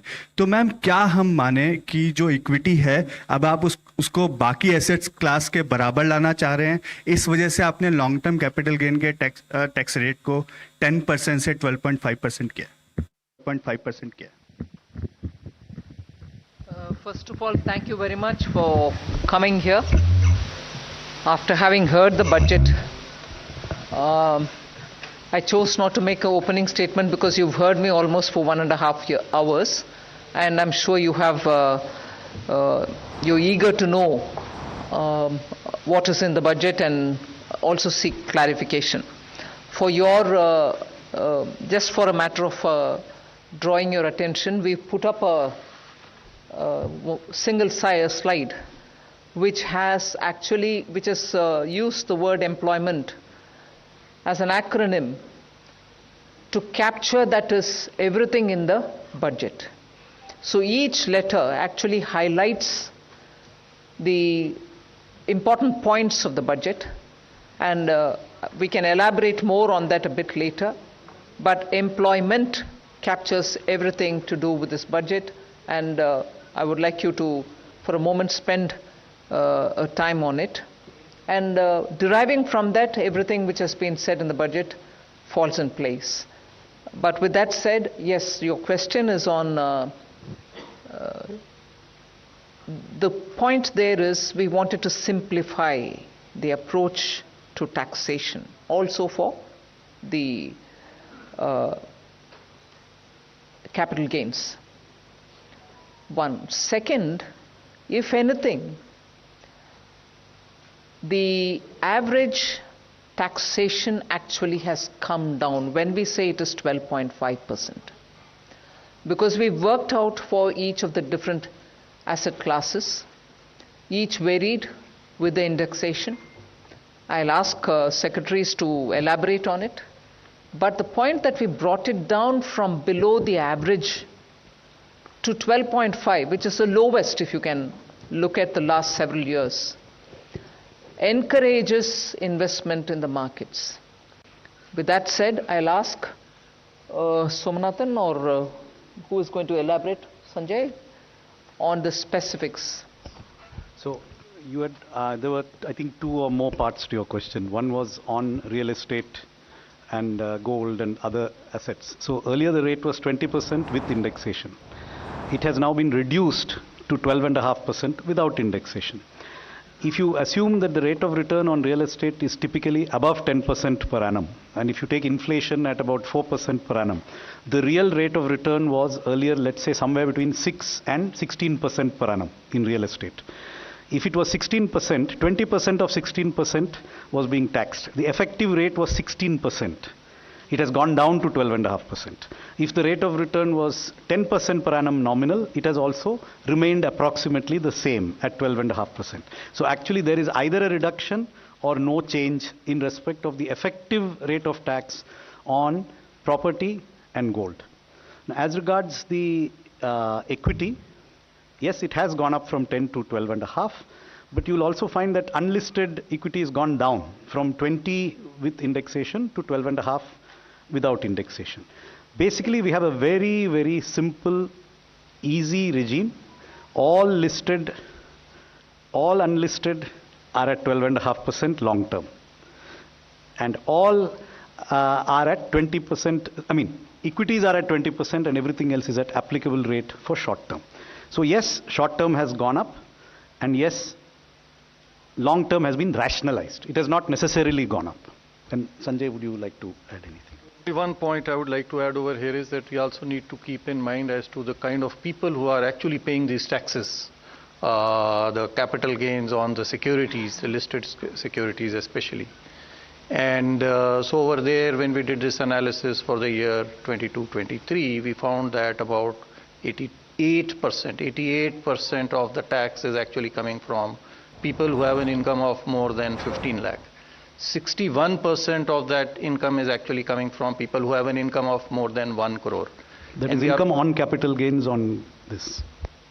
And we are all aware that otherwise, the standard rate is, about 30%.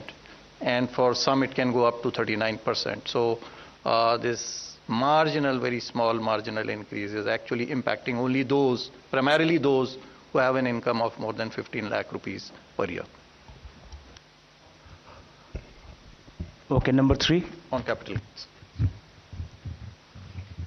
Ma'am, Timsi Jaipuria from CNBC TV 18.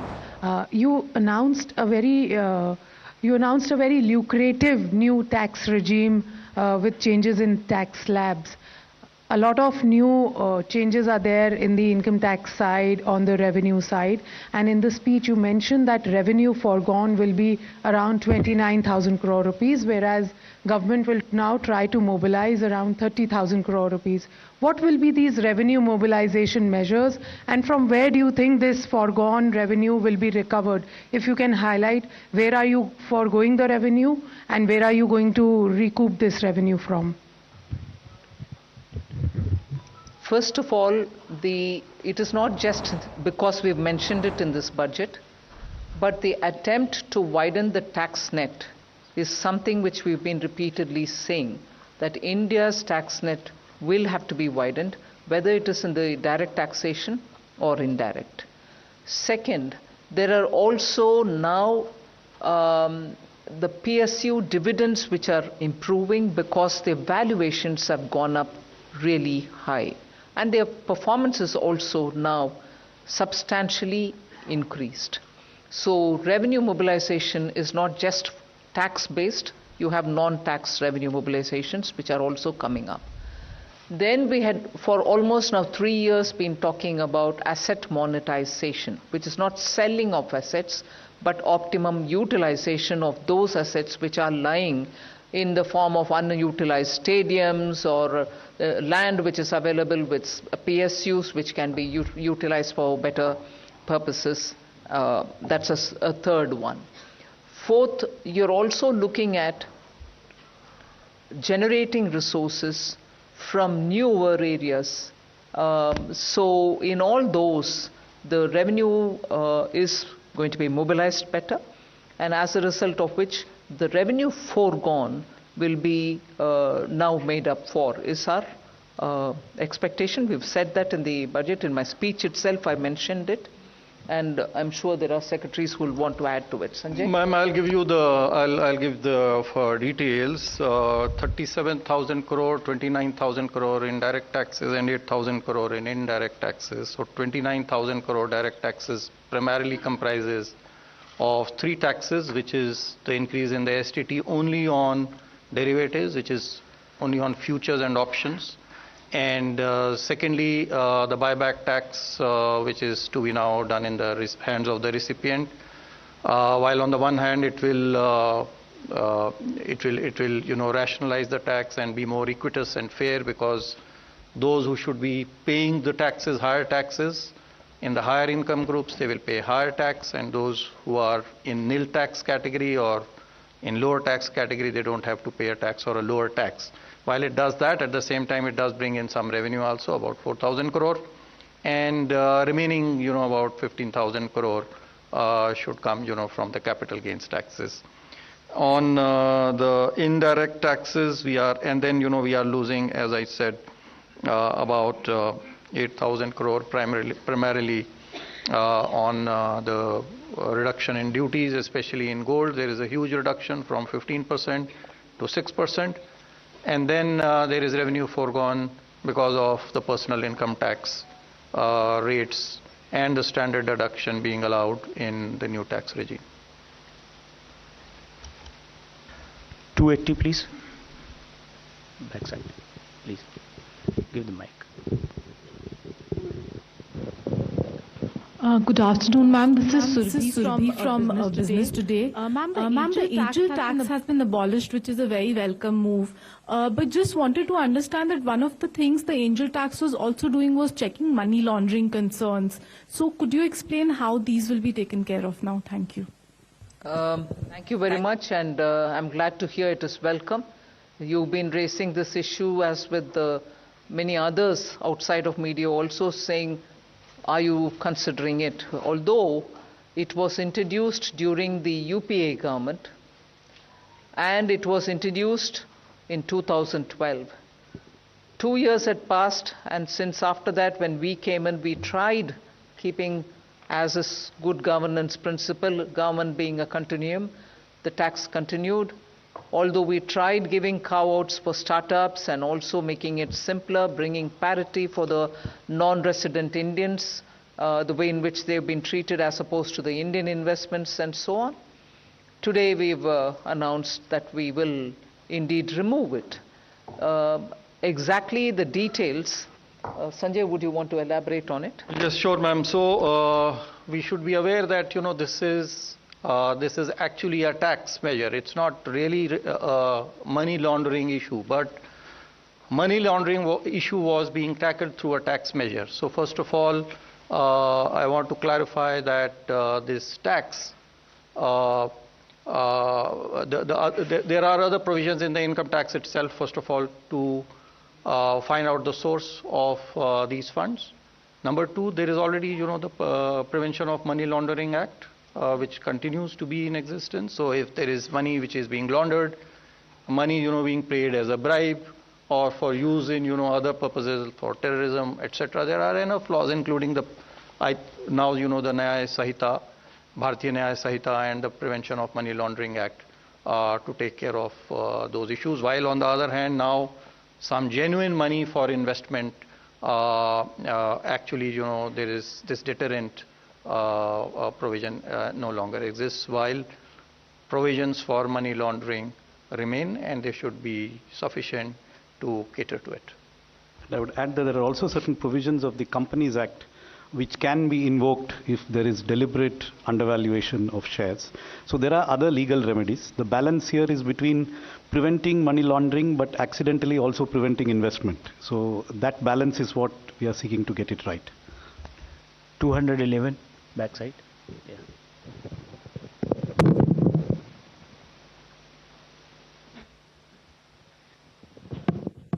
Hello, ma'am. Prakash Predashi from ET Now. My question is, will the increased STT be applicable from April 1 or prospective? And if from April 1, will there be retrospective tax calculation for the increased amount? It's not retrospective. It is with effect from 1st of October 2024. So we are giving sufficient time for the exchanges and the people, who collect this tax to put their systems in place to be able to collect it. It's not retrospective, it is prospective. 13, 11, 11. 11. Ma'am, Karishma here from Business Today. Ma'am, congratulations to you and everybody. Ma'am, my question is on this special assistance to Andhra Pradesh and Bihar. 15,000 crore is the number that you've given for Andhra Pradesh for this financial year. Is there further assistance that you are looking at, or is it going to be need-based in terms of the amount? I've already mentioned in the budget speech that 15,000 crore is coming through the multilateral development assistance, which we borrow from the multilateral banks, whether it is World Bank or ADB or AIB, whatever. And I've also ended that paragraph by saying further assistance will also be extended. There is no definitive amount? No. 152. Ma'am Alok Priyadarshi from CNBC आवाज में ma'am सवाल यही है कि जिस तरह से आप लोग न्यू टैक्स रिजीम को प्रमोट कर रहे हैं, इस बार भी आप लोगों ने स्लैब में चेंज किया, स्टैंडर्ड डिडक्शन बढ़ाया, तो ये मान के चलें कि न्यू टैक्स रिजीम के जरिए आप मिडिल क्लास को राहत देने की कोशिश की है इस बार। ओल्ड टैक्स रिजीम को लेकर क्या कोई सनसेट क्लॉज है? क्योंकि आपने कहा है कि जो इनकम टैक्स एक्ट है उसका हम लोग कंप्रिहेंसिव रिव्यू करेंगे, तो रिव्यू में क्या ये मान के चले कोई सनसेट टाइम आएगा ओल्ड टैक्स रिजीम को लेकर? अभी मैं बोल नहीं सकती हूँ। जरूर हमारी इरादा ये है कि सिंपलर टैक्सेशन रजीम होना चाहिए, और सिंपल टैक्स रजीम की ओर अगर हम जा रहे हैं ये रिव्यू के द्वारा, वो ही हमारी मकसद होगा कि सिंपल कर दो। ओल्ड टैक्स रजीम को सिंपल करने के रास्ते पर ही ये नया टैक्स रजीम आया है। सनसेट होगा कि नहीं होगा वो अभी मैं बोल नहीं सकती हूँ, वो रिव्यू करने के बाद ही हम एक डिसीजन लेंगे। और ये एक आंकड़ा मैं आपको दे दूं कि इस बार पिछली बार जो हमने परिवर्तन किए थे नई टैक्स प्रणाली में, तो 70% लोग अभी तक जो 4 करोड़ के लगभग हमारे पास में रिटर्न प्राप्त हुए हैं पिछले वर्ष के, 70% ने इसको प्रेफर किया है बनिस्बत की पुरानी प्रणाली को। तो बड़ी तेज़ी से लोग नई प्रणाली की ओर आकर्षित हो रहे हैं और हमारा यही प्रयास रहेगा। Yes. Ongoing filing. Not yet. I mean, more returns are coming in. Yes. 271. Hi, ma'am. This is Sumit Chaturvedi, ET Now.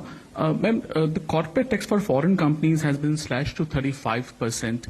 I want to understand the broad intent of this intention behind this decision, and what kind of benefits to economy increase in investment you are expecting. You've, in your own question, answered it. We want more investment to come into this country. So that is why it has been brought down.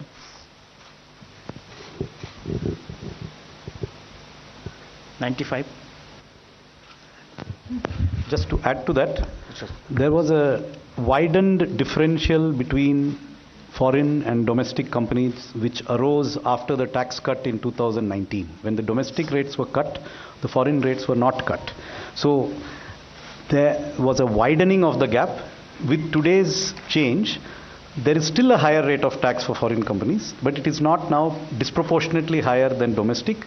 And therefore, this is something where, according to the feedback received from industry, we expect more foreign companies to invest now that this regime is adjusted in this manner. Good evening, ma'am. This is Pal Singh from Outlook Business. So you have earmarked a significant allocation towards rural infrastructure today. So how much of a boost to consumption and overall demand are we expecting here from this allocation? So it is difficult to quantify what would be the accretion to demand coming from. I mean, the obvious increase is whatever we have increased. But yes, would there be a multiplier? Probably yes. I think with the Awas Yojana Gramin and the Gram Sadak Yojana, these two do have a lot of multiplier effects as well. Traditionally, for capital expenditure, the multiplier has been calculated at somewhere around 2.5 to 3. In the Awas Yojana, it may be a little lower, but yes, there would be a substantial multiplier. I don't have a precise calculation. But other than the Awas Yojana and Sadak Yojana, Gram Sadak Yojana, there's a major push towards the corridors. For instance, I mentioned in the context of Bihar, I mentioned in the context of Andhra, 2 corridors which are moving, one from Visakhapatnam to Chennai, the other moving from Hyderabad to Bangalore, Buxar, Purnia, and so on, and building of the Gaya node in the Amritsar to Kolkata are all towards building infrastructure in the rural areas in order that we attract more investment and enable transit of goods in those huge corridors. All these are essentially going to the rural areas in a big way. And therefore, it is not just through PM Awas Yojana and Sadak Yojana, but major investments in strengthening the corridors, building nodes, and therefore also in improving the rural infrastructure is happening. 11. Ma'am, I'm Maria Shakir from NDTV and NDTV Profit. Congratulations for creating history today by becoming the only finance minister for having presented 7 consecutive budgets. Ma'am, my question to you is about the first-timer scheme, because as you said, that employment perhaps sums up the essence of this budget. Would there be more blueprint coming out as to how this first-timers scheme will be playing out, and what will be the role of private sector?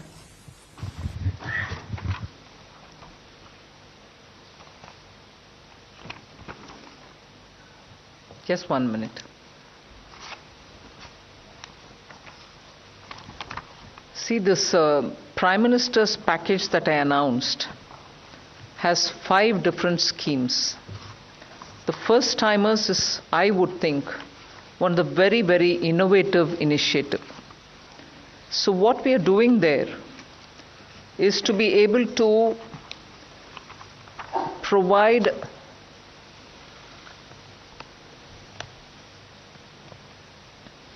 first timers 1 whole month's salary as subsidy. And this will be put into their account as direct benefit transfer, but possibly in tranches. When an employer picks up a first timer, and this is through the EPFO that you get to know that they have paid their provident fund amounts, and therefore the first timer indicator that we are talking about will be established. So they can't just say one of the existing employee is a first timer and claim it. There are enough checks and balances in the system to make sure that indeed the first timer is coming in. And then the first timers will be put through that learning curve, and this will help them to acquire skills so that they become fully productive.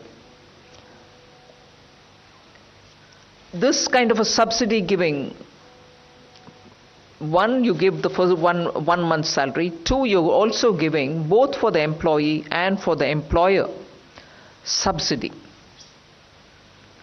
So the applicable person for whom it is being given may even draw a wage up to 1 lakh rupees. But to the extent of 15,000 is what you're giving as a subsidy.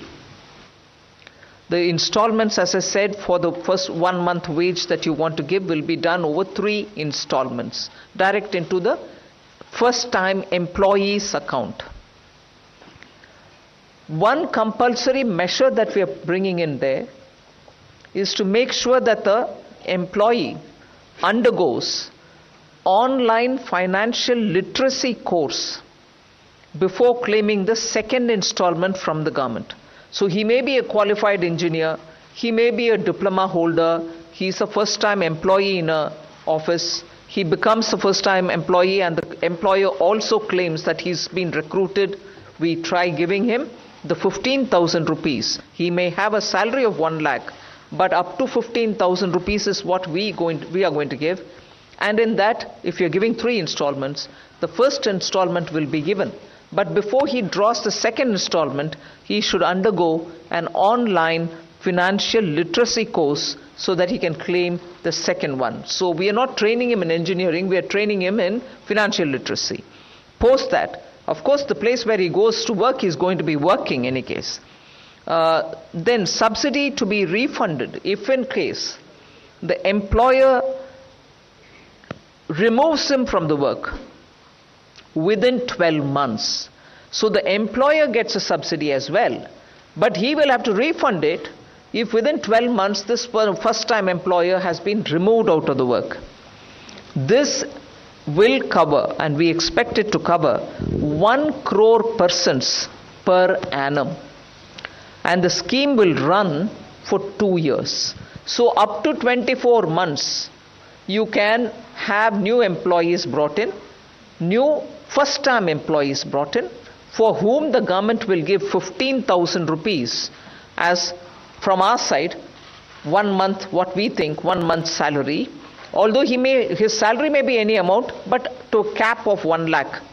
And then he undergoes some financial literacy course, post which the second installment and the third installments can be withdrawn, put into his account. But most important is, if the employer removes him within 12 months, the employer will have to refund the subsidy given to the employer. So that's how that scheme works.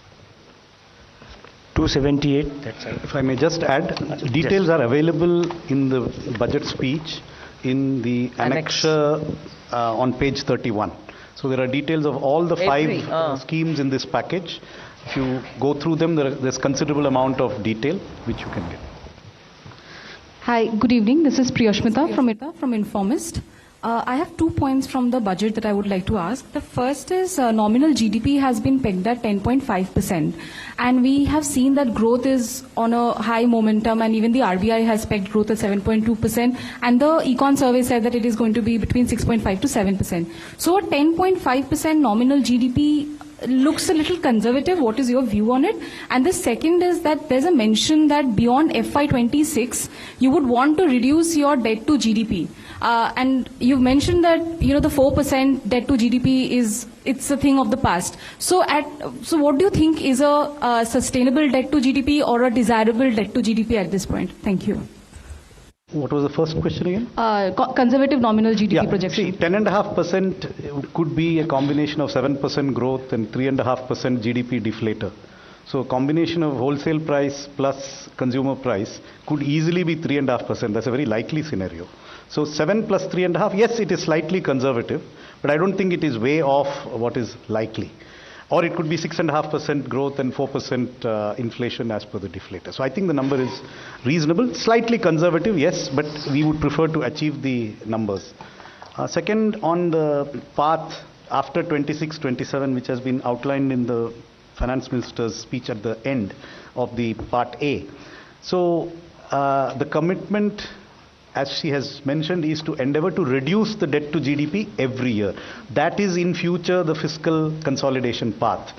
What is the percentage that would result in that fiscal consolidation is not something that we are disclosing here today or can disclose today. It will depend on circumstances. But there is a commitment to lower the debt to GDP ratio. So if every year it has to be reduced, there will necessarily have to be a particular level of deficit which we cannot exceed. And that will depend on prevailing growth rates, interest rates, and the other parameters which go into the calculation of the debt dynamics. But I can tell you that it is most likely to be a figure not above 4.5%. 249. मैं सुनील सौरभ बोल रहा हूँ। मैं आप पहले तो आपको काफ़ी बधाई दे दूँ कि बहुत अच्छा बजट आपने पेश की है। दूसरा मुझे ये जानना है कि रेलवे के लिए क्या कुछ खास रहा बजट में? Which organization you are from? कौन सा पत्रिका से? पेपर में हूँ, लोक भारती पेपर है। सॉरी? लोक भारती। लोक भारती। जी हाँ।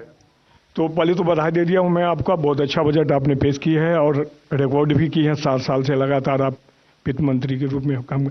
मेरा कहना है कि रेलवे के लिए क्या कुछ खास हुआ है, क्योंकि कोई जानकारी हम लोग को अभी तक नहीं मिली कि रेलवे के लिए क्या गया है।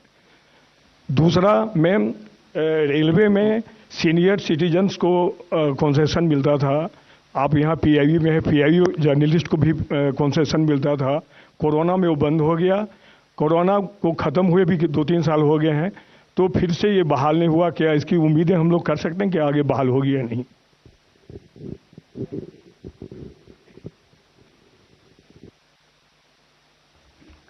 रेलवे का जो एक्सपेंडिचर बजट है next year, it's 2,55,393 crores, which is the highest ever, and a very substantial increase in recent years. So that is a very large amount of investment in the railway. So I think there is a very adequate provision.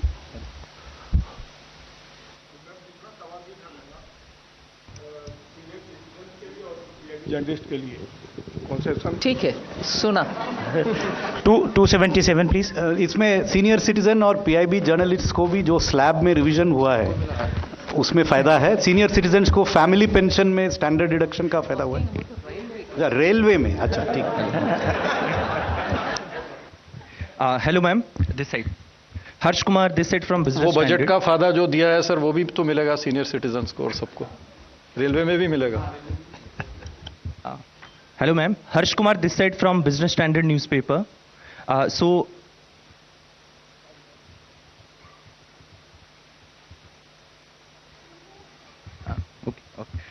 ma'am, during your speech you mentioned about the FDI liberalization. Can you give a bit detail about it? We are trying to, since 2014, bring in ease of doing business in India, and in every sector where there was only 26% allowed for FTA, we raised it to 49, and then where it is possible we've raised it to 74, and so on. So there's been a consistent, continuing effort to relax our policy towards FTA. First it went sector by sector, then there was this approach taken so that most of which can go through the automatic route. So in that process, further simplification if necessary, we are willing to do, is what is conveyed. Also ma'am, you have like increased the Mudra loan limit to 20 lakhs, like that cap. So can we expect the increase in Shishu, Tarun, like their types increase? So how much it will be? Can you give detail on that? We've said this only today. See how this works. Okay, thank you. I request you to please one question each person. 123 please. Here.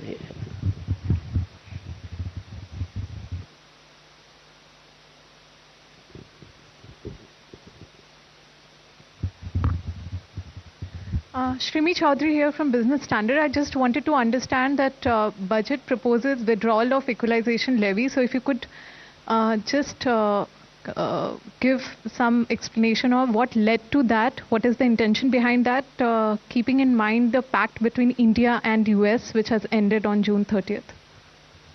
No, as the Pillar 1, Pillar 2 negotiations have been going on since 22. And since then, one of the things which was becoming more than obvious was, if at all we are going through this Pillar 1 and Pillar 2, which we intend to, the negotiations and the OECD, backed by the US administration, have all been pushing for this. We wanted a fair solution, so negotiations have been going on. But the point of contention from then has always been, should we collect an equalization levy then, if at all we are getting into this global understanding through the Pillar 1 and Pillar 2. In any case, for India, equalization levy also meant for those who are living abroad that you were holding it, but eventually they're going to only adjust it somewhere. So in the interest of moving towards Pillar 1 and Pillar 2 solution, which the negotiations are still going on one aspect of it, on the other, in all probability, we are close to a conclusion. It was necessary for us, through the Parliament, to take steps to ensure that we are entering into that scheme of things without this equalization levy hanging on us, because this was important for us, but if it is a global system, this cannot continue. And therefore, with a positive approach towards the Pillar 1 and Pillar 2, we've moved forward to inform the Parliament that we would like to close this. 270. I may clarify that it is only the 2% levy which has been withdrawn. The 6% levy which was earlier imposed, that continues. What will happen to the tax collected so far from all these companies under this 2% That has already been collected. We'll see. I mean, it is only this withdrawal is only prospective. Ruchika from Business Standard this side. Ma'am, the miscellaneous capital receipts have seen an increase in this budget to almost 50,000 crore. Is there the miscellaneous capital receipts? Okay. Can you share the government's game plan as to how will we achieve this increase?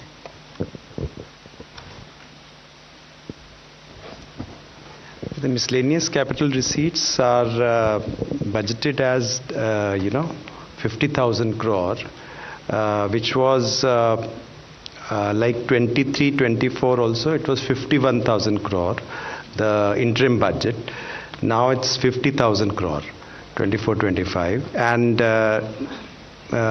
this combines with all kinds of receipts which are otherwise disinvestment receipts, asset monetization receipts, and other kinds, which will be clubbed with that. So this budgeted figure is 50,000 crore.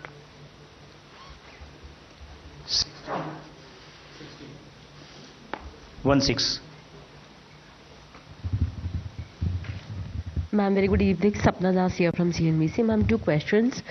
On the incentive-like employment scheme that you have announced, 2 lakh odd crore is your overall fiscal envelope over the duration of the scheme. Could you give us a sense as to, we are already almost halfway through the current financial year by the time you pass the budget. So practically around 7 months will remain for the financial year. But any kind of an allocation that you have done for this scheme for this year, ma'am? One is that. And ma'am, just a corollary also on the miscellaneous receipts question, though not very much part of this budget, but nevertheless, ma'am, government had a very, kind of a bold privatization program. Do we understand that this is now being calibrated? That's it, ma'am. Thank you. First question. Yes. As you rightly observed, there are only this is not a full financial year. The schemes have just been announced. They will now go through a process of quick design, appraisal, and approval. However, budget provisions have been made for these schemes, partly in the Ministry of Labour and Employment and partly in the Ministry of Corporate Affairs for the internship scheme. So from memory, I can be corrected. I think it's 2,000 crores has been provided for the internships in the Ministry of Corporate Affairs, and about 5,000 crores has been provided in the current year in the Ministry of Labour and Employment. But we stand committed to funding them fully to the extent that may actually be required. These are just very rough estimates based on how much time it might take to kick off. On the miscellaneous capital receipts? Well, I think in the interim budget, FM had announced, we are going for a holistic strategy for management of equity in PSUs. And I think which includes, value creation and also, using the performance, the capex, the dividends and consistent dividend policy and the capital management all together, and also the calibrated disinvestment strategy, which also includes listing and market dilution, but all together in a holistic way so that value maximization is there. I think the same strategy is going to continue. 122.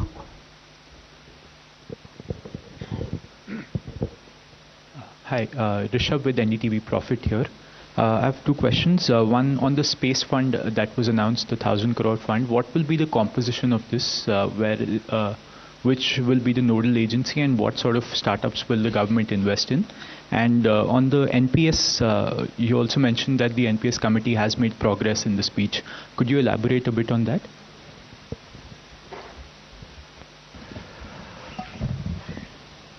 So we have seen that there's a lot of interest of the private sector on participating in the space program. Hitherto, the participation used to be on being a supplier to the space program, but now development of the satellite, mounting experiments there, they're getting into that space. And if you recall, even FDI was opened up in that sector. This is an attempt that Indian entrepreneurs, Indian startup who want to risk capital to get into that area, that should be facilitated. We believe that the amount is 1,000 crore, but that can have a very large multiplier effect, and that's what the scheme announces.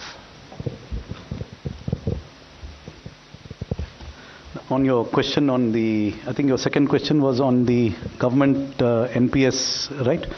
So, as you know, there is a committee which is looking into it. The committee has done a lot of detailed calculations of the fiscal implications of different ways of addressing what are the expressed sort of priorities of the employees. We have been in dialogue with state governments. We have had discussions with each and every state government. We have met the staff side of the government has a staff consultative machinery, a formal machinery.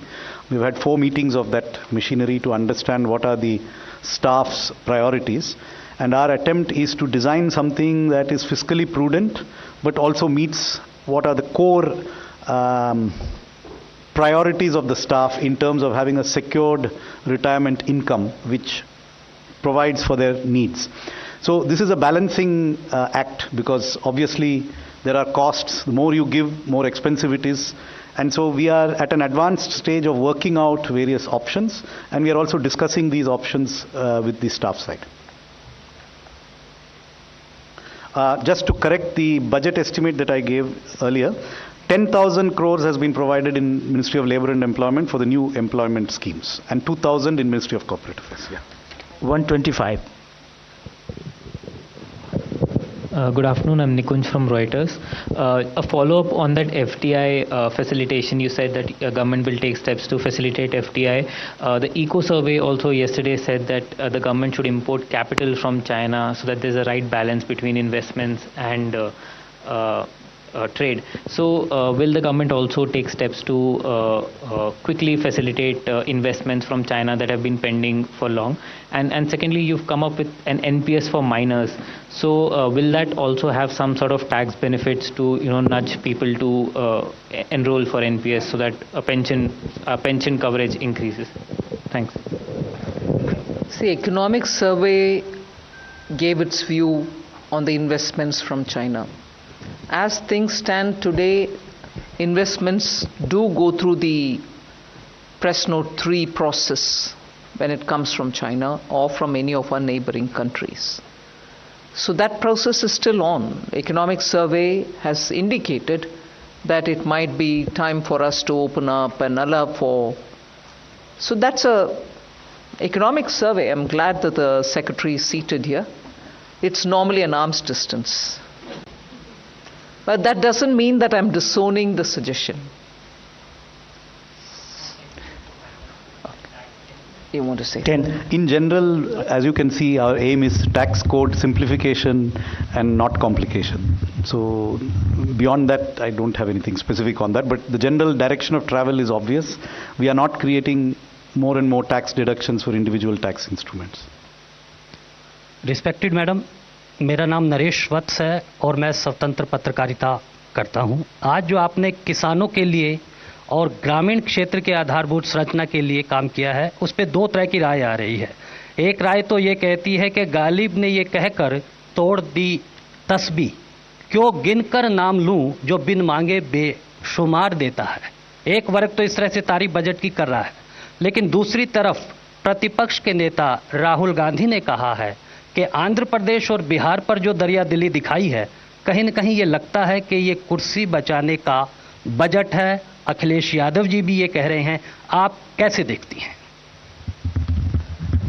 Jin INDI alliance का members साथ होकर के भी 230 पार नहीं किया, और जहां BJP अकेला 240 तक पहुंचे और प्री इलेक्शन अलायंस के साथ आज सरकार तीसरी बार बनाए, प्रधानमंत्री जी का तीसरी बार स्वतंत्र भारत के चरित्र में पिछले 60 साल में जो नहीं हुआ अभी हुआ है।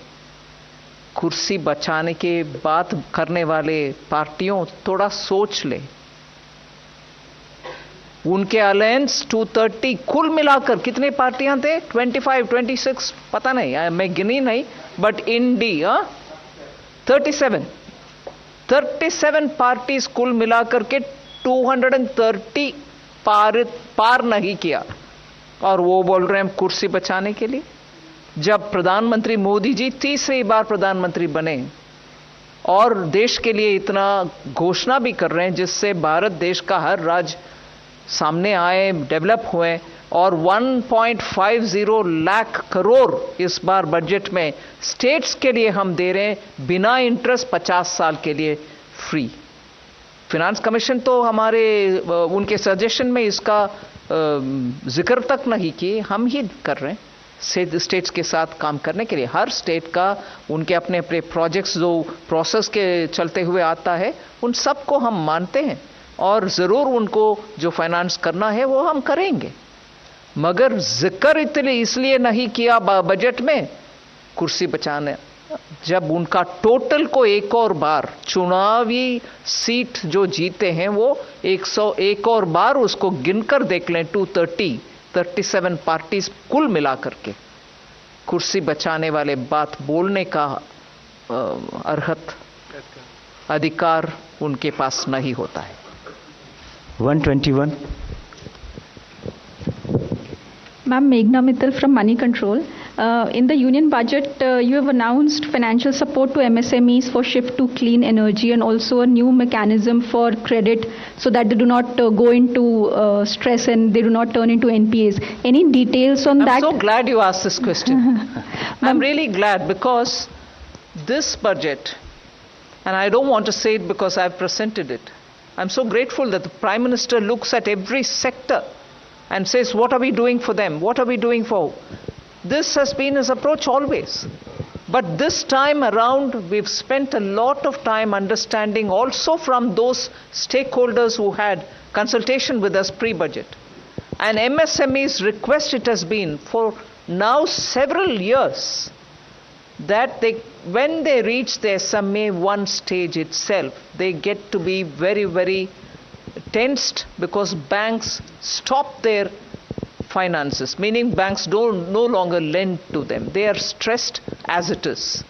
And if they are stressed as it is, and if there is this threat that the bank will not further give them working capital, sooner, by the 90th day, they become NPAs. In order to give them a good workable solution, and I'm indeed grateful to this entire team of secretaries here, they've spent a lot of time also talking with RBI to see how best we can address this issue. And RBI has also a very well established framework which we are quite respectful of, where banks are clearly given a bit of a margin to handle MSMEs at the SMA stage 1 itself without pushing them to become SMA 2 stage and then at the 90th day announce them as non-performing assets.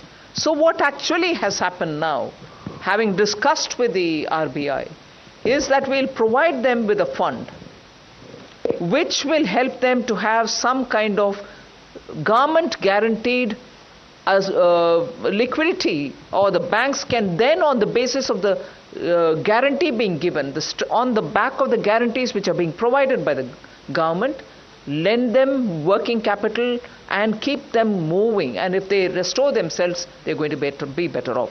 So on this principle, I'll certainly ask you or Vivek to speak and explain it to you all.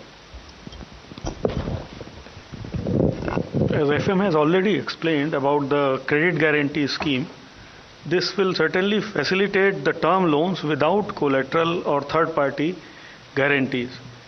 Then new assessment model for MSME credits, which will be based on their digital footprints and the kind of payments they are making, such as their PF contributions, salary payment, and other transactional data. This will help the banks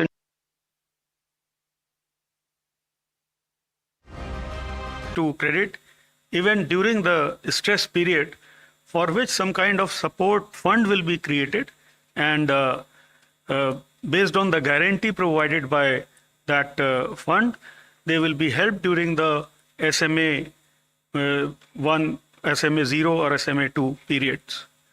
Then Mudra loans limit has been increased from 10 lakh to 20 lakh.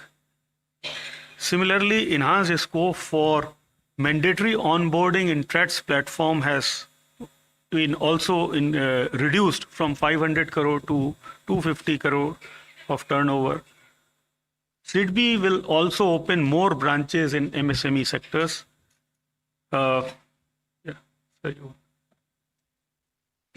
In short, what it does is for the MSMEs, through this one budget, we've announced 8 different steps, each one of them addressing this particular problems with MSMEs face, and for which the MSMEs during the stakeholder consultation wanted us to give them some solutions. So specifically 8 of them have been designed to address that. I would just like to supplement 2 of the points. One is the credit guarantee scheme in the manufacturing sector of up to 100 crores for the acquisition of capital equipment, machinery, etc. So this is an idea which came from the MSMEs, as the Honorable Minister said, stating that typically MSME credit is for working capital, but they sometimes have needs to invest, and it could even be a new MSME enterprise which needs to invest in equipment. So the proposal in this scheme, which has also been discussed by a working group chaired by the Chief Economic Advisor with the Reserve Bank, with the credit guarantee institutions, is a self-financing mechanism. An MSME which wants to avail of a credit guarantee for this term loan will have to pay an initial upfront guarantee fee, followed by an annual top-up fee which will be based on the reducing balance of the loan. So there is no subsidy from the government which is envisaged in this scheme, unlike the CGTMSE, which is a working capital loan scheme where the government actually provides the corpus. In this case, the corpus itself will be self-financing, coming from pooling of MSMEs' upfront fees.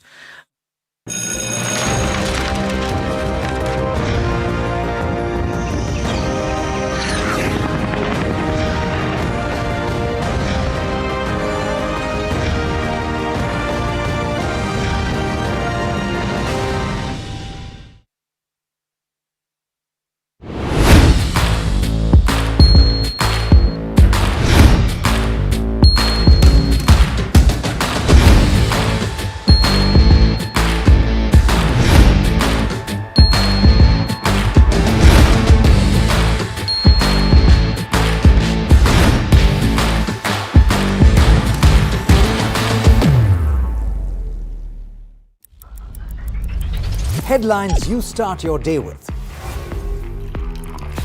What matters worldwide is now in the palm of your hands. Get ready to seize the day and maximize your financial potential. Stay ahead of the curve with all you need to know on NDTV Profit.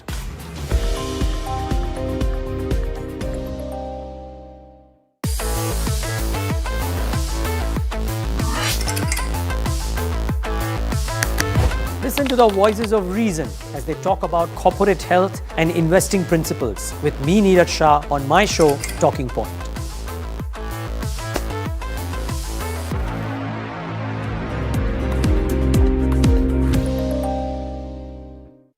Stock selection isn't an easy task. And neither is choosing the right moment to sell. Whether it's a doubt about a short-term trade or a long-term investment, all you have to do is ask Profit.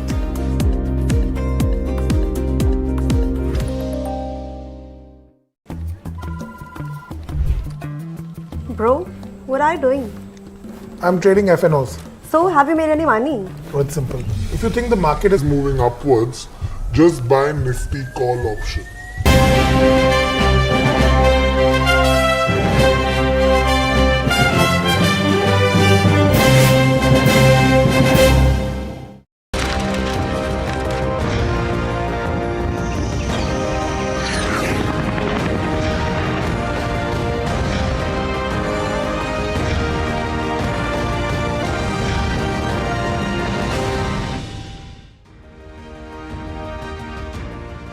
Welcome, and you're watching a budget special coverage on NDTV Profit. You might miss Alex because it's the editor's cut, but I'm fronting it, and with me and 4 of my colleagues, we are going to try and tell you what the editor's take on this budget is. This is the top editorial team of NDTV Profit. With me, to my left, Sajid Mangat, to my right, Tamanna, Samina, and Muralidhar Swaminathan. Okay guys, let's try and set the basics of what stood out in this budget. Murli, you've had the most time off air, so let me start off with you. Okay. What did you make?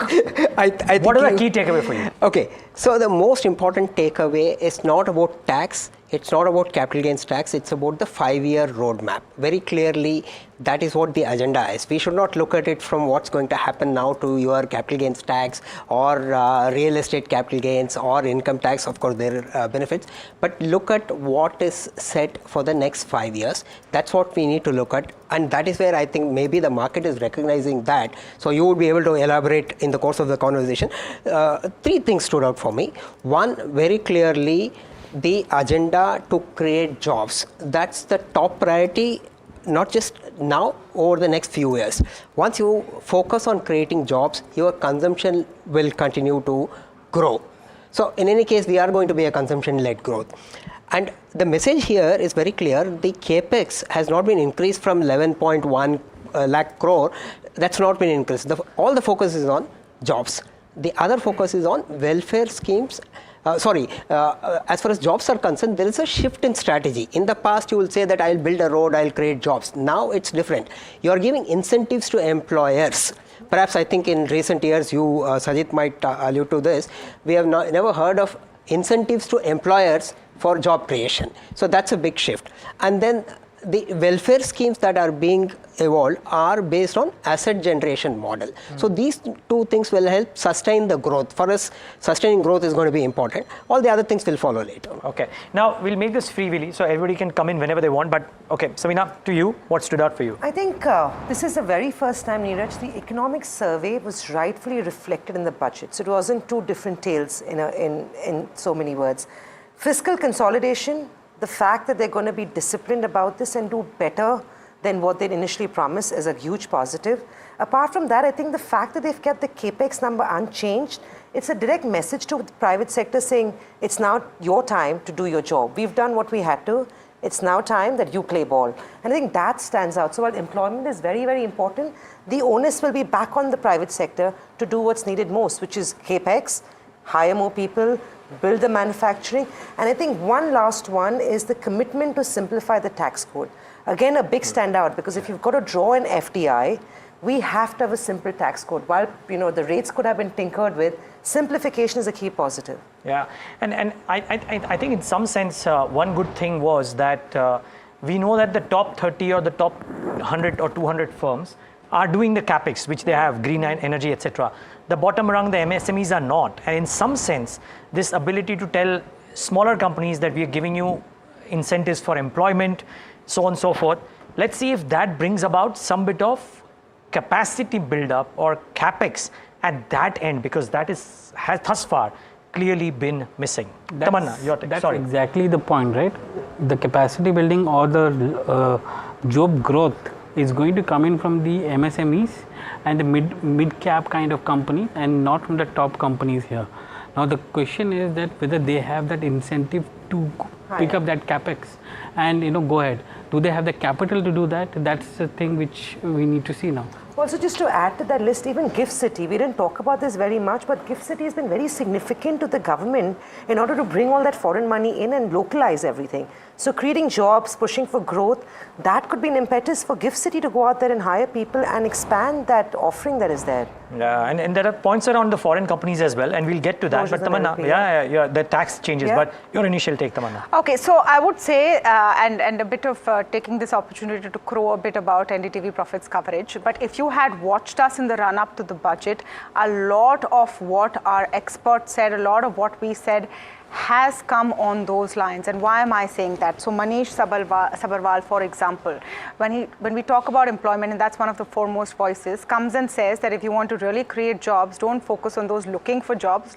Focus on those giving the jobs. And if you look at what they've done in this budget, I will incentivize you if you hire more people. Correct. I will give you a subsidy on their PF. Okay, you have to hire interns for 12 months, pay 10% out of your CSR. I'm making it easier for you to give jobs. The other thing that we said, that any tax relief will come on the new tax regime. The Section 80C dreams we should forget about, and that's exactly what has happened. We also said that there will not be populist measures towards the rural economy as is being expected, and look at what they've talked about. They've talked about incentivizing farmers to have climate resistant crops, more R&D, etc. No huge outlays like were expected. I think the joker in the pack really, and which was something that we'd also said, was on capital gains tax. The long-term capital gains tax is going to pinch. The exact impact of it will be known in the next couple of days, whether it's on fixed assets like real estate, gold. The markets, in my view, will be fine. They will get a bit of a hit initially, but they'll learn to live with it because people have made money. So if you have to pay a little more in terms of tax, it's okay. It's something that will be swallowed and tolerated. On the capital gains front, my view is that the promoters who are coming out with IPOs are not going to put in their shares in the IPOs now. They will wait for the stock to list before they exit the stock. Because the fact is that the indexation, the grandfathering which was available for unlisted stocks have been removed. So basically what happened in 2018 was that there was a grandfathering on the price at that point in time, and many of the unlisted companies were using that as one of the clause for to get a lower capital gains.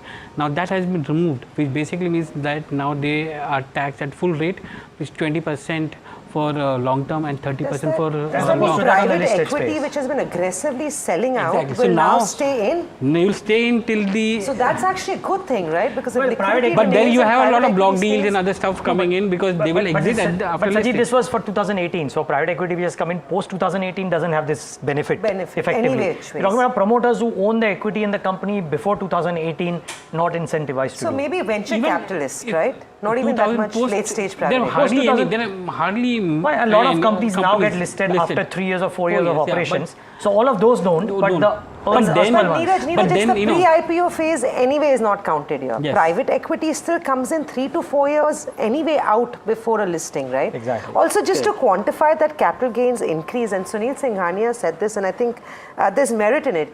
He said, first, if you were gunning for 15% returns on your portfolio, by increasing your capital gains from 10 to 12.5, the impact of that is 35 basis points on your returns. So now instead of saying I'll stay invested till I make 15%, my goalpost is 15.35%. So of course that's simplifying it too much. On short term also there's a bump up. Then that's the trader's money any which ways. It's not sticky. Absolutely. I'll tell you my problem. Sorry, just one point here. I'll tell you the problem with this taxation. One, very simplistically, 12.5 is not a rounded number.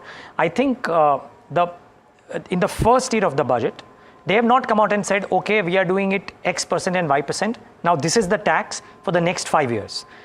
It is open. As of now, no comment about whether this is the end of it. Yes. I think the market may, in its wisdom, believe that this is a start. We do not know where it will end. I mean, for all the talk of tax and tariff predictability and continuity, this is the missing piece. I hope at some point of time in an interview, they clarify about whether this is it for the next 5 years or could there be more, because you don't want uncertainty. Even if they've done this, it would have been great if they had come out and said it's 12.5 and 20 and for the next 4 years, we don't foresee any increase. At least there is some predictability. In this case, that predictability about taxation regime on capital gains is missing.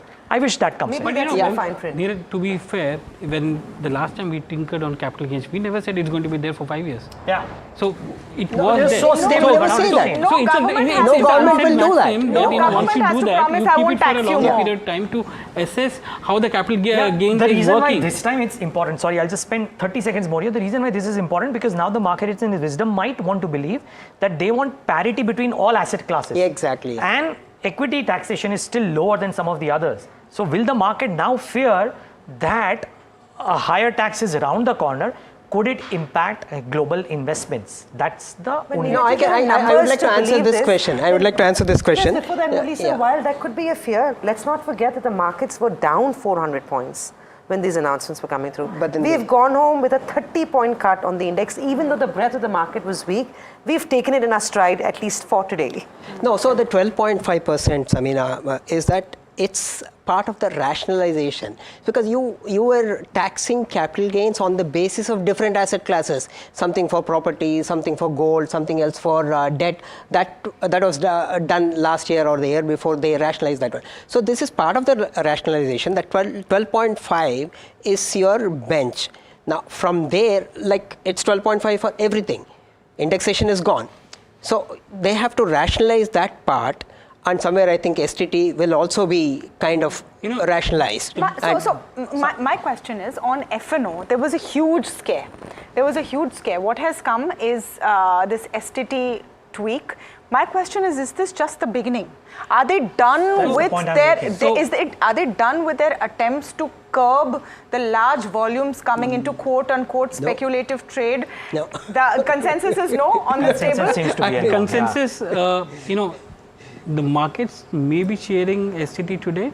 The reason being that the finance minister hasn't converted gains from F&O as a speculative income, and so it will be charged to your so not as bad as you would expect. Not as bad as expected. But that is still at the highest tax bracket. If you end up paying 1,000 rupees more, why speculative income is taxed at the highest tax bracket anyway? It's not been categorized, right? Trading from F&O is not being categorized. No, it's business income. It's business income. Categorized as business income, which is your highest tax. But that's the highest tax slab But it's one of the things which market was expecting is emphatic increase in that taxation rate. How can they do it? Categorization which was there. But the point is that if you look at the breakup of the turnover of STT, it's the proprietary traders who are the biggest traders in this market. And the impact for them is hardly any in that sense. So no impact there. Okay. So because retail is not going to go away because just STT has gone up. There is hardly any. Fair call. Okay. Now, before I give my take, Sajid, your quick take. My entire thing was that there should have been an increase in capex from 11.1 lakh odd crores, because there was a fiscal room available for them to increase it. Unfortunately, we have taken that. The cost of the glide path was used to convince and take care of Andhra Pradesh and Bihar and Orissa. Can the economy? Andhra Pradesh, Bihar and Orissa is not been funded from the budget. It's multilateral loans which they are going to do it. So it's not the budget which is funding. So where is that 15,000 That's a small number. That's a small number. 15,000 crores is going to Andhra Pradesh from the budget. But that's a small Bihar number. flood relief, all the But that is to multilateral agencies. No, but all the expressway projects will come from the budget. NHAI budget and rebuild the bridges which crashed. That's the tax buoyancy which is helping you, right? To 4.9. It comes at the offset I'll give you an example. divestment receipts not coming in. STT collections were expected at 36,000 crores for this FY25. Where is the money, Sajid? The money is here, right, in STT. No, but that's not the point, Sajid. Just the counter to your point, though. There are 8 months left in this fiscal. Don't look at the percentage, but the absolute number of capex announced in the interim budget was fairly high. You couldn't do anything because of Achar Sanhita. How will the economy absorb so much of capital in 8 months? I don't think the Indian economy is primed to absorb so much. And private sector is to step in. Private sector is already doing it. It's not happening to that extent. So at some point of the private sector needs to do it, because how long can the government do? Anyways, it's debatable, but this is one point. What else is your top take? The other thing was the tax buoyancy. I think they have taken a very conservative approach with respect to tax revenue collections, which is there. I believe that there is much more buoyancy there, and that could have been used for more. It's good to be conservative. It could be. It could be. You can say that, but then you can use it somewhere else as well. Maybe they will use it if the money comes in. Okay, fair call. Just very quickly, my take. One thing that stood out. I just like the fact that while the going is good, they have gone ahead and done a 4.9 number on the fiscal deficit, because one doesn't know if the economy slows down, whether they have enough ammo to move from a 5.1 to 4.5 in FY26 versus moving from 4.9 to 4.5. Because remember, when S&P changed its outlook, S&P mentioned that the state plus central should be 7. We know state is usually 3.5. So the central needs to move to 4%. So they need to show that glide path. They've done it 4.9 admirably now. Go to 4.5 presumably, and then cite 4%. Let me give you the other side of that equation. If state plus center has to be 7, center is becoming more conservative because a lot of states will have to be spending ahead of two crucial elections, Maharashtra and Haryana, and state governments are with the same party. So, you have to give yourself some room. States will have to be spending all of your schemes to help farmers, subventions, a lot of that.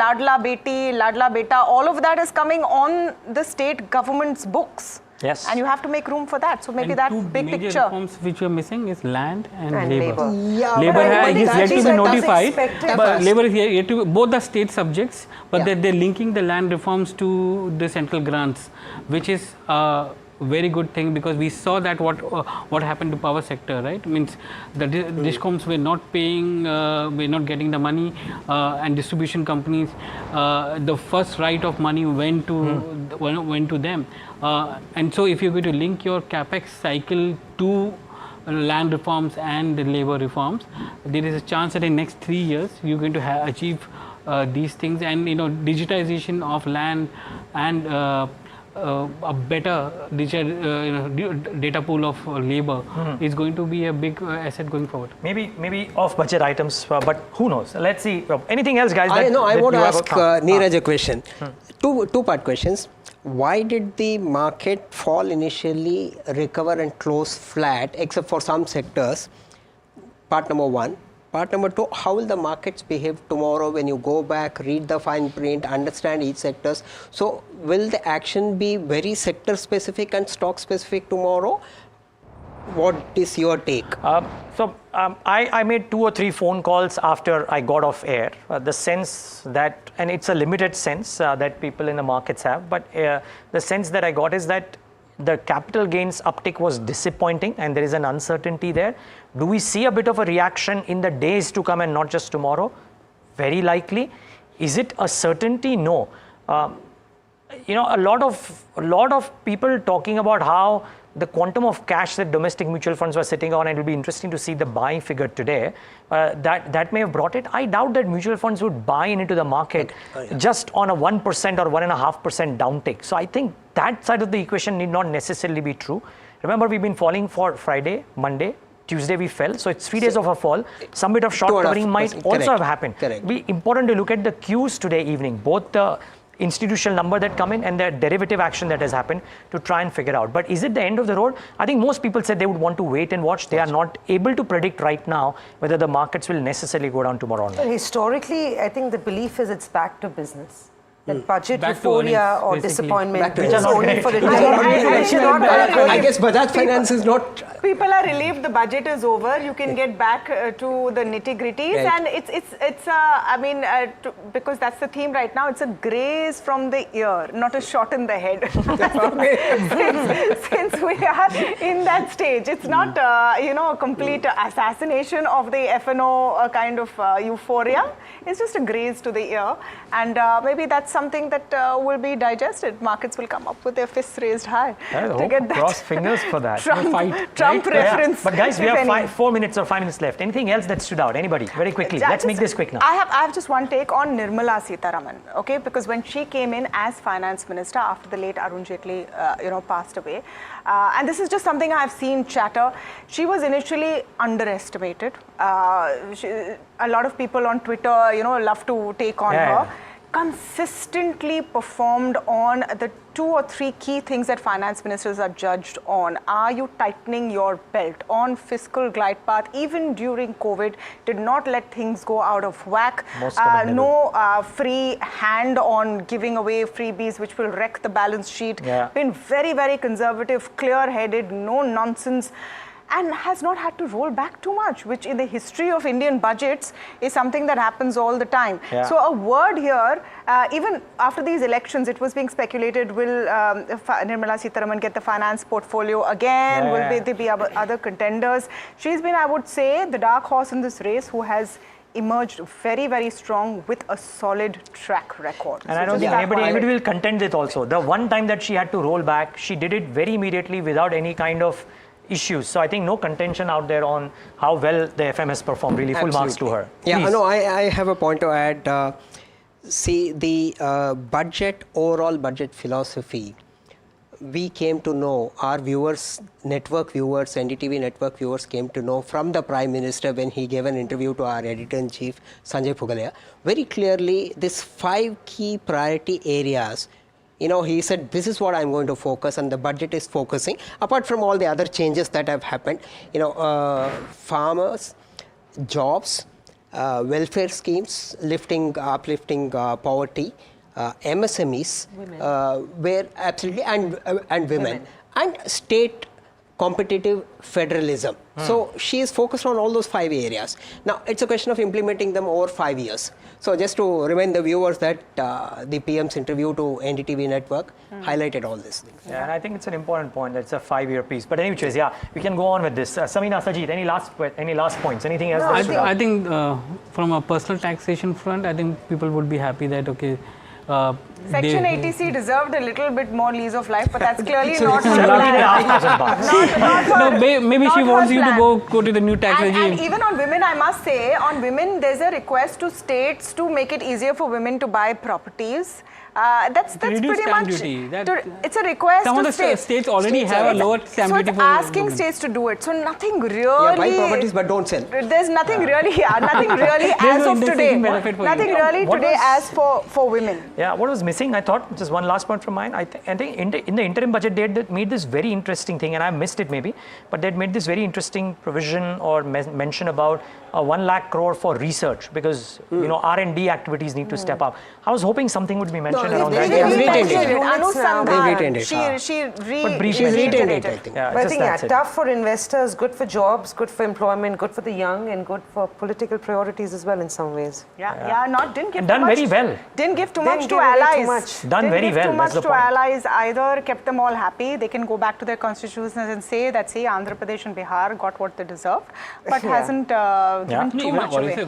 Got a lot. And I'm talking in terms of allies, but of course Northeast, Odisha. It was just high on headline value, right? Yeah, but I mean, which is great. A budget shouldn't essentially be necessarily a market moving or economy moving event. It should be a statement of accounts, and I think in that sense this has turned out very well, save for people who will look at taxes, because there are a lot of changes there. But well, that's it on this edition of the Editor's Cut. We hope you found it useful. Thanks so much for tuning in. You can mention in the topics comment segment what did you feel about this, and remember, stay tuned to NDTV Profit for more news and updates today evening as well as tomorrow morning. A power pack lineup to take you through the finer points of what the union budget had to dish out for the economy and for the investing fraternity.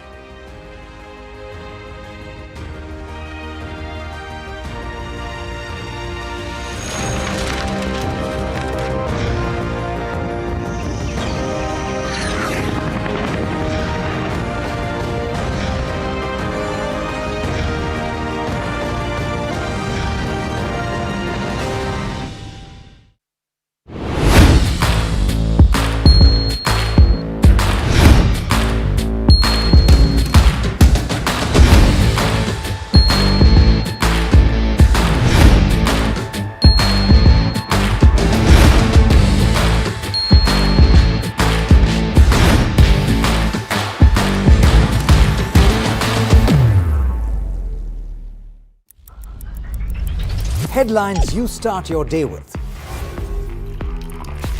What matters worldwide is now in the palm of your hands.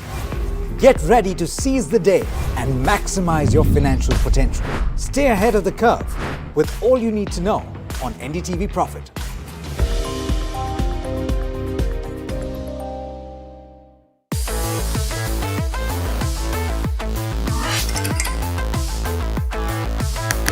Listen to the voices of reason as they talk about corporate health and investing principles with me, Neeraj Shah, on my show, Talking Point.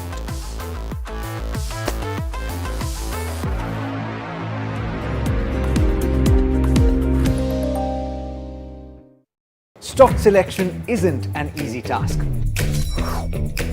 And neither is choosing the right moment to sell.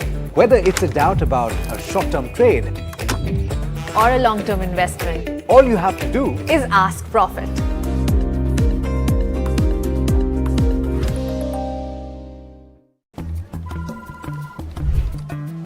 Bro, what are you doing? I'm trading FNOs. So, have you made any money? Oh, it's simple. If you think the market is moving upwards, just buy Nifty call option. But if you think the market could slide downwards, simplifying futures and options trading. Don't worry about the future. We've got your options covered. Futures and options strategy that will help you move with the tide. An unmissable trade. If you want to be in the money.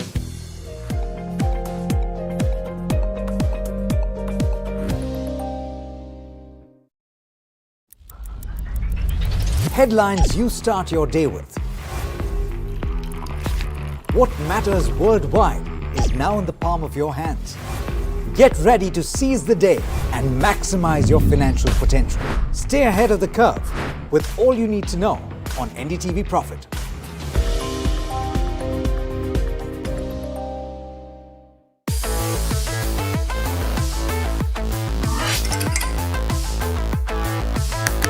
Listen to the voices of reason as they talk about corporate health and investing principles with me, Neeraj Shah, on my show, Talking Point.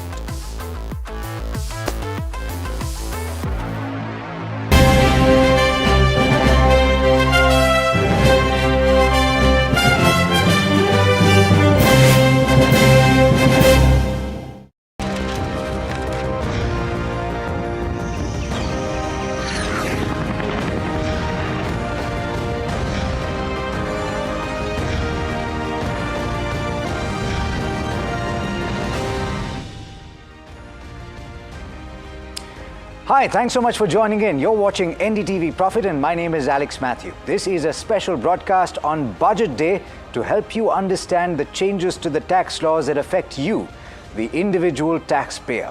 And there were a whole host of announcements that were specifically aimed at you this time around.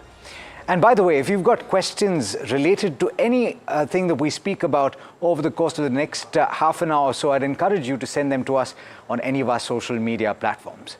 My guest today, who are going to help you understand everything that has changed from this year onwards, is Sameer Kanabar, tax partner at EY in the studio, Puneet Shah, partner at Dhruva Advisors, who's joining in remotely, as well as Arvind Rao, the founder of Arvind Rao and Associates. Thank you so much, gentlemen, for taking the time. And the intention, of course, of this show, as I pointed out, is to help our viewers understand everything that has gone down. But before we start, let's talk about who this is affecting, because it is affecting two cohorts primarily. We're talking about individual taxpayers, and there are several changes that have been announced to the new tax regime to incentivize it further. And there's also changes that affect the investor. So that's the second cohort that we will be speaking about.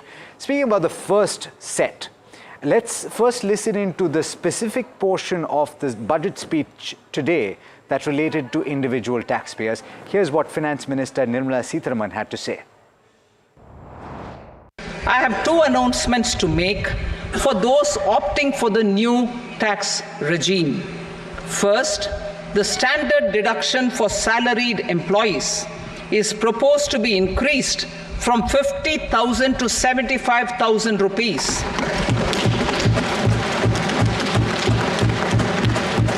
Similarly, deduction on family pension for pensioners is proposed to be enhanced from 15,000 to 25,000 rupees. This will provide relief to about 4 crore salaried individuals and pensioners.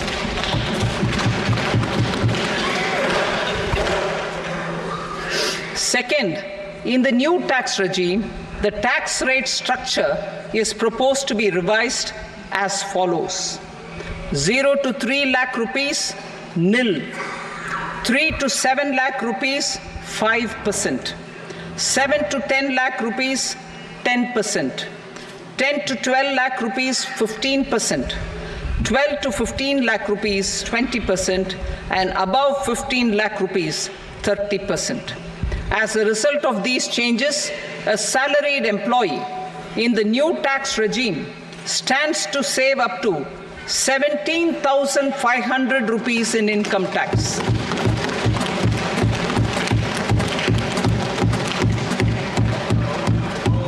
Apart from these, I am also making some other changes as given in the annexure.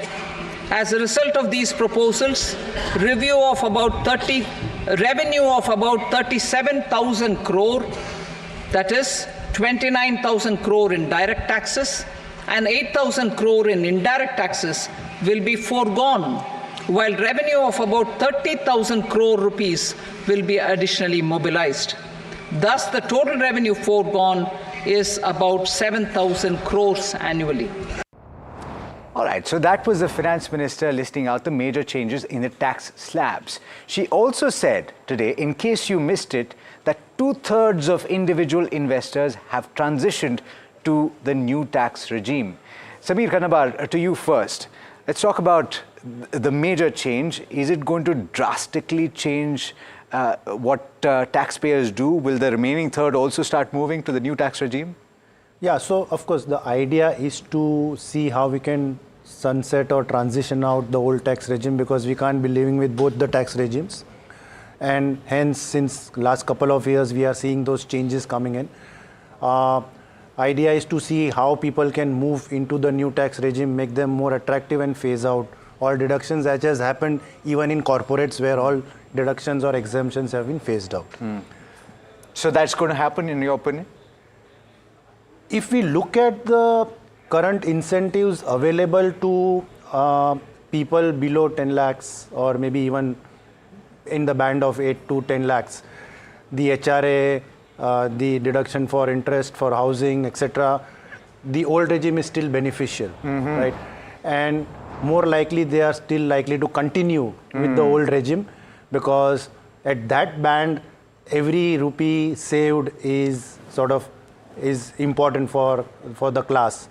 So yes, people may not move, and of course, while 2/3 have already moved, we will have to just see how people want to make investments in other class of assets and not be forced to make investment in a given class, and thereby switch to the new regime. That's a fair point. Puneet, coming to you next, what did you make of these changes? A lot has been said in the run-up to the budget. The desire of the middle class taxpayer to get a bit of a relief. Do you think that this is that relief? I don't think so. I think the amendments are quite few and far between. Much more was expected. For example, the slabs which are tinkered in the new regime is very, very less. I mean, the saving of 17,500 rupees is actually very less as compared to what was desired or what was expected. The slabs are changed by 1 lakh rupee at every level without changing the rates of taxes. So I think the relief is quite marginal to my mind. Number one. Number two, if you look at the deductions, like a standard deduction, which is only deduction available under the new regime, is now increased from 50 to 75,000. It's a welcome change. It's a welcome increase. However, to my mind, not sufficient, considering that 50,000 was set up maybe a decade back, years back. So I think the expectation was at least trans deduction to increase to 1 lakh rupee. And similarly, as Sameer mentioned, the taxpayers, the individual taxpayer will still compare the deductions which are available under old regimes, such as HRA or interest on borrowings for the house property. And if those deductions are substantial, clearly they will continue to opt for the old regime. You know, that's an operating point there. And in fact, it's perfect because we were discussing, Arvind, earlier on in the day, and you drew up an Excel sheet where you were talking about various scenarios, and of course it differs from person to person depending on what they're investing in, what they're claiming, but there is a threshold beyond which the old tax regime still becomes more beneficial. Could you spell that out for us? Yes. So before the slabs were increased today, if you look at assessment year 24-25 new regime tax rates, some brief calculations mention that as long as the total deduction that an assessee is claiming is in the range of say 3 to 3.5 lakh of rupees, or anything up to 3.5 lakh of rupees, the new regime favors better. But the moment the deductions, which could mean the HRA, the ATC, the ATD, NPS, everything, all this put together, if the moment they cross this 3.5 lakh per annum threshold, then for taxpayers, say even the middle class taxpayers, the old regime looks better. Yeah, okay, that's a fair point. By the way, and I hope that I will be able to pull this up at some point over the course of this conversation. The finance minister was asked this question specifically at a press conference about whether or not this is one of the steps that is being taken to finally get done with the old tax regime, whether there will be a sunset on this. And she said that this is being reviewed, that the changes to the new tax regime are in order to make the tax regime simpler. But she said that we still can't comment on whether or not this is the final death knell for the old tax regime. And the point that you're taking is well taken, Arvind, with regard to the benefits still available on the old tax regime. There were a couple of other changes as well, and specifically on NPS, and this affects quite a few people, so let's talk about it. Samir, previously deductions available by the employer's contribution to the national pension scheme. A lot of government employees benefit from this. It's been raised to 10% to 14%. There's a significant change there? Yeah, and just one point on the previous slabs, that while the benefit projected 17,500 is actually 15 lakhs and above. Yeah. It is not getting translated at lower slabs. We did a back of the envelope calculation. We said if you're earning up to 10 lakh rupees, the benefit is 10,000 rupees, right? Absolutely. So if you look at 3 to 7 lakh slab, up to 3, of course, exempt, 3 to 7, the benefit is just 2,500. Yes. Which is basically 25,000 ka 10% kind of. So obviously, while what is being projected as benefit is not getting translated, it is only people in the higher bracket will get benefited under new regime, and that is why probably the recent statistics which has been put up interestingly on the website is to say that earlier 1/3 people were above 5 lakh bracket in terms of tax return filers. Now there are 50% people above 5 lakh bracket. So the 2/3 ratio probably that is coming in is because a lot of people are moving into higher tax brackets, and that's why opting, whereas 1/3 are still in the lower tax bracket. Probably that's an interpretation. But coming back to NPS, so 10 to 14%, again, it is employer's contribution. So whatever employer contributes, extra 4% will now no longer get taxed and will be treated as exempt. And the way it works is that, this 14%, so if my salary is 100, if 14% is contributed, actually I say my salary is 86, it's not my 100, because that's how the way it gets calculated. So everything is then based on that. But obviously, any extra contribution above that, which is above 7.5 lakh rupees, up to 7.5 lakh, there is no impact. But above 7.5 lakh rupees, the interest gets taxed, not only the higher incremental amount, but interest gets taxed on an accrual basis. Sure. So that's the impact. So that's a fair point. But it's still beneficial to the extent of that 4 percentage point increase in contribution, as long as you stay within that threshold. One more change that I will talk about with regard to the individual taxpayer before we talk about capital gains and the rationalization of capital gains tax. Arvind, we were talking about this earlier, and this has to do with the tax collected at source for transactions made in the liberalized remittance scheme. And you can actually set that off against the TDS, or tax deducted at source, if you communicate that to your employer. Can you explain that to us? Yes. So Alex, while we were discussing this earlier in the day, and we did speak about TCS on LRS, but we also forgot that if you are buying a motor car, there is TCS on that as well. So basically, let me just spell it out. So whenever an individual is remitting money outside of India under the liberalized remittance scheme of RBI, which is up to $2.5 lakh dollars per year that can be remitted out. There is a 20% tax collected at source on this, as long as you are crossing that 7 lakh limit threshold that has been defined per individual. So the moment you're remitting this, there is a TCS collected and paid to the government, which now under the amendments in the proposal say that an employer can take cognizance of this TCS if the employee declares it to the employer, offset it against the tax liability of the employee for the year, and accordingly deduct lower TDS on the monthly salaries. So the direct benefit out of this is for all those people who are either buying a motor car or sending money outside. If they have suffered TCS, they can disclose it to the employer, and thereby it could mean a little higher in-hand money for them from their salary. It's a fair point, and it's definitely a benefit because it's not a small amount of TCS that gets collected. It's quite a large amount, and that gives you more spending ability through the year if you communicate it to your employer. So you should do that. I will come to you, Puneet, about the changes in the capital gains treatment, but we have to slip into a very quick break. We'll be back on the other side to tell you all about that, and this is the second cohort that I'm talking about, the individual investor. Do stay tuned.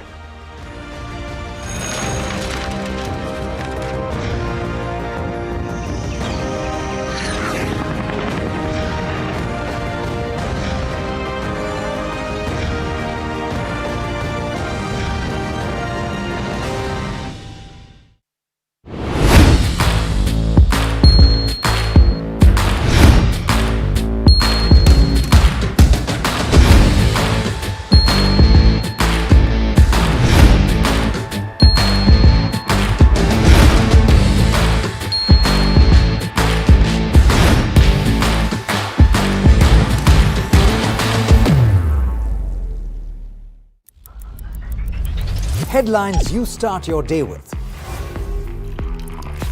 What matters worldwide is now in the palm of your hands. Get ready to seize the day and maximize your financial potential. Stay ahead of the curve with all you need to know on NDTV Profit.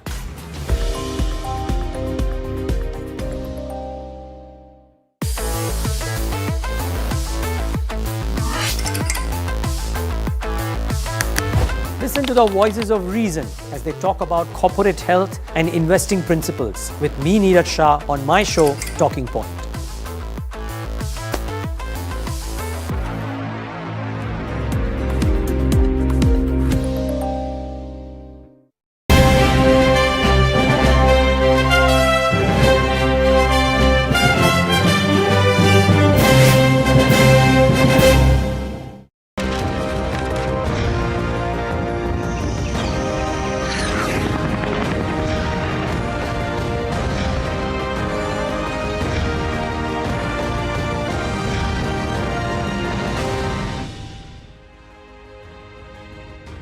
Welcome back. You're watching NDTV Profit, and we've so far spoken about the changes for the individual taxpayer. Let's also talk about the retail investor and how your lives change from today onwards. In fact, let's listen into what the Finance Minister had to say about the rationalization of the treatment of capital gains. Capital gains taxation is also proposed to be hugely simplified. Short-term gains on certain financial assets shall henceforth attract a tax rate of 20%, while that on all other financial assets and all non-financial assets shall continue to attract the applicable tax rate. Long-term gains on all financial and non-financial assets, on the other hand, will attract a tax rate of 12.5%. For the benefit of the lower and the middle income classes, I propose to increase the limit of exemption of capital gains on certain financial assets to 1.25 lakh rupees per year. Listed financial assets held for more than a year will be classified as long-term, while unlisted financial assets and all non-financial assets will have to be held for at least 2 years to be classified as long-term.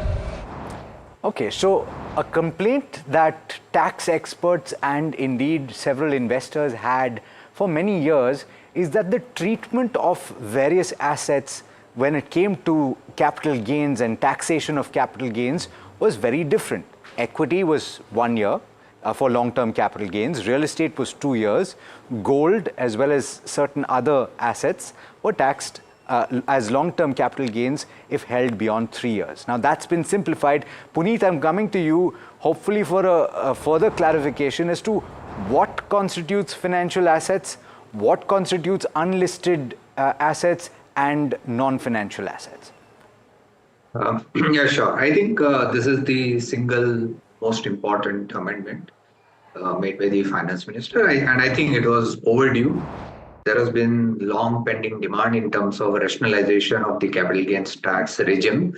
And as you rightly said, there are multiple rates, multiple holding period for different assets, financial assets, non-financial assets, indexation available, no indexation available. So several issues in the regime, and I think a good attempt has been made to rationalize or to simplify the capital gains tax regime.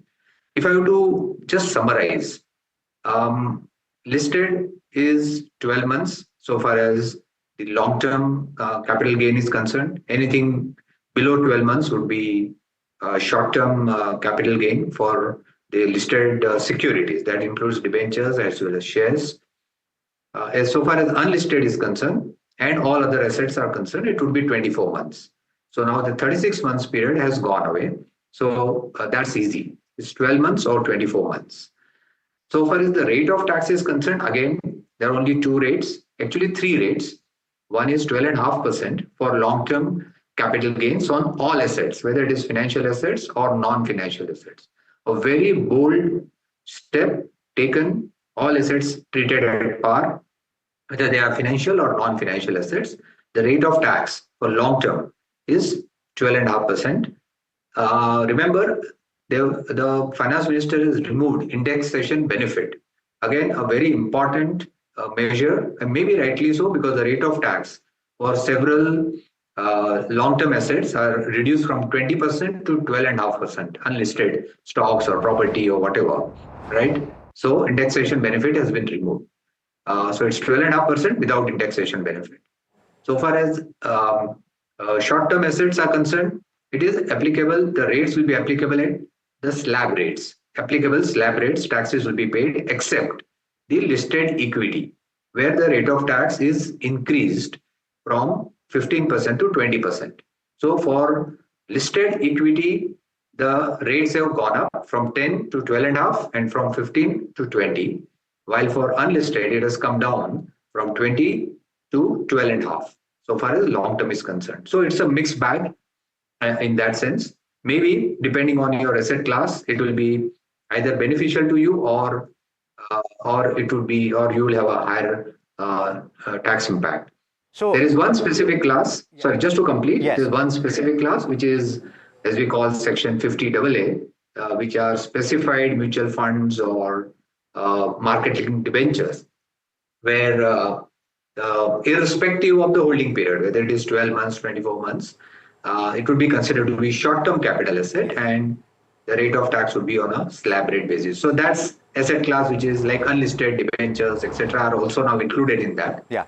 And the higher rate of tax has been provided in that. And that doesn't change. The change to the treatment of debt mutual funds was done a couple of budgets back, and that remains to be the case. Sorry to add, they have just changed the definition. Yeah. Earlier it was like 35%, less than 35% to equity. Now they've aligned it with other equity-oriented mutual fund definition to make it 65%. So I think that rationalization was also, I think it was a step in a right direction. Absolutely. Let's delve a little deeper into this indexation piece, because there might have been some misconceptions about whether or not this ultimately is beneficial or harmful. And we've done some calculations looking at the inflation. So first of all, if you don't understand this, the indexation benefit is what allows you to set off the impact of inflation against the capital gains that you're making on a particular asset. So just to put things very simply, if you bought a house in 2005 worth 1 crore rupees, and if the value of that house is now 2 crore rupees, you made a gain of 1 crore rupees. You have to look at the impact of inflation between 2005 and 2024, set that off against the capital gains that you're making, and then pay 20% on the remainder. That is being done away with. So you would probably be thinking that that's negative. But the reality is that it may not be. In fact, in most cases, it's either neutral or positive. Positive, yeah. No, you're right. And if we look at least the immovable property, at least the back of the envelope calculation seems to suggest that if you're holding property since 2003 and later on, then the new amended rate of 12.5% as a long-term capital gain is more beneficial than the indexation that you are getting it. And obviously the indexation benefit started from 2001. Yes, that's a base year. Yeah, that's a base year. So it's hardly you lose out anything. So from that perspective, if you have recently bought property 2012, 2015, whatever, and if it is long-term and you're selling it, obviously this is going to be leaving more money in your pocket in terms of taxes in case you are selling it. And obviously, of course, you have a corresponding exemption if you're buying another house. Yes, so, that remains. Yeah.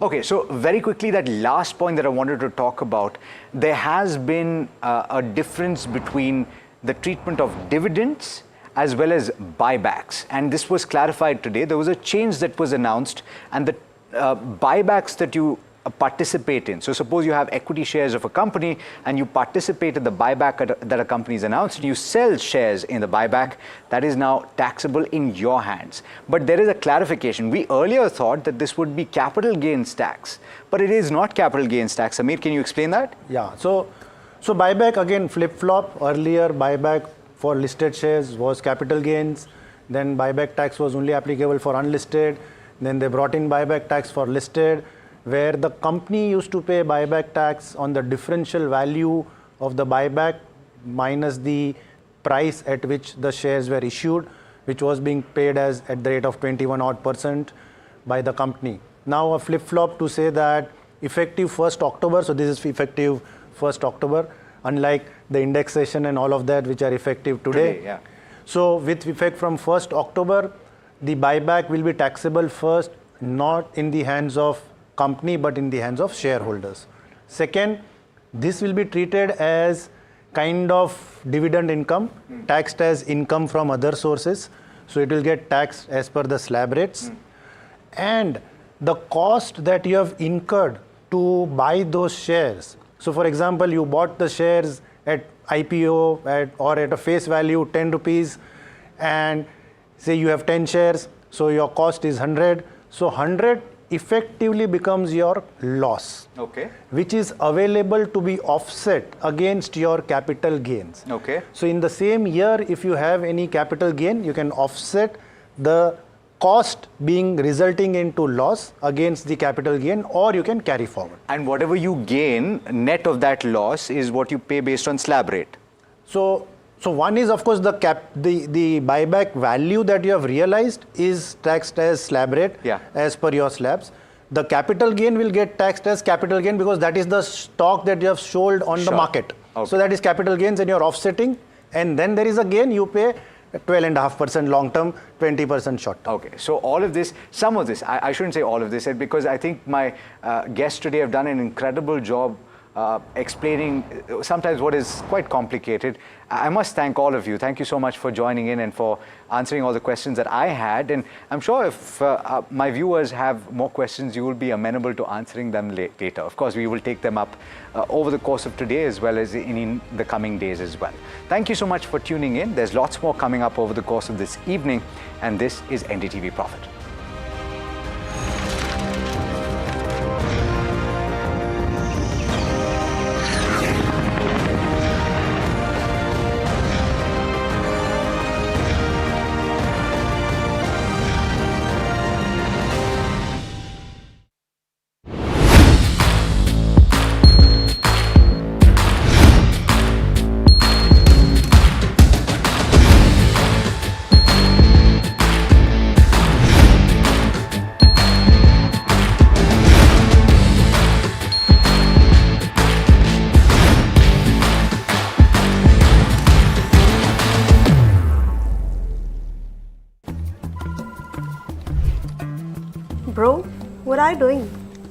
I'm trading FNOs. So, have you made any money? Oh, it's simple.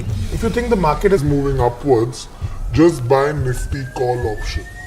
But if you think the market could slide downwards, Simplifying futures and options trading. Don't worry about the future.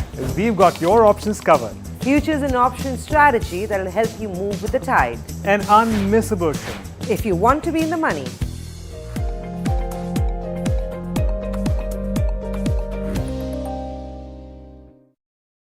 Stock selection isn't an easy task. And neither is choosing the right moment to sell Whether it's a doubt about a short-term trade, or a long-term investment, all you have to do is ask Profit.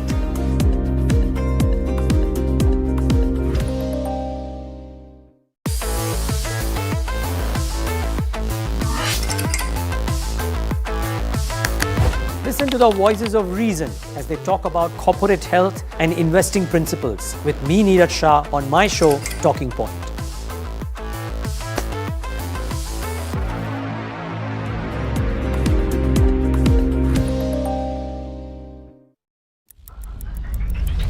headlines you start your day with. What matters worldwide is now in the palm of your hands. Get ready to seize the day and maximize your financial potential. Stay ahead of the curve with all you need to know on NDTV Profit.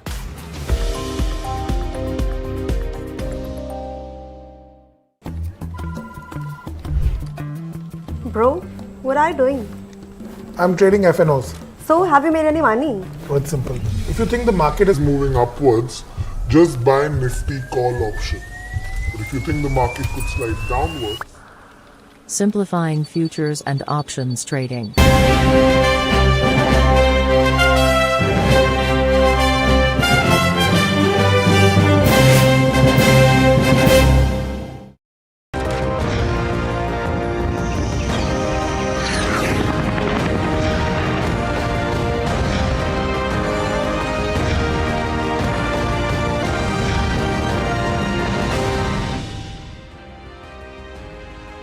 Hello and welcome to NDTV Profit. You're watching a special budget coverage program that we've prepared for you.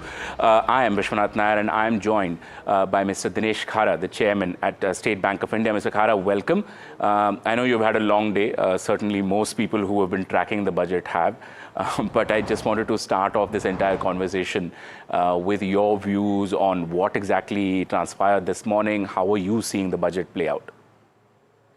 Well, I think as far as the budget is concerned, it's quite an inclusive budget with a very clear focus in terms of the rural and also in terms of MSME, and as well as when it comes to, there is a very sharp focus in terms of building the skills in the country, which eventually will go a long way in terms of making this country to be the developed country by the year 2047. The other very important piece is that a very sharp focus on productivity is something which is seen. Agriculture continues to be a major area, and the enablers are being provided in the agriculture sector. DPI is being created for the agriculture sector so that all such agri lands could be digitally tagged, and which will actually facilitate availing the loans for our rural customers. Likewise, when it comes to MSME, manufacturing and services, thresholds being lowered for the TREDs.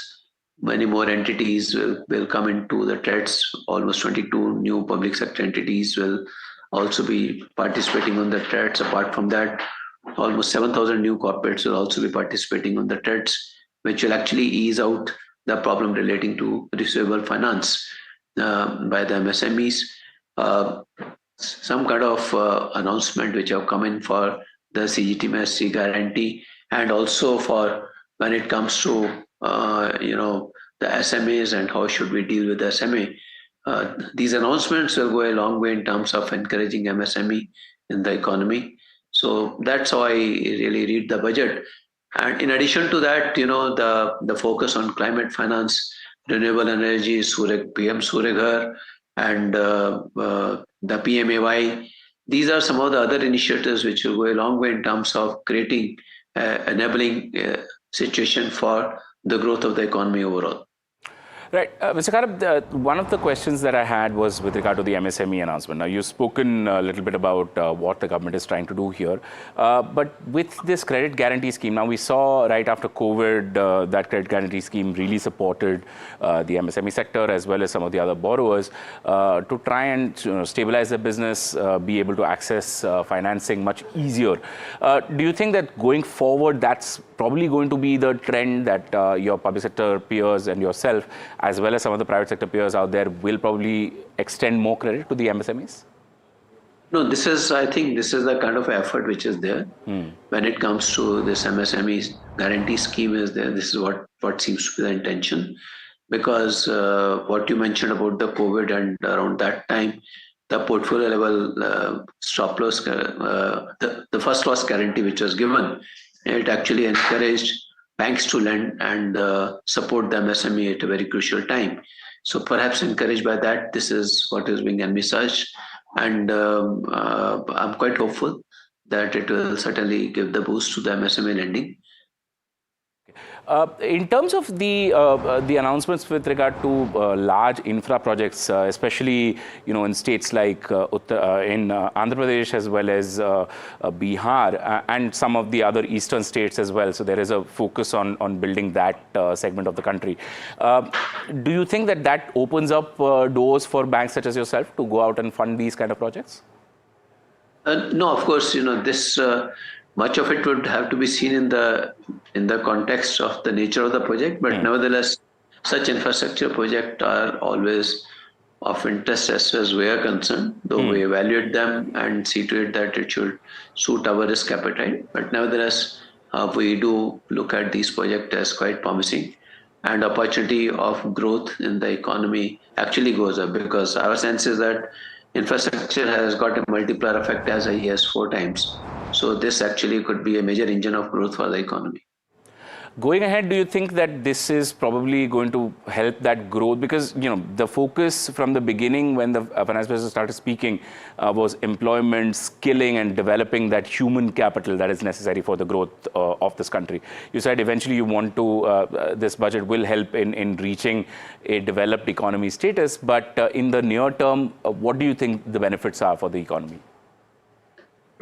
Well, in the near term, of course, when you have got the trained manpower available, when you have got the opportunities which are right in terms of nature and which actually can be sweat over the period of time for the eventual growth of the economy, this is actually laying the foundation, and during the journey, it will certainly help in terms of reaping the benefits of the growth. Right. One of the criticisms